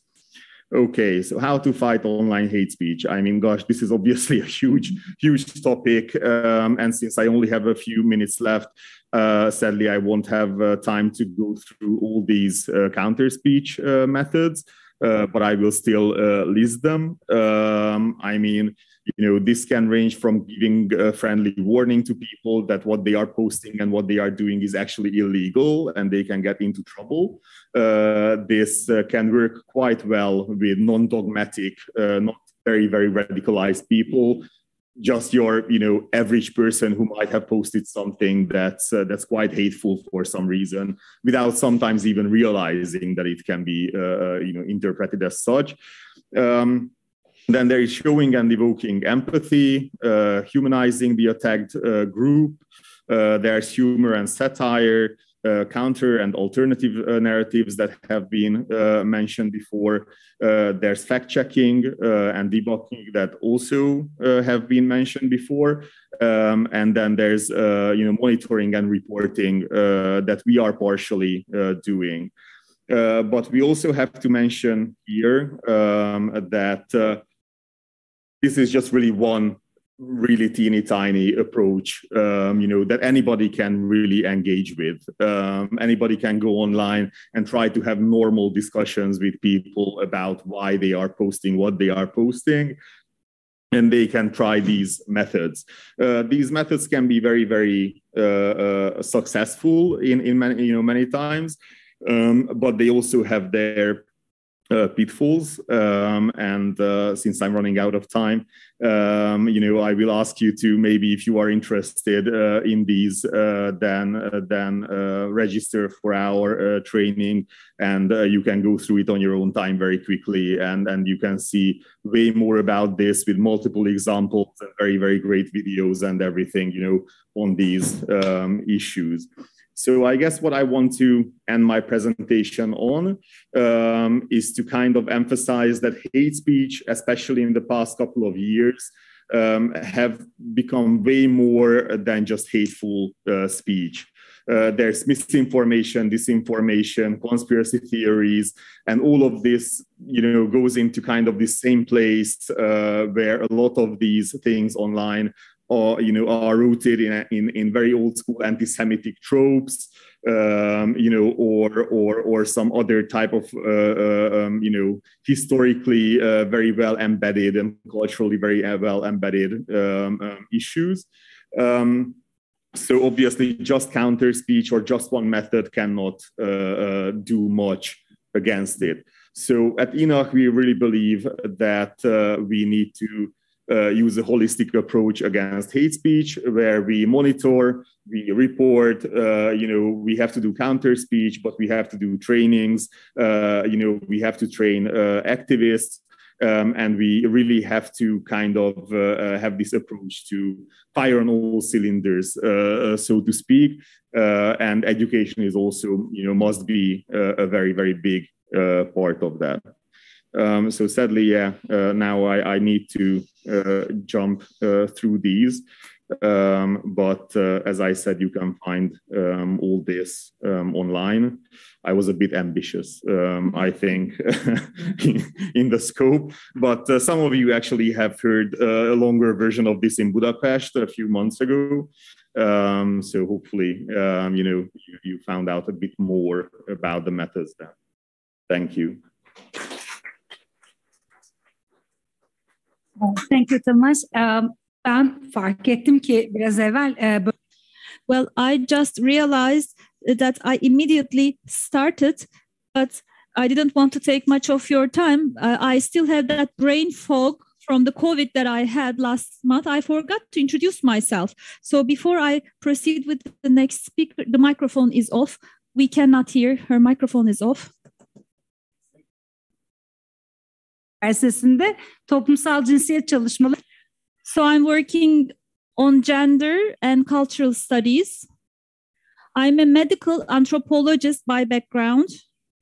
And again, I work with on Syrian. Microphone is off. Bu mikrofon da çalışmıyor, çok güzel. Ben genellikle moderatör olunca böyle. When I am the moderator, there are always technical problems like this. So, okay, I think this is working now. So, a group of Boğaziçi University lecturers and Hrant Dink Foundation employees were involved in a project whereby we analyzed hate speech against Syrian refugees in Turkey. So I'm involved in these issues. So that was my brief introduction. Now, next speaker, Amanda Morris. Amanda Morris is a community organizer.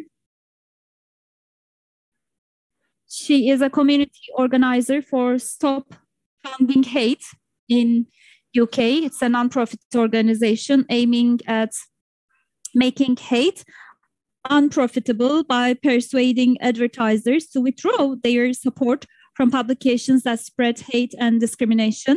And she will talk about how to stop funding hate, harnessing the power of social media for effective change. And with that, we'll give the floor to her.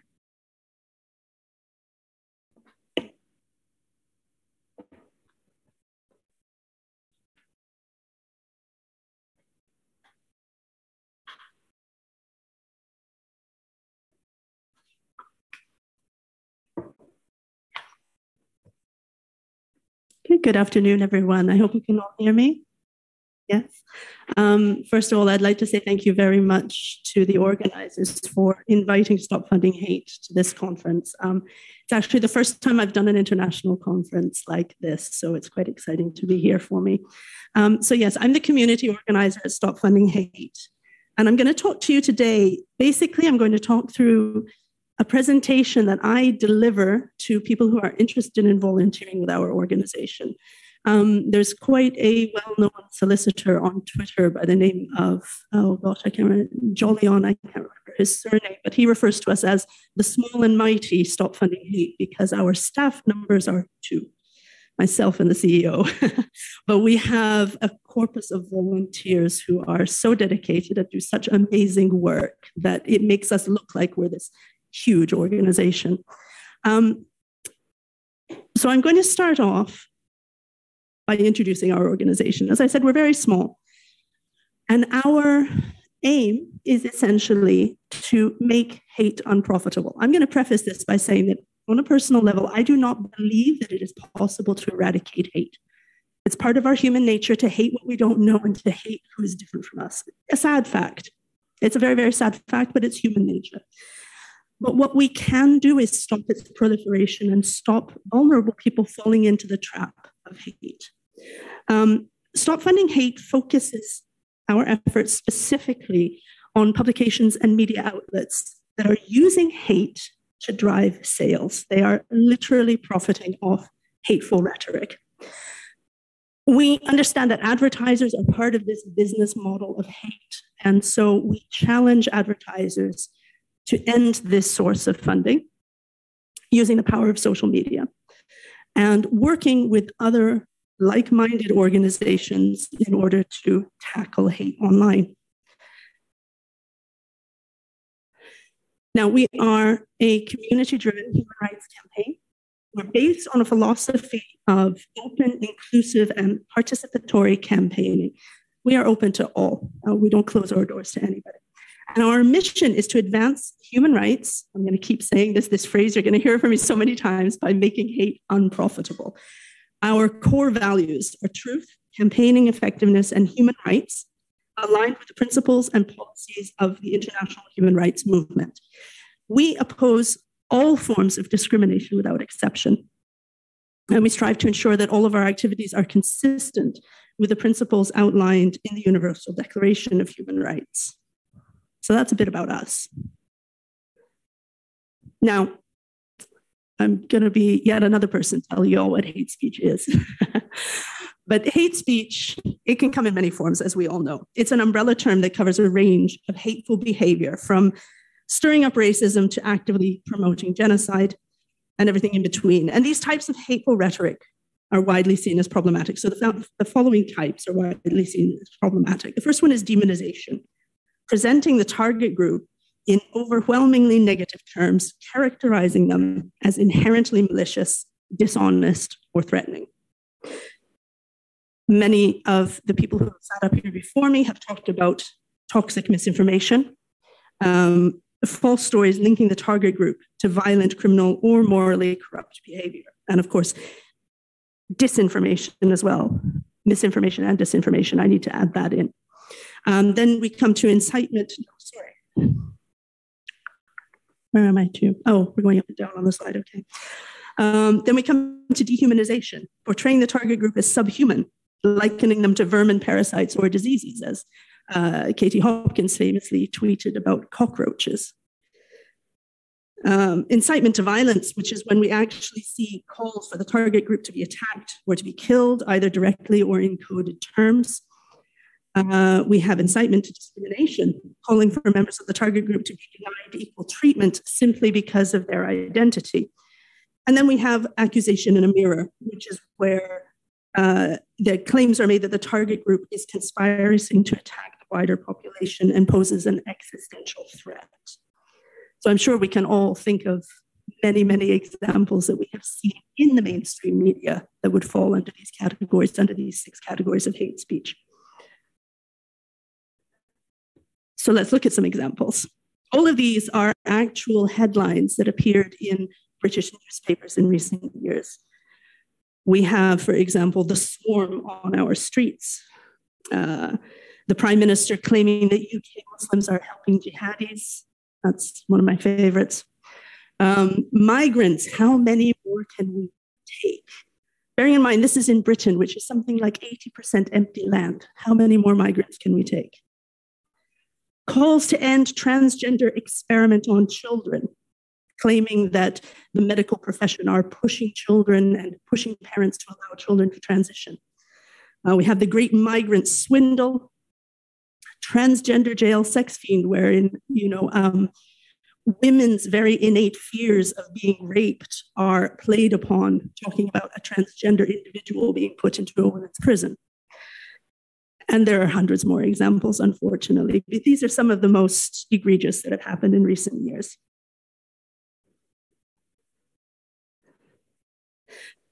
But now you might think, well, these are just headlines, and anybody with common sense would know not to listen to these. But unfortunately, that's not true. What we've seen is that hate in the media will lead to hate on social media, as we've been talking about, which leads then to hateful trolling. And unfortunately, hateful trolling happens even to those who speak out. So a lot of people who have sat up here today have talked about, challenging hate speech online by, fact checking and talking to the people and using humor. And that can work, but it can also open up that person, that activist, to hateful trolling, which can be very damaging and very, very threatening. That then leads to online hate speech from individuals. A headline could say one thing, somebody can pick it up in the social media and take it further. And then the trolls take it even further and ends up being actual hate speech that breaks the laws. And that can, not always, but if an individual is particularly vulnerable to suggestions like this, can end up in real life hate crimes being committed. So at Stop Funding Hate, we seek to disrupt the cycle here with hate in the media. Now, why is this important? I think somebody else who sat up here earlier spoke about this. We have a spectrum of convictions. Very few people believe everything that they believe in 100%. Our convictions lie along a spectrum. There are things that we know are true, 100%. We know that the chairs we're sitting on, as long as we aren't colorblind in any way, we know that the chairs we're sitting on are red. We know that the sky is blue. These are facts. There are things that we absolutely know are not true as well. But most of our beliefs lie somewhere in the spectrum, in the middle. Things I don't believe, things I think are probably false. Maybe it's false. I don't know. And so on and so forth, up to things that we know absolutely 100% are true. Likewise, on any given issue, very few people are at either end of the spectrum. But those that are usually the loudest. Those that are usually the ones who shout about it the most and who are the most vocal and the most active on social media. And this is why sharing facts often doesn't change people's minds. People who are on either end of this spectrum will actively seek out facts that confirm what they believe, right? And this is a human nature. Confirmation bias is something that we all do. So our work and the work of most activists, we feel, should focus on the people who lie in the middle of this spectrum. I think somebody else said it's like 60% of people. I can't remember who said that, but I think that that's probably a good estimate. People who may be leaning one way or the other, but they can be swayed if the tactics are right. In the same way, if hate speech is allowed to proliferate in the mainstream media, these people could be swayed towards the negative end of things. So by tackling hateful messaging in the media, we aim to disrupt the narrative, not where it starts, but where it becomes in the public sphere. Ironically, and I'm saying this ironically because every time I hear somebody say something like this, I roll my eyes, but so many people respect the mainstream media as a legitimate source of information. Now, I laugh at this because I've been doing this sort of work for a few years, and there is so much misinformation and disinformation in the mainstream media in the UK. But, people respect the mainstream media. There are certain titles, especially, that are seen as being respectable. Fact of the matter is, most media outlets are simply businesses. They're out to make money. So by making hate unprofitable, we can push back against such messaging from ever gaining a foothold. Now, some people will say, well, these newspapers are going to publish this anyway. I can tell you in the UK, we have one particular stable of newspapers. That same stable houses the Daily Mail, which is notorious for pushing anti-migrant, anti-Muslim, anti-Semitic, racist tropes. And the same editor edits the Metro, which is not like the Daily Mail at all. So it's not about what these editors believe. It's not about what these journalists believe. It's not about what these publishing companies believe. It's who they think they can make money from and how they think they can make it. So where am I? I keep forgetting to advance my slides. Okay, I've said that and I've said that. Cool, continuing on. So at Stop Funding Hate, we have our theory of change. And this is predicated on the idea that power concedes nothing without a demand. If you accept that the mainstream media holds a certain amount of power, they're not going to stop publishing hateful rhetoric unless there's sufficient demand for them to do so. In order to make hate unprofitable, our movement's aim is to create a critical mass of individuals. How many? 10? Cool. It's to create a critical mass of large companies and individuals. Sorry, let me rephrase that. It's to create a critical mass of individuals who will push back against the advertisers who publish in those publications, and to create a critical mass of large companies who publicly commit to advertising ethically, and to make it part of their corporate social responsibility policy that they will not advertise in publications that incite hatred.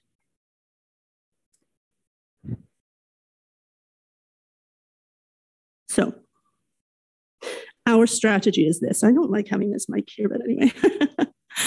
Anyway, our strategy is this. Our first we have three main core programs of work. Our first one is community-driven online campaigning. This is where we listen to our online supporter community, of which there are probably in the thousands, I would think. And we work to make Stop Funding Hate the most effective vehicle possible for addressing supporter concerns while remaining true to our core values. So building on Stop Funding Hate's original model of mass participation, campaigning through mobilizing consumer power via social media to challenge toxic media by engaging with advertisers. And I will explain this basic volunteer-run campaign in a bit. I keep referring to it, but I will explain in more detail what we can do. Our second strategy, the second part of our strategy, is an ethical advertising movement, which is a broad-based popular movement for ethical advertising. We aim to share knowledge through the How to Stop Funding Hate training program, which is what we're going through now, which will empower more people to take action. We work with other partner groups to build their capacity to use Stop Funding Hate tactics. We support and amplify allied campaigns such as Stop Hate for Profit and Sleeping Giants and many others in the UK and internationally. And then our third is industry advocacy. So by listening to advertising industry allies to understand the most effective ways to build support for ethical advertising within the industry, we support an organization that we helped set up, an organization called the Conscious Advertising Network, which is an organization that seeks to get advertisers, PR firms, PR experts, and so on to sign up to an ethical advertising promise, wherein their companies or the companies that they represent will not advertise in these problematic publications. Now, we know that we can't do this alone. The Stop Funding Hate supporter community has had an extraordinary impact. But if we are to transform this into long-term change, we need to mobilize many more people and build a much larger movement with the support of a broad-based network of allies, not only in the UK, but around the world as well. Consumer campaigning alone isn't going to be enough to create systemic change. Alongside sustained public pressure, we need the brands to set, brands need a set of practical, solidly grounded policies and guidelines to give them a clear framework for implementing necessary changes within their business processes. And this is something that we are working towards as well in our industry advocacy part of our work. Now, this was all very nice talk, but does it work? Well, here's some statistics. We launched in 2016, so 6 years ago. We're barely out of the toddler stage. In that time, our first ever video has had over 16 million views. 2 national newspapers are publicly reviewing their approach based on the pressure of our volunteer network. Facebook and Twitter, we've had quite a bit of success. We have a monthly average reach of over 36 million people. The number of anti-migrant front pages per year in the Daily Express fell from 70 to 0, partly because of the pressure that Stop Funding Hate exerted on advertisers in that newspaper, and partly because of a change in editorial management. And we have seen hundreds of advertisers withdraw from hateful media publications. Here's just some examples. Lego withdrew from the Daily Mail. The Body Shop will no longer advertise in the Daily Mail. A very large British fashion chain also pulled out of the Daily Mail and the Daily Express. PlusNet has stopped advertising on The Sun. Evans Cycles, which is quite a big bicycle repair shop retail chain in the UK, they've stopped advertising with the Daily Mail, the Daily Express, and The Sun over contradiction of core values. So it does work. These are huge international corporations refusing to advertise in these publications anymore. And we know that for every advertiser who makes it public that they've withdrawn, several have quietly done so and just not told anybody about it. And not just that. The editor of The Sun has complained about us, as you can see on this. The whole world of journalism from the middle market downwards has changed, as you can see with The Sun. Excesses of intemperance have had to be curtailed. Why? Not because the reader doesn't want them, but because advertisers will not support them. You can't make money being hateful, is what he's saying. GB News chair Andrew Neil, or the former GB News chair Andrew Neil, has said this sort of woke age when corporate executives are very keen not to be on the wrong end of Twitter or social media, the more outlandish you are, the more difficult it is getting advertising. Whoops, I think I skipped a slide. No? No, it wasn't in there. No worries. So, the very basis of our work is what's on this slide. What can you all do? And by you, I mean every single person in this room and all your friends and all your relatives and all your cousins and your colleagues, every single one of you can do this. When you see a hateful headline, take a screenshot of it alongside any advertiser that appears next to it. If it's in a publication, take a picture of it with your phone. We've all got phones. Write a polite message to the company. One of our policies is always be polite. Never be rude. No swearing, no cussing, no insulting. Polite.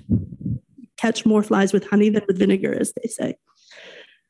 Contact them via social media or email them or even write them a snail mail letter, whatever works for you. Contact the advertiser, not the paper, the advertiser. Wait, and if they get back to you, share it. If they don't get back to you, tweet it and hashtag us, Stop Funding Hate, hashtag Stop Funding Hate. This is something all of us can do.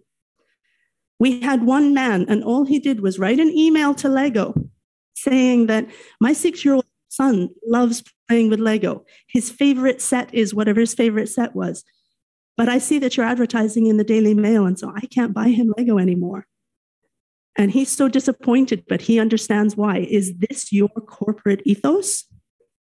One email, and Lego withdrew from the paper. So you can give it a human edge. You can make it personal. Always be polite. Never repeat the insulting rhetoric. And it works. And we've seen that it works. And I will tell you in conclusion that most papers do not want any of us to know these tactics. They're so simple and they work. Literally, any of us can do them.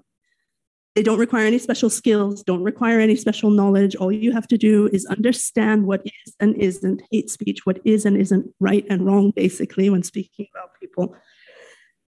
It's an effective way of empowering a broad base of supporters at the grassroots level to effect real, measurable success. And they don't want you to know about it. So please spread the word. Thank you.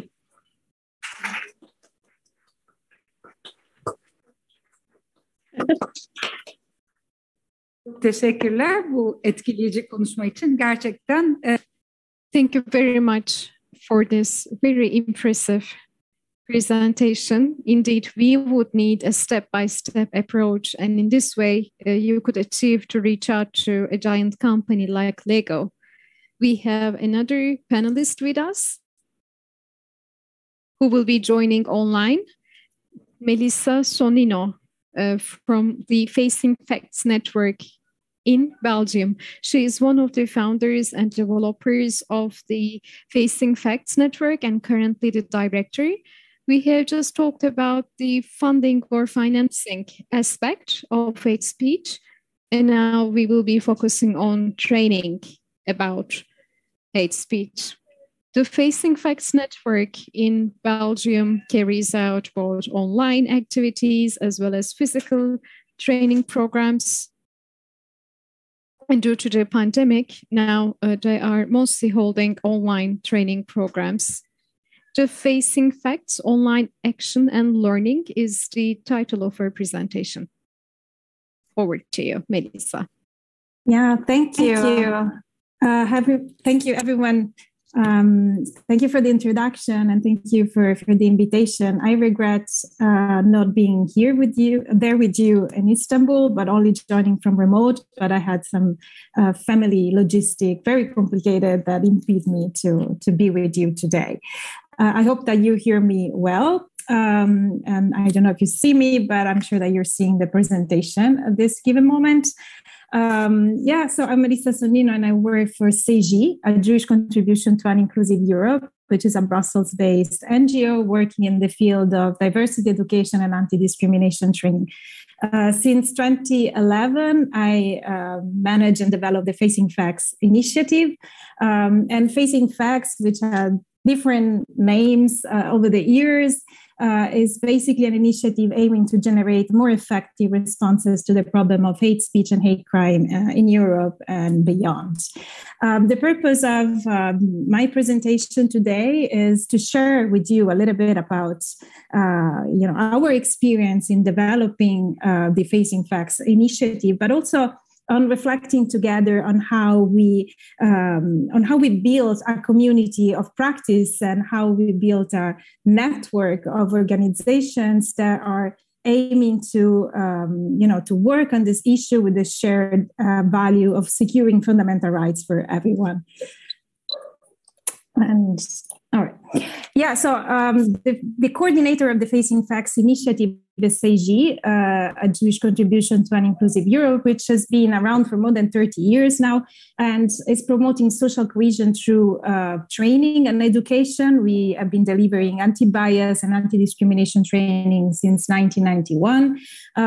We are facilitating intercultural and interreligious dialogue, and we facilitate multi-stakeholder and multi-agency cooperation, which is one of the key aspects also of the Facing Facts initiative. And we are advocating for positive measures to contrast and tackle the issues of hate crime and discrimination and hate speech. And training is one of the key elements of our advocacy messages, along also with research. Thomas before kind of outlined the Pyramid of Hate model, which is a model developed by the Anti-Defamation League in the 90s for their Award of Difference program, which kind of consists, kind of represents also the basis of some of our training. And actually, I think it represents very well how hate manifests in society. And today I'm using it also to show you how our programs at CEGI, not only Facing Facts, somehow try to tackle the different levels of this pyramid. So this pyramid, as Thomas explained earlier, show how hate manifests in society. And it also explained the growing complexity from the bottom to the top So we have at the lower level of the pyramid bias, an individual act of prejudice, where also in the second level, also hate speech might fall in that. While at the higher level, you have discrimination and bias-motivated violence, and we will see later in the presentation that hate speech can fall also in this higher level. But what I think is very important and interesting about this model is that shows us how interconnected these levels are, and that the bottom levels represent the basis for the upper level. And when the lower level of the pyramid remain unchecked, there is a high risk of escalation. And one of the objectives of the Facing Facts project is also to explore further in the coming years the connection between hate speech and hate crime, and see how uncontrolled forms of discrimination and bias can escalate into most serious and violent forms of hate. So Facing Facts is serving the process since 2011. And I'm sorry, just go back here. So at SAGE, we try to tackle the lower level of the pyramid with the anti-discrimination and anti-bias training that we do, and other initiatives around intercultural dialogue, while the higher level, the bias-motivated violence in particular and discrimination, are mainly tackled through the Facing Facts programs that have a specific focus on hate crime and responses to the problem of hate crime, and also about the issue of hate speech. Facing Facts started as a new funded initiative in 2011, and it started as a civil society organization initiative. There were 4 civil society organizations involved in the very first phase of the program, but then quite immediately we realized that the problem of hate, it cannot be only on the shoulders of civil society. Hate crime, hate speech, those are problems that affect us all, not only the targeted communities, but the general population, and is a shared responsibility, and it needs shared responses. That's why we at the beginning, we understood that there was a need also to involve all the other stakeholders that are supposed to provide responses and to provide solutions to these issues. And in 2013, we had the Facing Facts Forward conference, where for the first time we brought together IGOs, national government, civil society organization, equality bodies in the same room through facilitators process to dialogue and talk about the problem and how to develop shared and common solutions that would see the involvement of all the actors. We developed in the first years of the project several training tools and guidelines on how to monitor hate crime. But then we realized that training is not always easy to access, especially when they are run in European context and there is a need for travel for participants. That's why in 2015, we set up the Facing Facts online platform. And it's when also we started to focus on hate speech. In 2016, we developed the hate speech course, which I will talk about more about later. And we started to develop this e-learning platform. And we were glad, especially during after the pandemic, that we were already, doing this. So we didn't have to improvise online learning, because actually, according to our experience, doing a good online learning is actually comes with a lot of challenges and needs a lot of experience and expertise in order to have good quality outputs. In 2016, we started a new phase of the project where we developed a lot of more content on our e-learning platform. And we also started some research work with partners in 6 countries. Some of these partners were also national authorities and law enforcement agencies. And we developed with them also online courses on hate speech, specifically targeting law enforcement. And since 2020, we kind of we we are not established legally as a network, but as de facto, we consider ourselves as a network because we were working in partnership with several civil society organizations and institutional partners.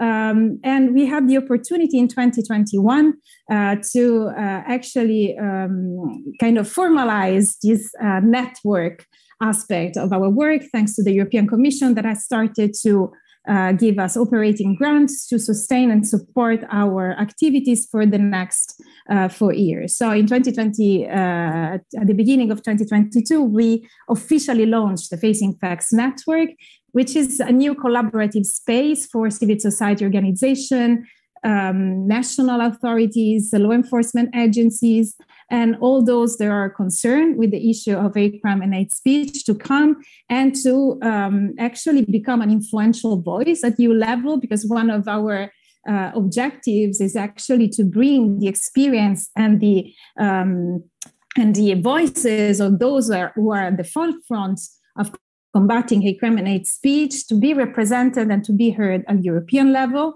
But also to improve the visibility of national practices. There are several projects also on the issue of hate speech are happening at a national level and we might not be aware of. So it is important that these national practices are brought to the attention of the international organizations and agencies.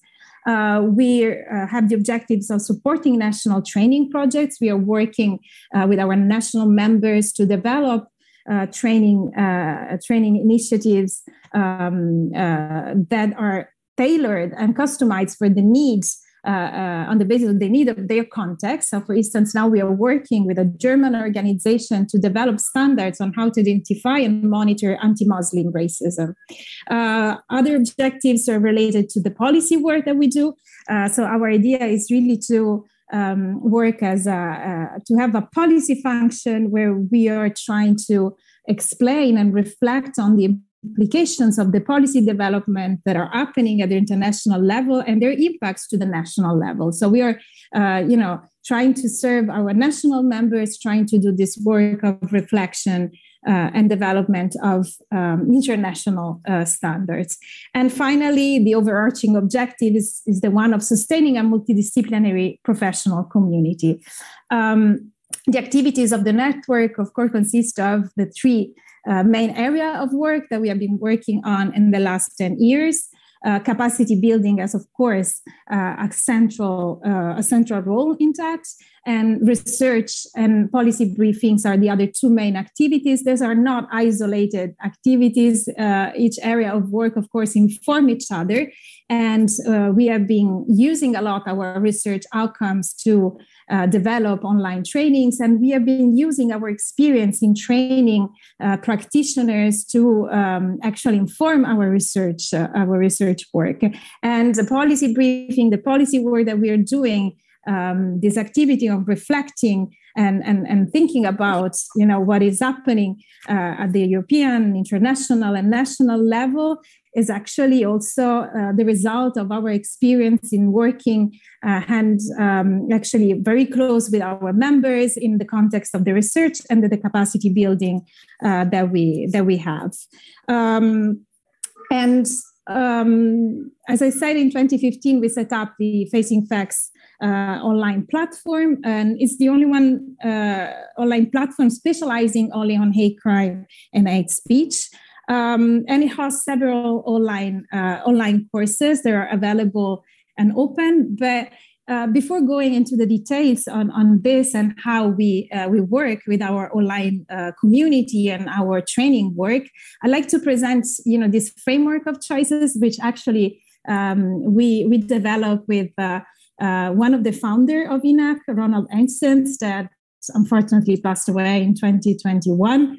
But it was essential, the cooperation with INAC, to develop this framework, which actually is informing our training course. Earlier during the conference, I heard about different counter-speech methods or what kind of roles civil society or other authorities can have in combating hate speech. The thing is that it's very difficult to find a hierarchy in the different and the multiple possible activities and action that can be undertaken to tackle the problem of hate speech. And with this framework of choices that we develop also to outline our online course on hate speech, you can see here that there are different areas of counter actions where you have counter speech that can be short-term and long-term. And long-term, it could be anti-bias education, internet literacy.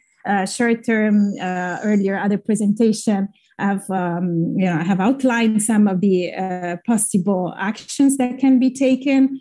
There is monitoring, like what, for instance, INAC is doing on a regular basis, which is very important to provide the evidence to inform advocacy action. And advocacy is really important, again, because it kind of, we should see all this activity as really integrated and informing each other, as without the advocacy, we might not be heard and we might not find the resources that we need to do monitoring and counter speech, and vice versa. Not doing counter speech and monitoring might provoke a lack of information and evidences for advocating for better prevention measures to the problem of hate speech. I'm sorry.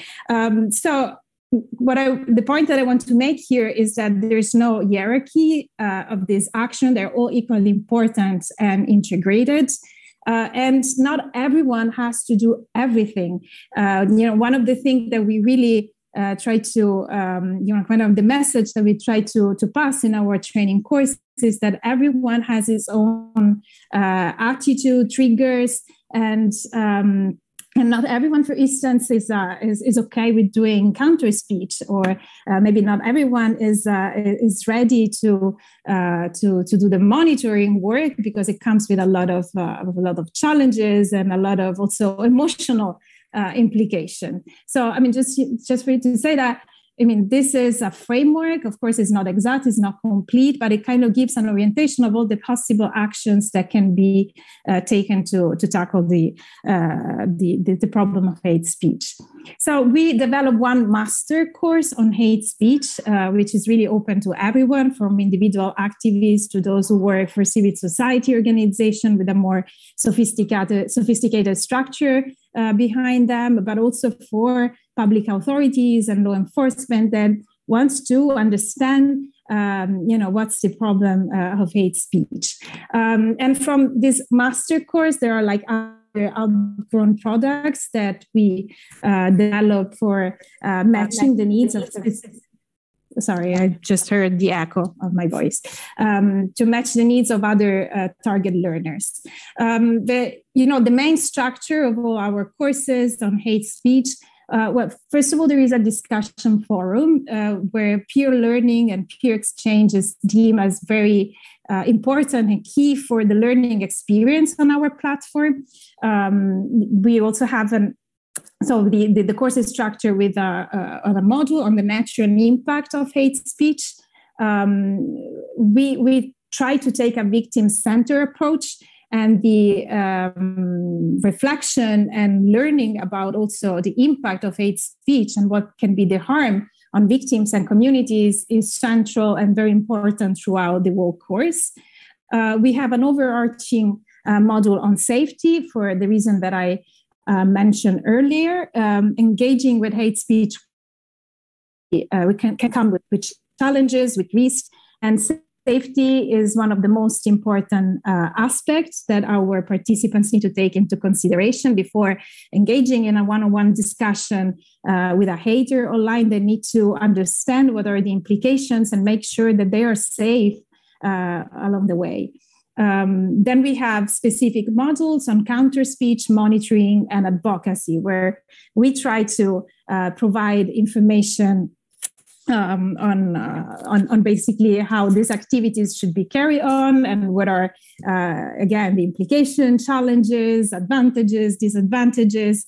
And we, in terms of counter action, counter speech, we recently developed together with the Council of Europe, with the Weekend Project, a course on human rights speech. the weekend course that you will hear more about later on in the next panel.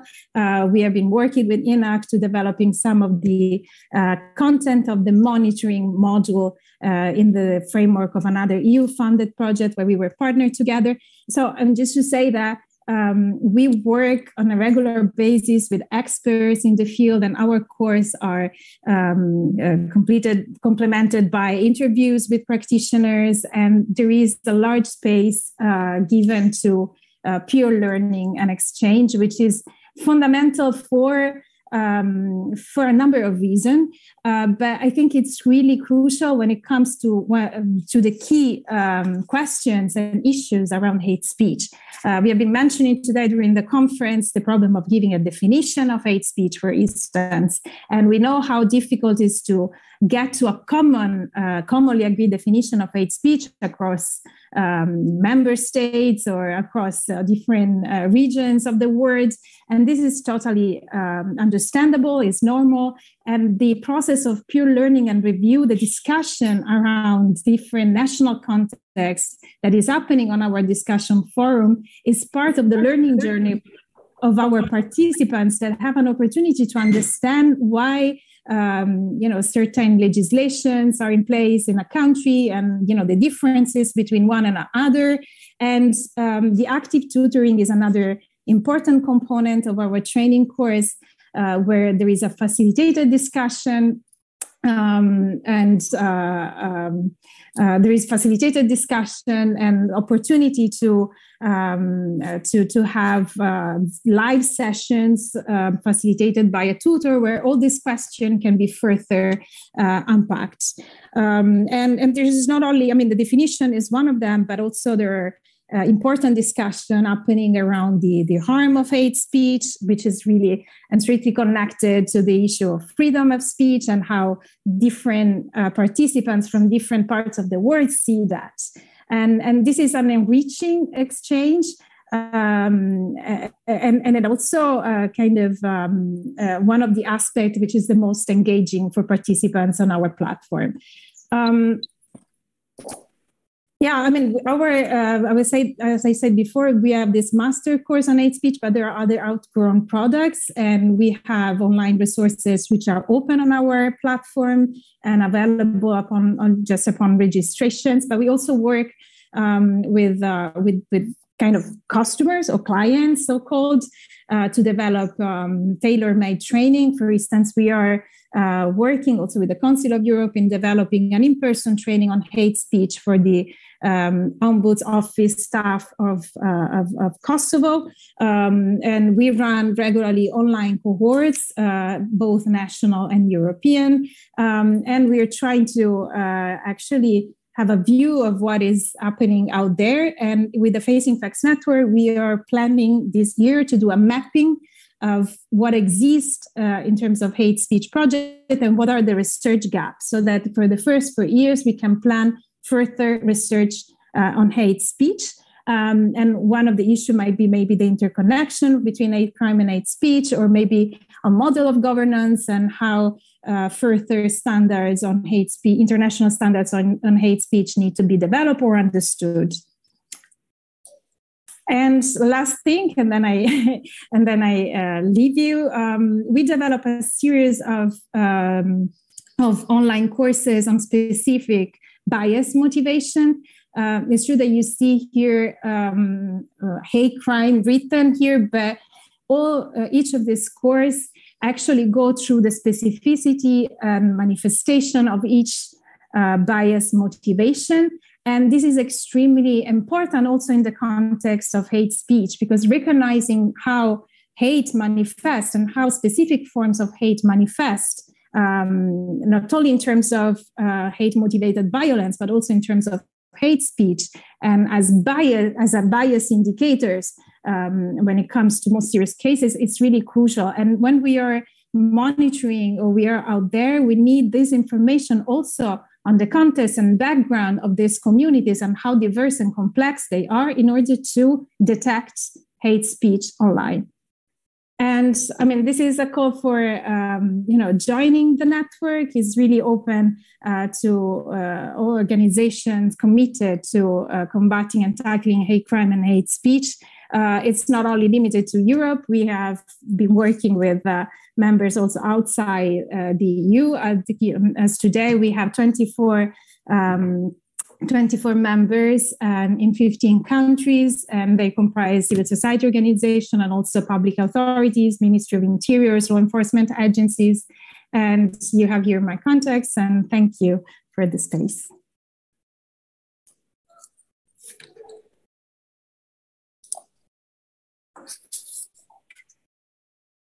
I should probably stay.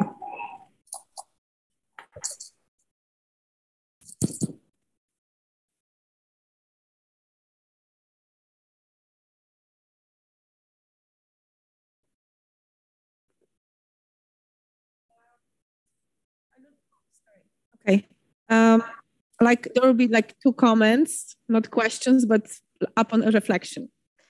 So first of all, congratulations for the work of all the speakers. It's impressive. So I will dig on the opposite side, but just to stimulate a bit. So I agree with the media. I mean, it's a great choice now speaking to you to attack advertisers.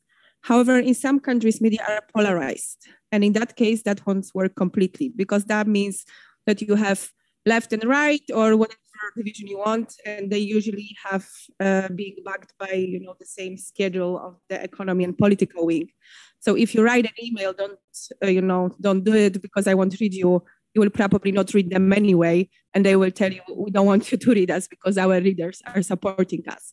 So just upon reflection that it has to work in some context, or maybe you have some takes of how to tackle this. And also my other question to everyone is when you were saying in a different context, for instance, to counter stuff okay, how many immigrants can we still take? And we should not, it's a bit, I had a feeling it's funny, but maybe people want to know how many immigrants we can still take. And is there any way to counter these fears, in your opinion, with people without laughing them out and actually answering how many, just simply because maybe that's just about the explaining that and knowing that, not dismissing that, just a question.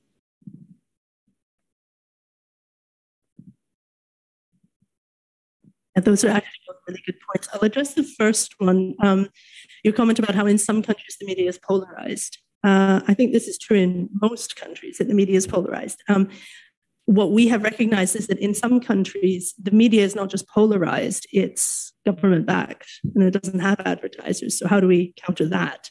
And that is something that we're actually sort of debating right now. If we take this internationally, how do we launch ourselves in countries where there is no freedom of press? Watch this space. We're not there yet. But in terms of where the media is polarized, even in the UK, the media is polarized. We have the left wing and we have the right wing. But we're not targeting the media. We're targeting the people who advertise in the media. So we're not writing letters to newspapers. We're writing letters to the companies that are advertising in the papers to say, this newspaper has just published a story claiming that, all trans women are actually men who are going to rape women. That's hate speech. Does your company uphold this view? Is this part of your brand ethics? And many times the company will just pull their ads. And that hits the papers where it matters because they are profit-making businesses. So yeah, if we wrote to the paper who published that saying that's not a nice thing to say, they would not. They would just say freedom of speech. So you see, we're not trying to impinge on their freedom of speech. We're trying to make it unprofitable to exercise your freedom of speech in a hateful way.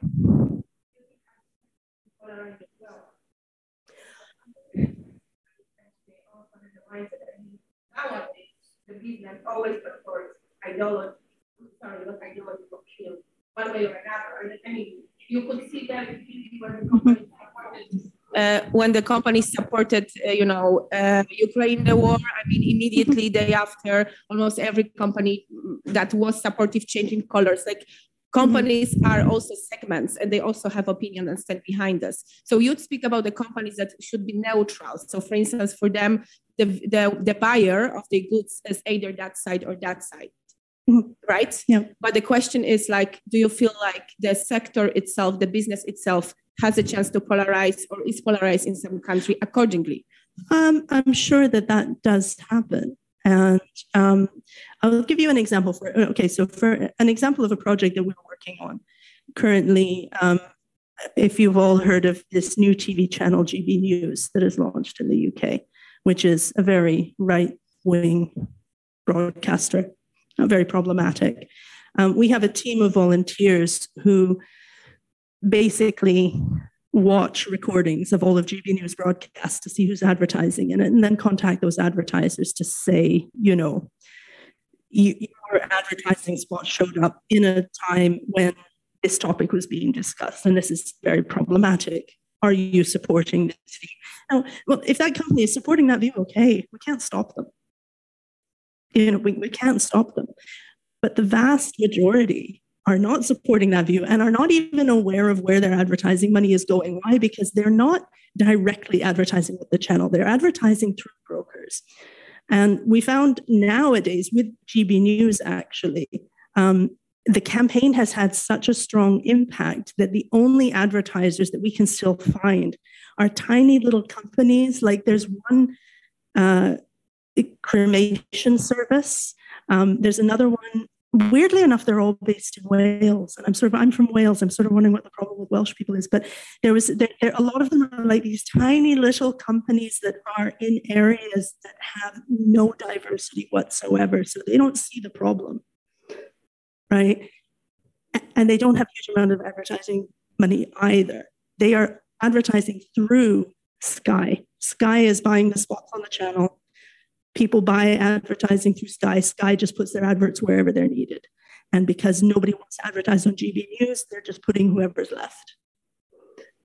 So, yes, it can happen. I mean, if a big company were to turn around and say, we are anti-trans and we are going to advertise on whoever's anti-trans, well, we can't stop them doing that. That is their, they can do that.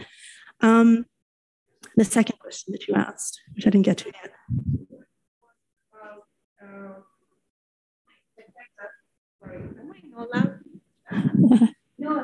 No. Okay. Sorry, guys. So the second question was maybe also if other speakers want to comment on this, like when we talk about this problematic headline and how many more migrants do we take? Yeah, and yes, it's all of us do that. We laugh it out, but there are serious questions behind it that people have. Yeah, that is a fair enough question. And to be honest, I mean, that's just my sort of sarcastic sense of humor that I make jokes about these things when I'm presenting because I'm nervous. But in fact, you can find activists online who, whenever they see somebody saying something like, we don't have any more space, we can't take any more migrants, we don't want any more refugees, they are presenting facts and saying, well, in fact, this is our population. This is our land area. All of our population lives in these areas. We have all of this empty space. We can't take this many. Or they'll present facts like, for example, when people were complaining about Syrian refugees, why are we taking so many Syrian refugees? There was always somebody countering that with, this is how many thousands we've taken. This is how many millions countries like Turkey and Jordan and even Palestine have taken, and Egypt. Countries that really can't afford it. They can't afford, they don't have social welfare systems in place for their own citizens, let alone to support refugees. And yet we are taking a tiny number when we do have social welfare systems in place in the UK. So there are people online countering this narrative, definitely. It's just we've chosen not to do that. We've chosen to take another tactic, but they all work complementary.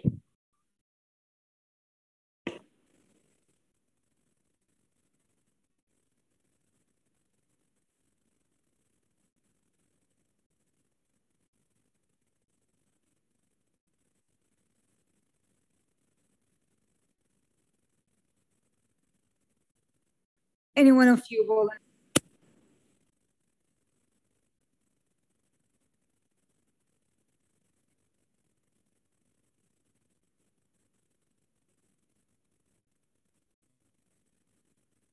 both the inequalities and discriminations increased significantly along with hate speech. And there are new variations of hate speech, as we've seen in the previous talks during the pandemic. So how did or does still your organization tackles with these new conditions or new variations of increased hate speech? It's a medical anthropologist question.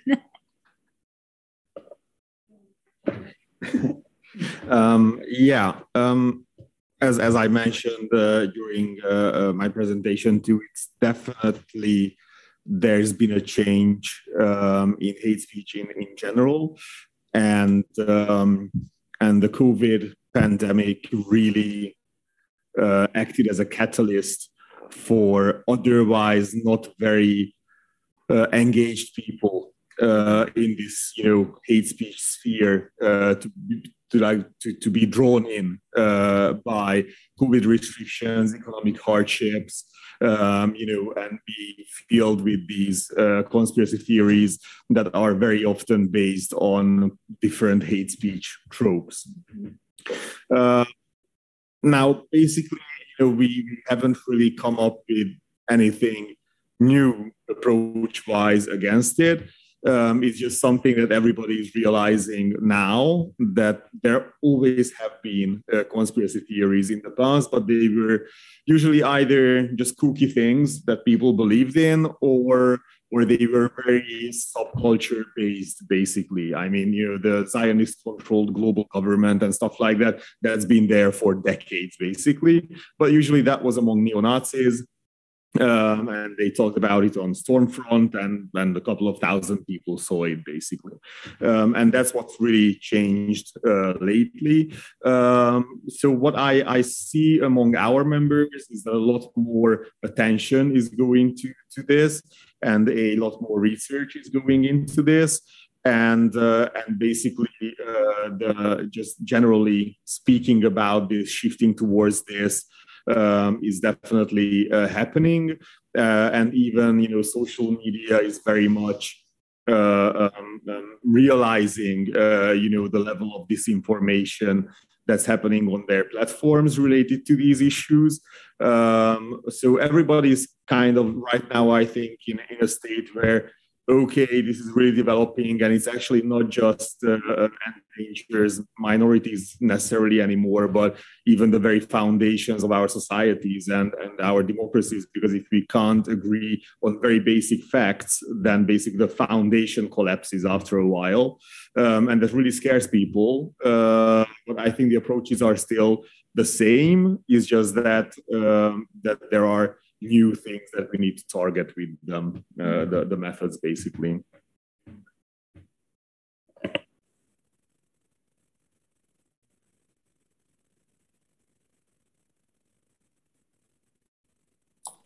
I'm sorry, I don't hear. Okay. I think that you switched the microphone off, but I think you asked me if I want to add something. Yeah, I might. I might add on a couple of things here. Just coming back to the previous questions, about the how to react to comments, and what's the best way to address certain forms of hate speech. As I presented earlier, the framework of choices, there are different methods, and I think you will hear later on from the Council of Europe about the different strategies, for instance, put in place by the No Hate Speech movement, and the many counter narratives, counter facts initiatives that are out there. And this is one of the strategy. I think that the key point here is to understand what's the best strategy to implement, on the basis of the resources available, and what are also my inclination as individual activist, and what I can take. Can I take the emotional burden to engage in a conversation and providing facts about a certain issue? And concerning the impact of the COVID and the pandemic and conspiracy theories that we saw increasing, We have certain evidence, especially in the field of anti-Semitism, with ISD reports and European Commission studies. There, kind of show actually the extent and the seriousness of this issue. But what is interesting, and I think important to understand, besides, we have specific activities on training activities on conspiracy theories, that usually those conspiracy theories is built on, on old myth and prejudices. They are continuously recycled and reproposed in different forms. So the challenge for those who are at the forefront to tackle this issue is actually to understand the origin and debunk these conspiracy theories that, are rooted in these old systems.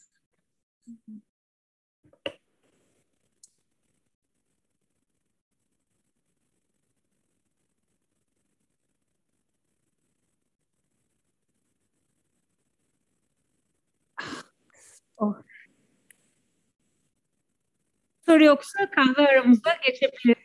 I think we can have a coffee break. For these interesting talks. Thank you.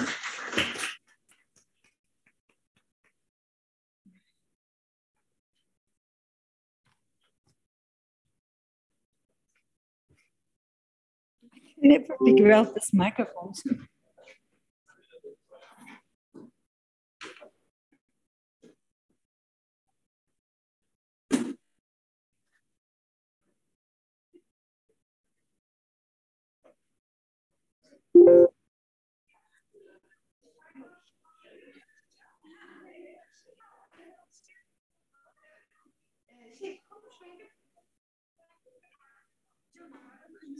Peki bu turuncu ışığa bakmayacağım o zaman. Ben şuradaki turuncuya bakıyorum. Ne sesle Tamam.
Evet, herkes yerlerine geçtiyse başlayabiliriz.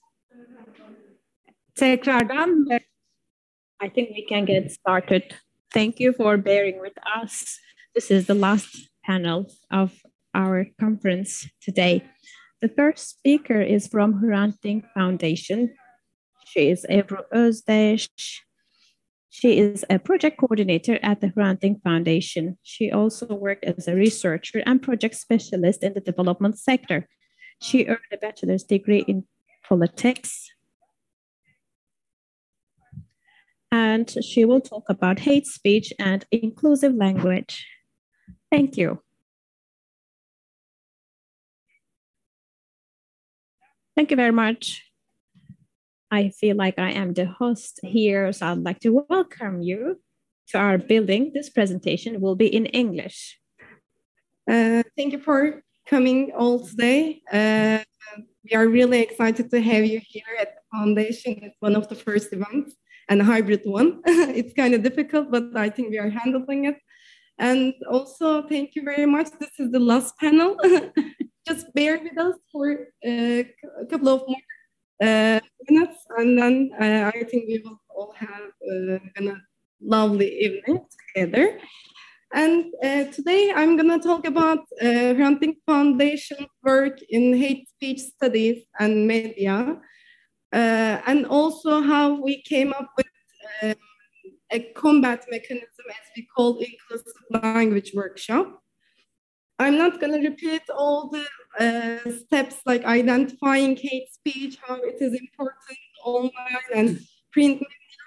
I'm going to just show you a video that we prepared to summarize our work, a 10-year monitoring work, and our methodology. So this is the journey of the project. Briefly, we started monitoring media in 2009, and it's been like more than 10 years now. Of course, at the very beginning, we monitor, by the way, print media, but this year, actually last year, we started to monitor online hate speech and social media as well with Sabancı University, and also AI detection. This is kind of new for us, but we will have some expert opinion of that too. So what we do is monitoring national and local newspapers, all of them, and analyzing with critical discourse methods. And we try to contribute to hate speech studies as well, discrimination, and also recently inclusive language. As I said, we propose a method of combating hate speech. So we organize conferences, and we have a digital archive that I will talk about. Now, this is the video I'd like to show you. It's gonna summarize better than I do. Voice, I think it's probably Tolga.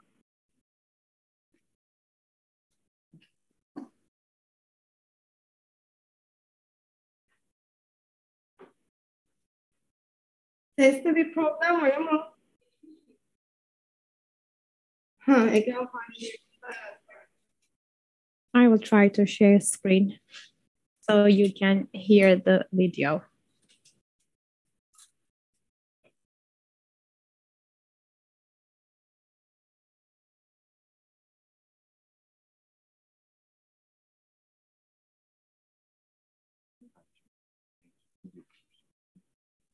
Şimdi onu seçtim. Biraz daha çok.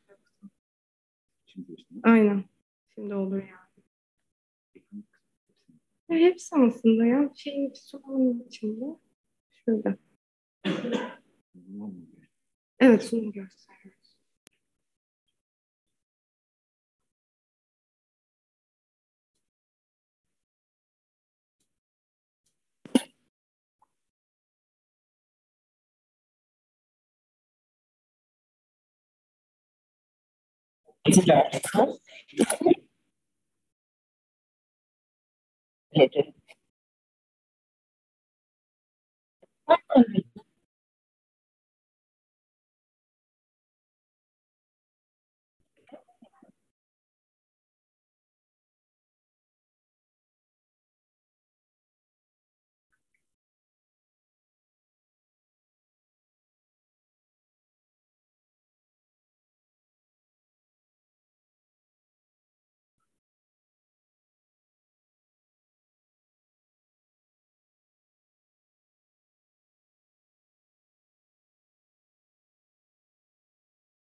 Okay.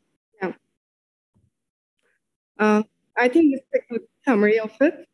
And after 10 years, we established a digital archive platform where you can find all these columns and news articles, and you can filter with groups, targeted groups,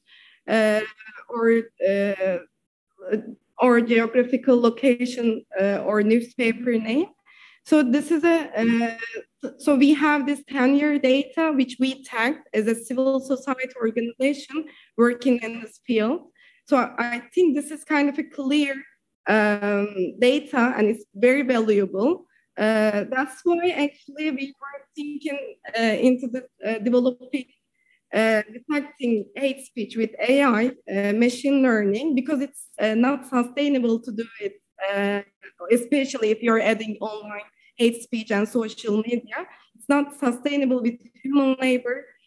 Also, we want to contribute to this technology field, and also bringing academia, this interdisciplinary, inter-organizational work would be really valuable. So we will see. I hope we will be sharing our findings in the upcoming years with you as well. This is just the baby steps. Right now, we are thinking about it. We are organizing panels, trying to establish the methodology right now with linguistics, social science, data science, computer science, and as a civil society organization. So, yeah. And this is going to be basically what our algorithm will show us. We will have some news items that we gathered for the past 10 years, but also adding new social media data here, again, tagged by our team here.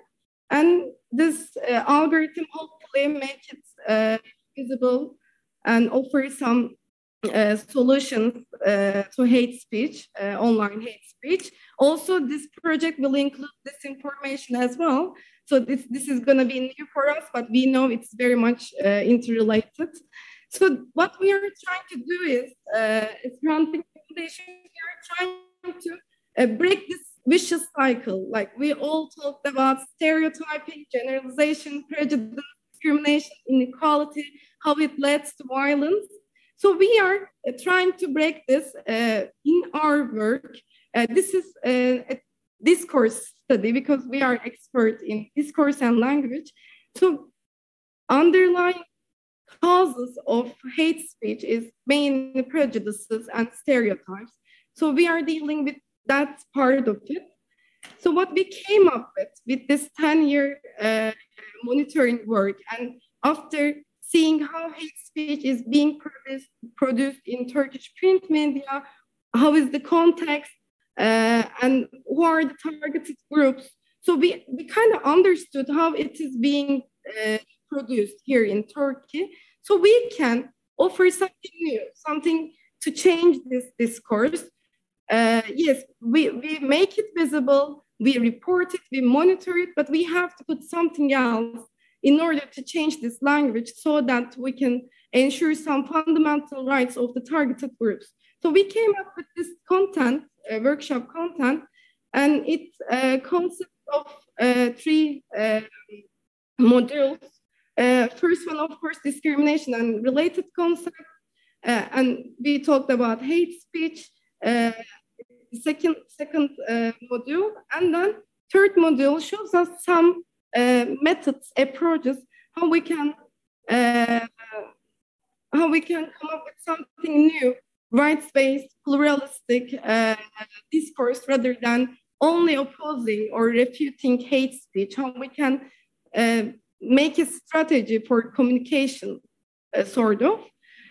So what is inclusive discourse? Inclusive discourse is a positive, rights-focused discourse, which we offer on the basis of human rights and humane values. An inclusive discourse helps us to understand the context of hate speech, how it is being produced, and then show us, look at it from another perspective, just bringing another perspective to the eyes of the public. So this is about changing the mindset rather than just opposing it. So I'm going to show you some concrete examples. We have 5 stages we offer, and then some points that we should be careful about. So first one is looking at it from a human rights perspective. It sounds simple, but we don't see it often. This approach is applied, actually. For instance, we know that about Syrian refugees, we have this dominant discourse. They cause unemployment, and it's very widespread, but only actually very few people realize that in reality, Syrians are becoming a source of cheap labor, and employers use this condition situation to serve their interests, creating working and living conditions that are incompatible with human rights and dignity, of course. So this is, for instance, these examples show you the underlying problems or another perspective of the issue rather than just criminalizing or making a victim of it. Of course, many of us also talked about this. We know that hate speech is very much correlated with falsehoods and creating myths and disinformation and misinformation. So second one is using correcting myths, using fact-checking mechanisms. In Turkey, we also have hate.org, Doğruluk Payı. So we all need to be careful about the information we gather, and we have to check because in Turkish, especially in Turkish print media, it's very widespread. This is one of the data actually we've seen in the video, but I like to show you these are the 4 categories we use in our methodology, and Syrians are mostly targeted. 95% are targeted with the exaggeration, attribution, and distortion category, which is actually disinformation. So we have to be really careful. It's really alarming, especially about refugees. I think it's everywhere. So we need to change this one-sidedly and single dimension of it, because hate speech uses this. We have to change it with multi-dimensional views and asking for other opinions, etc. So, and building an inclusive discourse, by avoiding linking crime to an identity.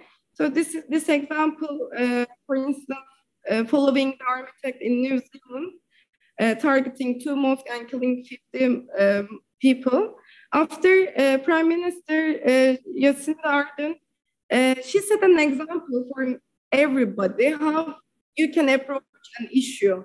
And she, for instance, I quote here, what New Zealand experience here was violence brought against us by someone who grew up and learn their ideology somewhere else. And she offers we have to find a global solution to this, rather than she might have said when Muslim identities often is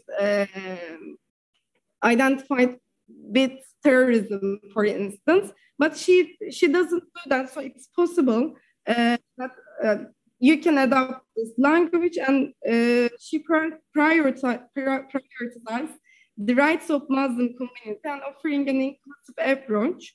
So this is what we expect from political leaders and or other community leaders. Another thing is that, of course, letting the owners of the story speak, and we have to convey their messages, because one of the characteristics of hate speech and discriminatory discourses is that they do not include the voice of the targeted group themselves. Especially in Turkey, we don't have a plural independent media, and we don't see statements by this disadvantaged group, the targeted group. Not even in news report they are directly involving them. Incidents, they are directly involved. Although there is a great deal of stereotyping, prejudice about the target group and hate speech everywhere, there are very few platforms where the voices of the others can be heard. Therefore, if you are going to offer an alternative, an inclusive one, including the voice of all parties in a news article and opening up spaces to have their say and tell their story, would be offer a very strong alternative, inclusive discourse. And the last one, the ways is focusing on coexistence. So we have, for instance, here, woman-to-woman refugee kitchen in Turkey, and Kardes is our Hrant Dink Foundation application, also showing how multicultural and like very rich history we have here in Istanbul. Also, it will be established in other cities, but we have to focus on how we live together. This is the last one. And of course, the ways to develop approaches that create alternatives to hate speech are not limited to the ones I counted here. Of course, we heard a lot of them during this conference. Every perspective we are offered on the basis of human rights, actually, and human dignity would offer an alternative, weakening the mindset promoted by hate speech and discriminatory discourse. And I would conclude my presentation here after highlighting a few points that we need to remember while creating an inclusive discourse. First one is avoiding repeating the hate speech we intend to combat, because these types of repetition give it further accessibility and strength. So we try to avoid it. We don't want to reproduce it. And also, as mentioned earlier, hate speech may be generated both deliberately and unwittingly. So we may not always see the intention of the discourse. One doesn't have to be full of with hate to produce hate speech, but we can always imagine its effects and consequences. So what we need to do is combat the discourse itself rather than the people who are producing it. And third one, hate speech is often based on established stereotypes and prejudices. These are very well established and confirmed in society. Maybe even we are not free from it. So if you are offering an alternative and inclusive discourse, you have to provide a total explanation. You have to think about everything. That's why you have to recognize hate speech and prejudice and other underlying stereotypes. So you have to base your inclusive discourse on strong foundations. And one of theirs we may comment while trying to transform hate speech against a group is establishing discourses that appeals to people's feeling of pity, which further victimizes the targeted groups, and also trusting the binary roles of either perpetrator or victim onto people only paves way to similar type of discourses to be perpetuated. Instead, we should see and show that the groups targeted by hate speech are indeed people with rights, individuals with rights, unique lives, desires, and talents. So these are this is it, my presentation. Thank you very much.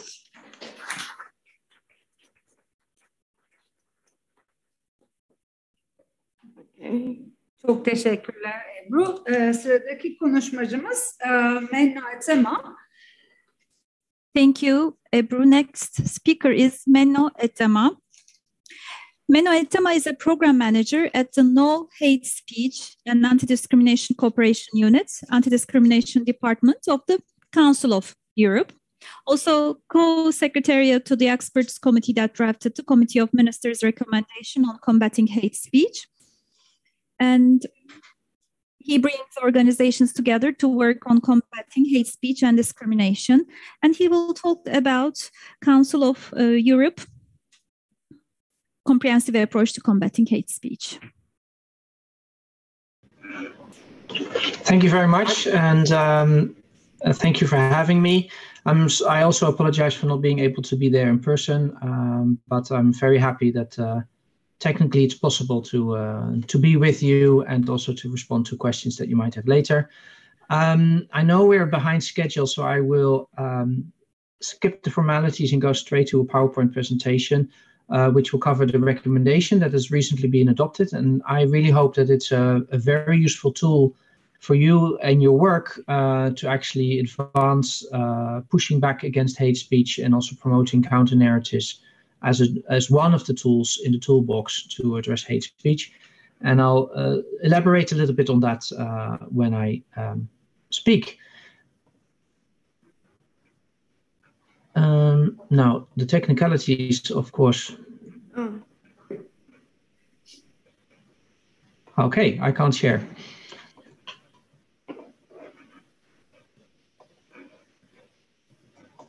Because we are not saying anything. Can I ask if you can see the PowerPoint presentation now? Yeah. Yes, perfect, good.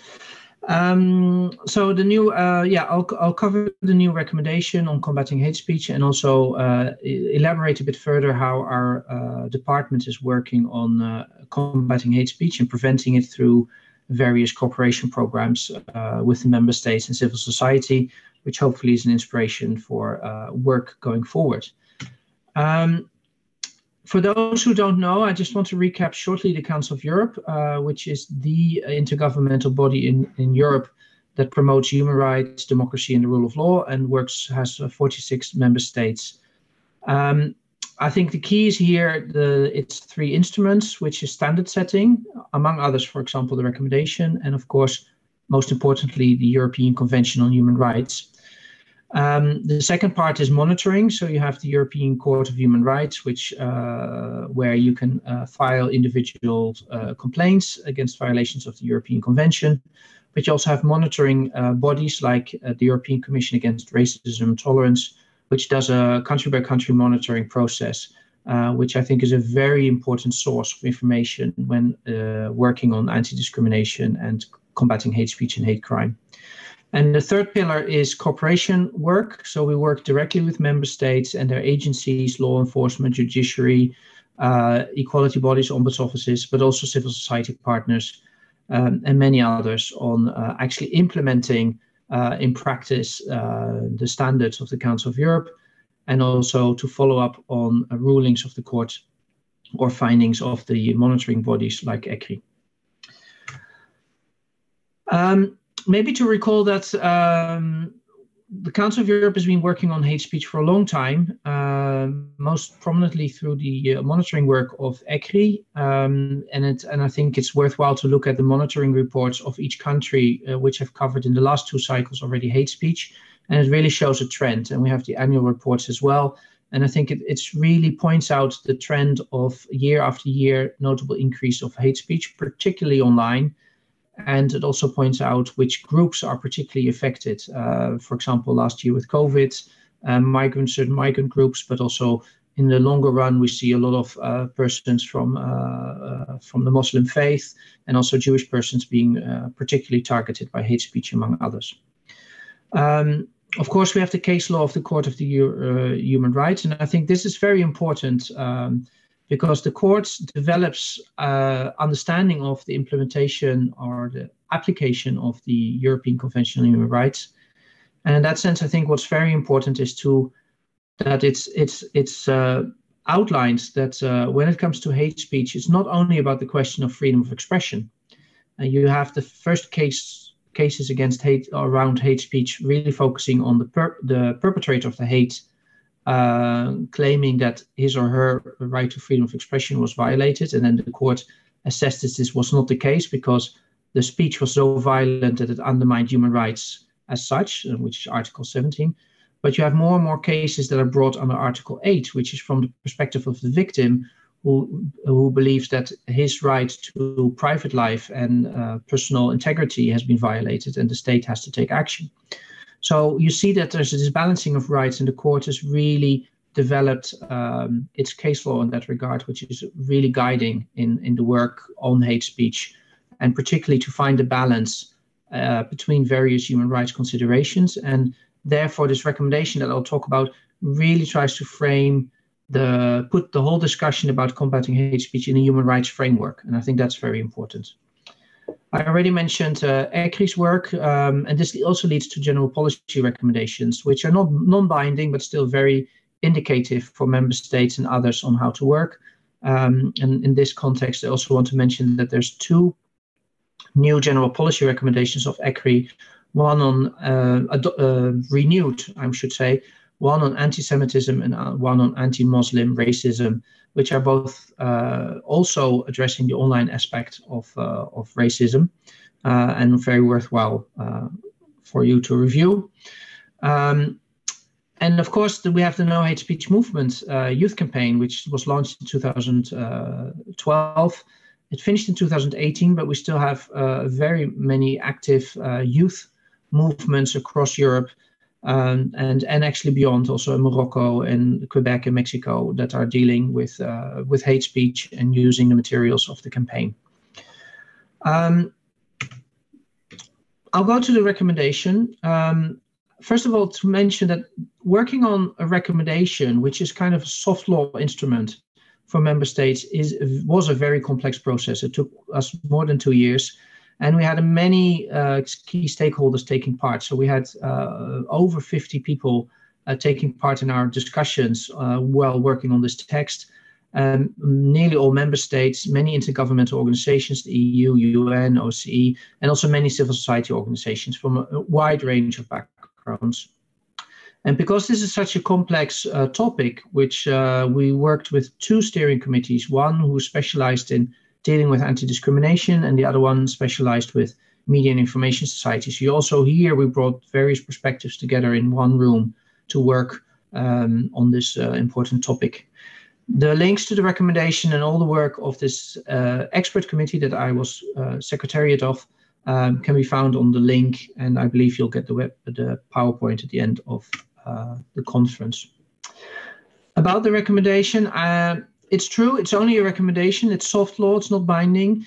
However, I think it is a very important document because it defines hate speech and proposes measures to address it. And these are commonly agreed by all Council of Europe member states. And I think that's a very important point because it really creates a platform for moving forward. And I heard in the previous discussions that there are challenges in how do you define hate speech. And I think this recommendation has a definition for the purpose of the recommendation that could really be a moment to frame that discussion going forward. It provides guidance to the member states, but also other key actors. And in that sense, it's different than many of the Council of Europe recommendations that it not only addresses states, but also political parties, the media, internet companies, civil society partners, equality bodies, and et cetera, et cetera. And it provides legal and non-legal measures, so both. And this is really part of the comprehensive and properly calibrated set of measures. So for us, it's very important to underline that it's not only about criminal law, but it's also all the other measures that are needed to effectively address hate speech. Then the recommendation itself. Here, I will not go too long into all these points. Again, the PowerPoint will be with you at the end. I think it's the point here is that for us, it's very important that states start really promptly and fully implementing the principles and guidelines in the recommendation. So this is what the member states committed to. And that they work together with national human rights institutions, equality bodies, civil society organizations, the internet companies, etc. So it's really an encouragement to the member states to work together on this topic.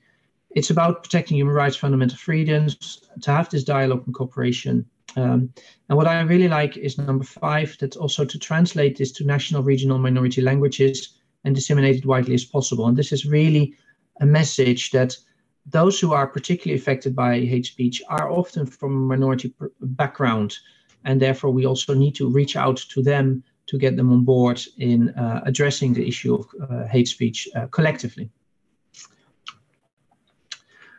Now, The measures, I think, is the key of the recommendation. So a recommendation traditionally has a preamble describing the context, references to important legislation, then the recommendations, what member states commit to do, and then the appendix, which are the concrete measures that are proposed. And this is actually the practical part of the recommendation. And here is also important to mention that next to the recommendation, we have also the additional explanatory memorandum, which is another 60 pages of detailed information about court case law, international standards, and very concrete practices and proposals on how to address, in concrete terms, the various measures that are outlined. So in that sense, it's in total 80 pages of recommendations, measures, guidelines, and detailed background information on how to move forward. I will not address all the measures in the recommendation. I hope you had the time to read them through. I think it's about the definition, which I'll address in a minute, the legal framework, recommendations for key stakeholders, awareness raising, education training. I'll come to that in a minute. The targeting work, support towards targets of hate speech. This is really important. We have a lot of measures already for victims of hate crime, but very little is done to actually support those who are targeted by hate speech. And this is an area where more work needs to be done, according to us. We also need to continue monitoring and analyzing of hate speech and continue working towards coordination and international cooperation. Anyway, I want to just highlight a few details. On the left, maybe on your right, I'm not quite sure. This is the definition that is used in the for the purpose of the recommendation. Hate speech is understood as. I want to highlight here that there's an open-ended list of characteristics and statuses, such as. So to keep that in mind, that is an open-ended list. And I think you can read from the definition that it's slightly broader than what you, for example, would see in a criminal. When it comes to criminal law. So within the criminal law perspective, member states will have a more narrow definition. But I think for the purpose of this recommendation, because we want to be comprehensive, we want to cover all types, the member states agreed on this definition. But this definition comes together straight away with the next point that I want to point out, the differentiation according to severity. So hate speech, there are levels of severity. One is hate speech that's prohibited under criminal law. Then there's hate speech that is subject to civil and administrative law. And then there's offensive and harmful types of expression which call for alternative responses. So it's these three layers that all comprehend, are all part of the response to hate speech. And in the recommendation, we then further outline what should be done under criminal law, what kind of hate speech would fall well under civil and administrative law as a means to address it, and what other types of measures that should be taken to respond to harmful and offensive expressions.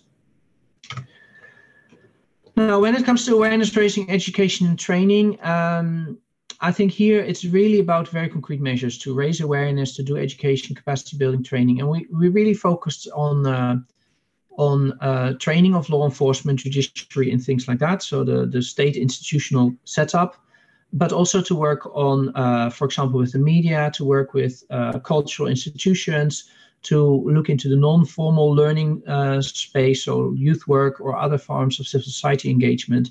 So it's really the wide scale of responses. And it's very much about providing the alternative speech, the human rights speech, to provide the human rights context and the rule of law, to work towards cohesive societies. And for that, we also need to really support intercultural dialogue, to give people the competencies to deal with complex issues in society, to deal with conflicts that might exist between two different communities in a constructive way. And this is really competences that people need to learn and should be part and parcel of human rights education, which is part and parcel of combating hate speech.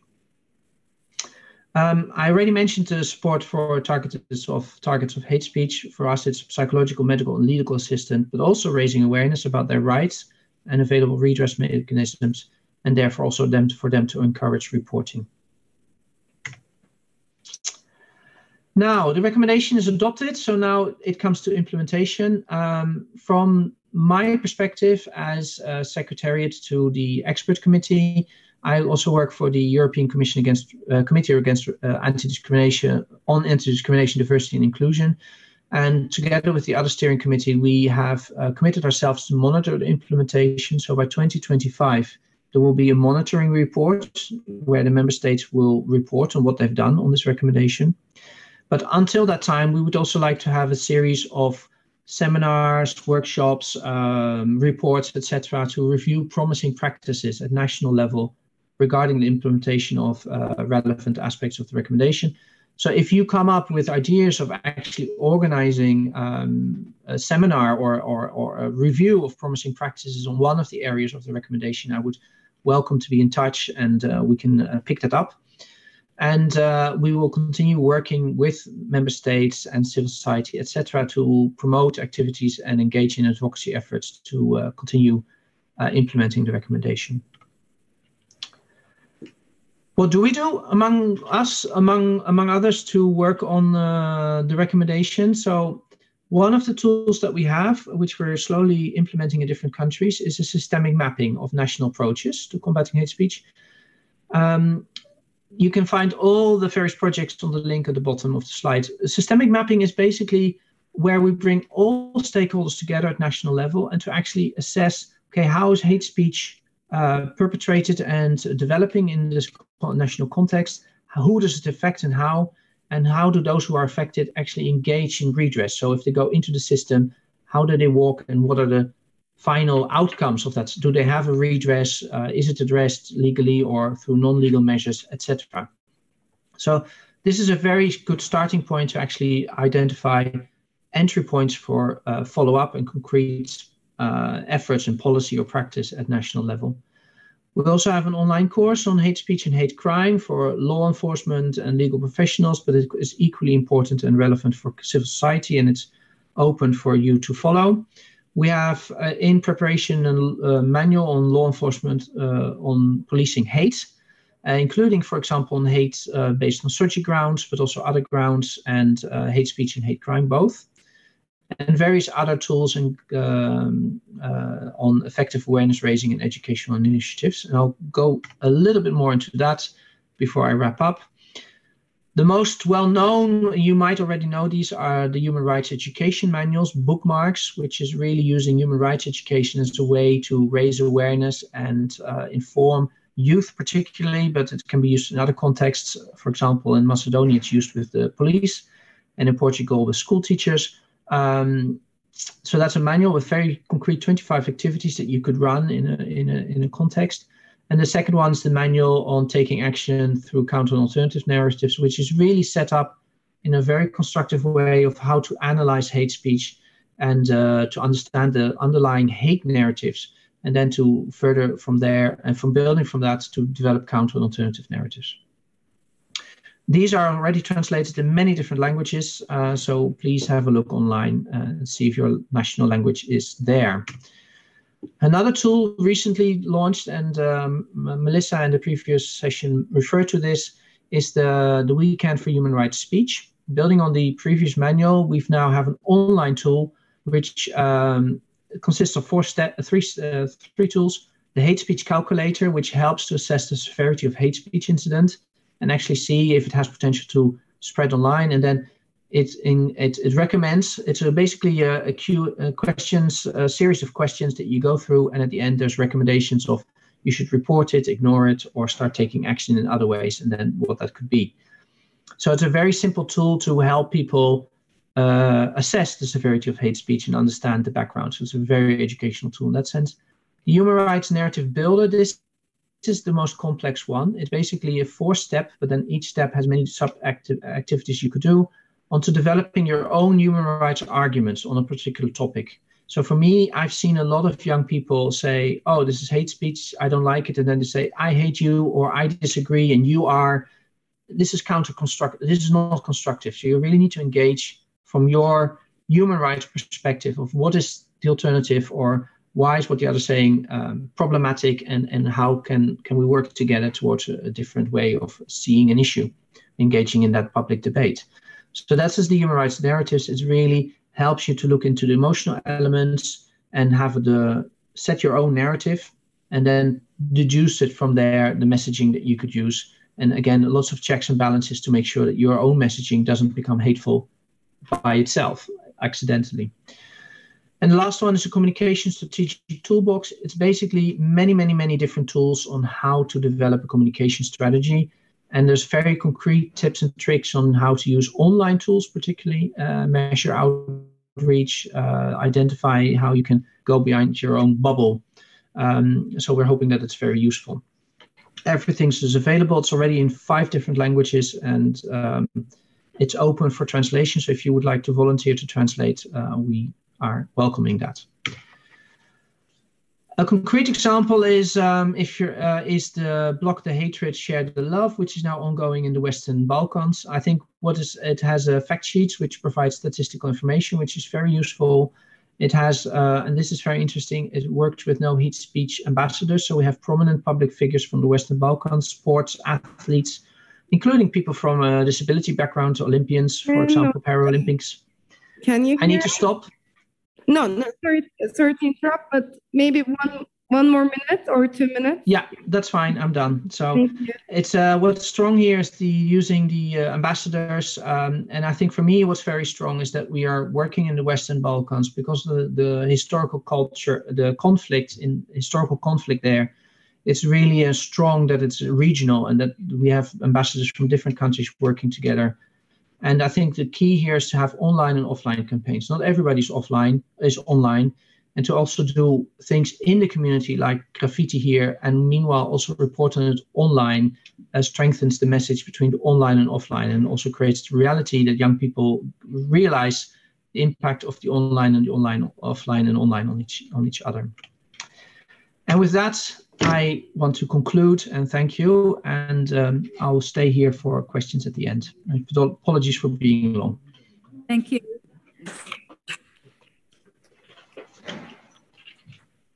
From the last speaker, well, thank you so much for staying here until this time on this nice summer day. So our last speaker is Dr. Gabriel Barato, who is a senior researcher in the e-crime research group at the Faculty of Law of University of Trento.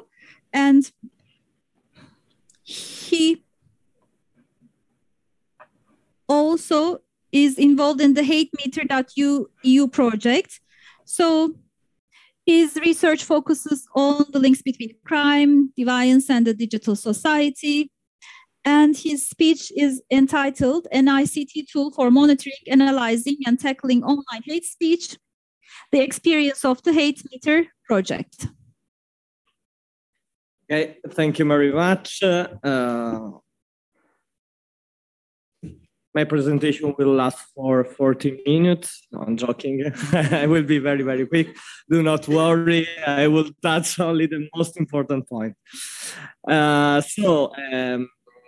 project, the background of the project, why this project? Because the situation in Italy, and I think in the European Union in general, at least, was quite complicated when we started and when we submitted this proposal to the European Union, because Islamophobia and hate speech against Muslims have increased rapidly, especially after the Daesh attacks in Paris in 2015. At the same time, we were working with NGOs and civil society organizations in Italy, and they declared that their capacity in order to fully understand what was going on out there on the internet was so this task was quite complicated because of lack of resources, and at the same time, at least in Italy, this topic was under-researched and understudied. Let's say that not a lot was known from a scientific point of view. So these are the reason of the project. So the project consistently was aimed at systematizing, expanding, and sharing knowledge about anti-Muslims hate online in the internet, and to increase the efficiency and the effectiveness of NGOs and civil society organizations in preventing and combating Islamophobia, specifically by developing a tool that we call 8-meter platform. And I will show you what is this platform later on. So the consortium, just very quick, we were the leaders, so the University of Trento, a crime research group in Italy. Then we had the other two criminological, sociological partners, so the Decide University in the United Kingdom and the Université Toulouse Capitole in France.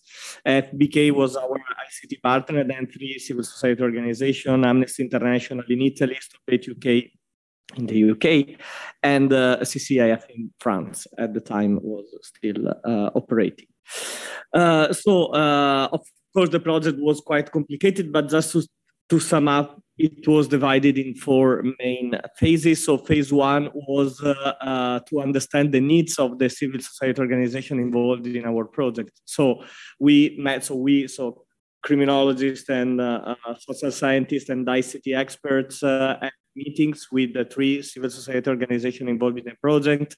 And we discussed about their needs. And the response at the end of this task was what we need is to have a more clear idea, more clear picture of what's going on the internet, and to have tools allowing us for a more effective and fast strategical and tactical response. So we will see better later on. What does this mean?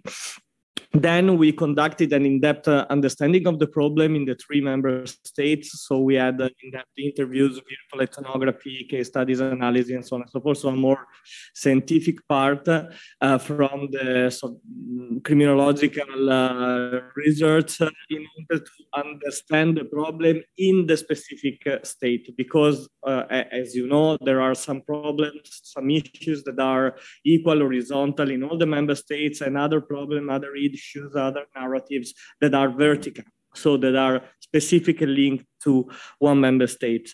The results of these 2 phases ended up in a document that is called the socio-technical requirement that we deliver to the ICT experts for the development of the platform. So then we, on the basis of this document and also together with the representative of the NGOs, and of course with the ICT expert, developed the platform that I'm going to show you, that in the end of the project was tested and validated. So the platform, I will show you the screenshot, but just to sum up the main functions. The platform uses a combination of NLP, machine learning, big data analytics, and visualization for real-time identification. So it means to identify in real-time cases of hate speech on the social media.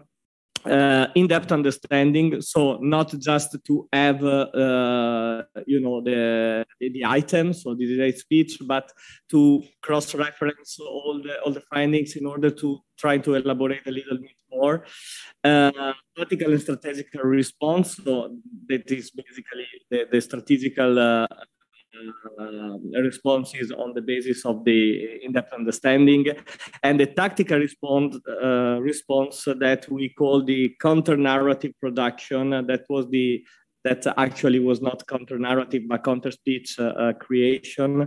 So the platform was able to produce in automatic way in 3 languages counter-speech on the basis of all the data we collected about the work of the operators of the 3 civil society organizations. But just, I will show you some screenshots about the platform that is more effective, in my opinion, to understand what is able to do. So this is the first function, so recent trends. In this case, the need and what we did was to monitor tweets Twitter and YouTube comments. The reason why we focused only on these two social media was that we wanted to focus on the social media in general, but of course the meta universe is not able to,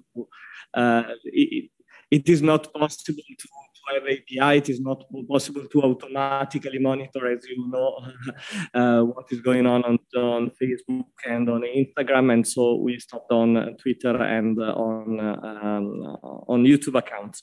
So this first function is very simple. So by or analyzing one of the hashtags that has been automatically identified by the platform, or by manually putting in this part of the tool another hashtag, the platform will show in this part. So on the right, it is blurred, of course, because of GDPR rules, but you have all the posts, the social media posts that are automatically imported by the platform. Here you have the concurrence network of the hashtags that are used. So in order to find other hashtags that are associated with the target hashtag, so the one I'm looking for. And then here you have a very preliminary, let's say, content analysis of the text of the more used words on the post analyzed. Then, of course, this is a real-time identification. So it is what is going on in the exact moment the user is using the platform. Then you have a more, let's say, you can change the time of the analysis, so not just to have the last 3 hours, 4 hours, but 1 week, 2 weeks, 1 month. So in order to have a more complete picture, so this is still a concurrence network. What you can see by using this more, let's say, general monitoring of the Twitter, of the posts is, for example, to observe trends and peaks. Okay, in this case, these are linked to the Stop Islam in tweets in Italian language. We can say that there are some peaks that are all associated with some episode in the real world. So, for instance, the second one, Antonio Megalizzi, was the murder of Antonio Megalizzi, that was a student of our university, by the way, of the University of Trento, in a terrorist attack in Strasbourg. Then the Macerata case trial was, let's say, very famous case in Italy, very covered by the media, it is also linked to the real world, not only because it is linked on a real case, but also because after this wave of hate on the internet, there was actually a person trying to kill migrants in Macerata, so in the city, a supreme, I don't know, a nationalist Italian with the Italian flag like a superhero trying to shoot on it was something really, I don't know, strange and worrying, but okay. And then the Sri Lanka account. So you can see the pics, and then you can have, so this is like the back office, like, let's say, of the platform. So an in-depth understanding of the narratives that are used. Even if, for instance, in April 2019, we analyzed more than 3,000 posts, the narratives were basically 3. Okay, and these clusters are automatically created by the software. So they were basically, team 1 is terrorism, so the connection with terrorism. 3 and 2, are basically linked to politics and let's say Islamization, but 1 is more in general. So team 3 concerning the European Union, and team 2 is linked to the Italian politics. Then you have this section that is called hate speaker. So it's called hate speaker, we call like this, but the function is to show in a graph the connection between the different user posting.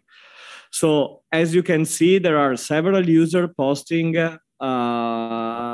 hate speech, but there are some of these that are more important than others. Important than others because they are generating the other hate speech and hate posts. So there is like, you know, the proliferation of the virus. Okay, they are the, and this situation is even more visible in this case. So this is a specific week. You can see that a lot of posts, a lot of tweets are linked to just one initial post from one account. Then, as I said, what we call here the counter narrative, that is actually counter speech tool, is a function that enable users in the recent tweet, so in the first function, to click a button on a specific tweet and to receive from the platform automatic counter speech that they can be used to reply to the comments directly from the platform, clicking and posting on the social media. How is it possible? You know, every elaboration of artificial intelligence, we employed, let's say, hundreds of volunteers of the 3 civil society organizations for months, asking them to reply on 8 posts and 8 speech. And then thanks to this training material, the platform has been trained, so able to understand the content of the post and to suggest how to reply. Of course, the final decision is up to the operator, and the operator can also integrate the suggestions that are provided by the platform. But this was a specific request of the 3 civil society organizations, since they were in a process of trying to respond to a lot of posts, a lot of tweets, and of course, in this way, this process is very fast. Of course, this is the tactical response, so the immediate response. The strategic response is more linked to the narratives and is more linked to targeting the most important users. So what's next? Now the platform as it is, it's not available, but because of GDPR rules, basically, and because technically must be integrated with the social media account of the organization that is using the platform. But at the same time, if you want, the source code of the platform is freely available on GitHub, so everyone can download the platform, modify it, and do whatever they want. So if you want, just text me and send me an email. What's next? What we are trying to do now is to expand the project to the educational sector. So to explore the potential of the platform more, let's say more on the first part, so on its ability to understand what is going on, to understand peaks, to understand trends, and to translate this knowledge into educational tools and in educational paths. So that's it. I hope I ran a little bit, but thank you. Thank you so much. Biliyorum hepiniz yoruldunuz ama sorular. I'm well aware that you're all very tired, but we will now have some time for a Q&A.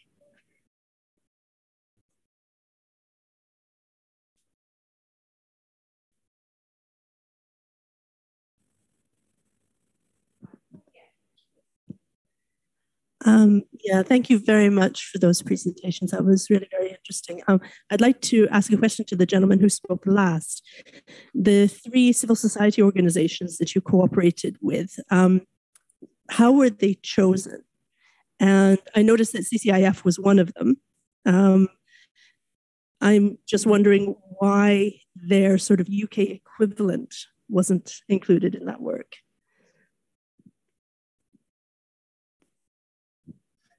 Let's say the answer is linked to the composition of the consortium in the European project. So we were a university, we had contacts with the other universities, the other 2 universities, and we asked to the other 2 universities to if they had already in place contacts with the civil society organizations. So in order to, let's say, so we started to create a consortium from the universities.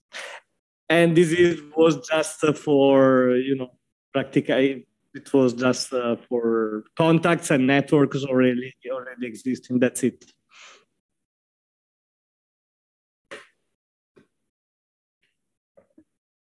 Okay. Başka soru var mı? Any other question?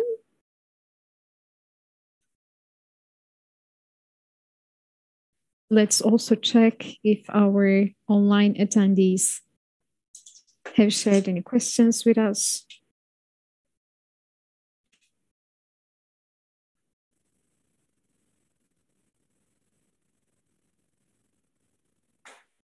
We cannot hear the speaker. Her microphone is off. Interpreters cannot hear the speaker. Thank you for your help, sir. So I would like to thank all of you and all the panelists. Let us applaud our panelists.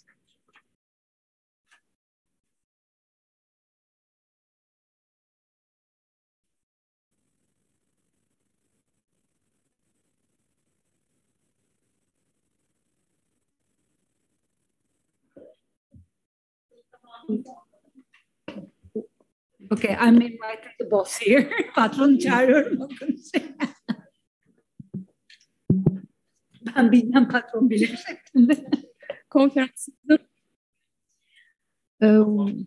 We are now at the end of our conference. We would like to first and foremost thank all our panelists and attendees, for everyone who have contributed, for their participation, for their input and patience. We would like to also thank the European Union as well as the CFCU, our project partner Minority Rights Group, Hrant Dink Foundation team, our interpreters, Ceylan Gürman Şaykaya, Bilge Hasbıyıklı.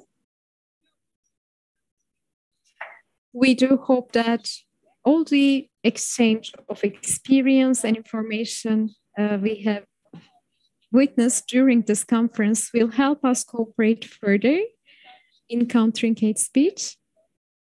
We would like to once again thank you very much, and very much looking forward to meeting in the upcoming conferences. We would like to also take a family photo. We can organize a family photo shoot right before the stage, before the screen. Bir de çekebiliriz. Tamam, öyle yapalım. Tamamdır. Çok teşekkür ederiz. İyi akşamlar.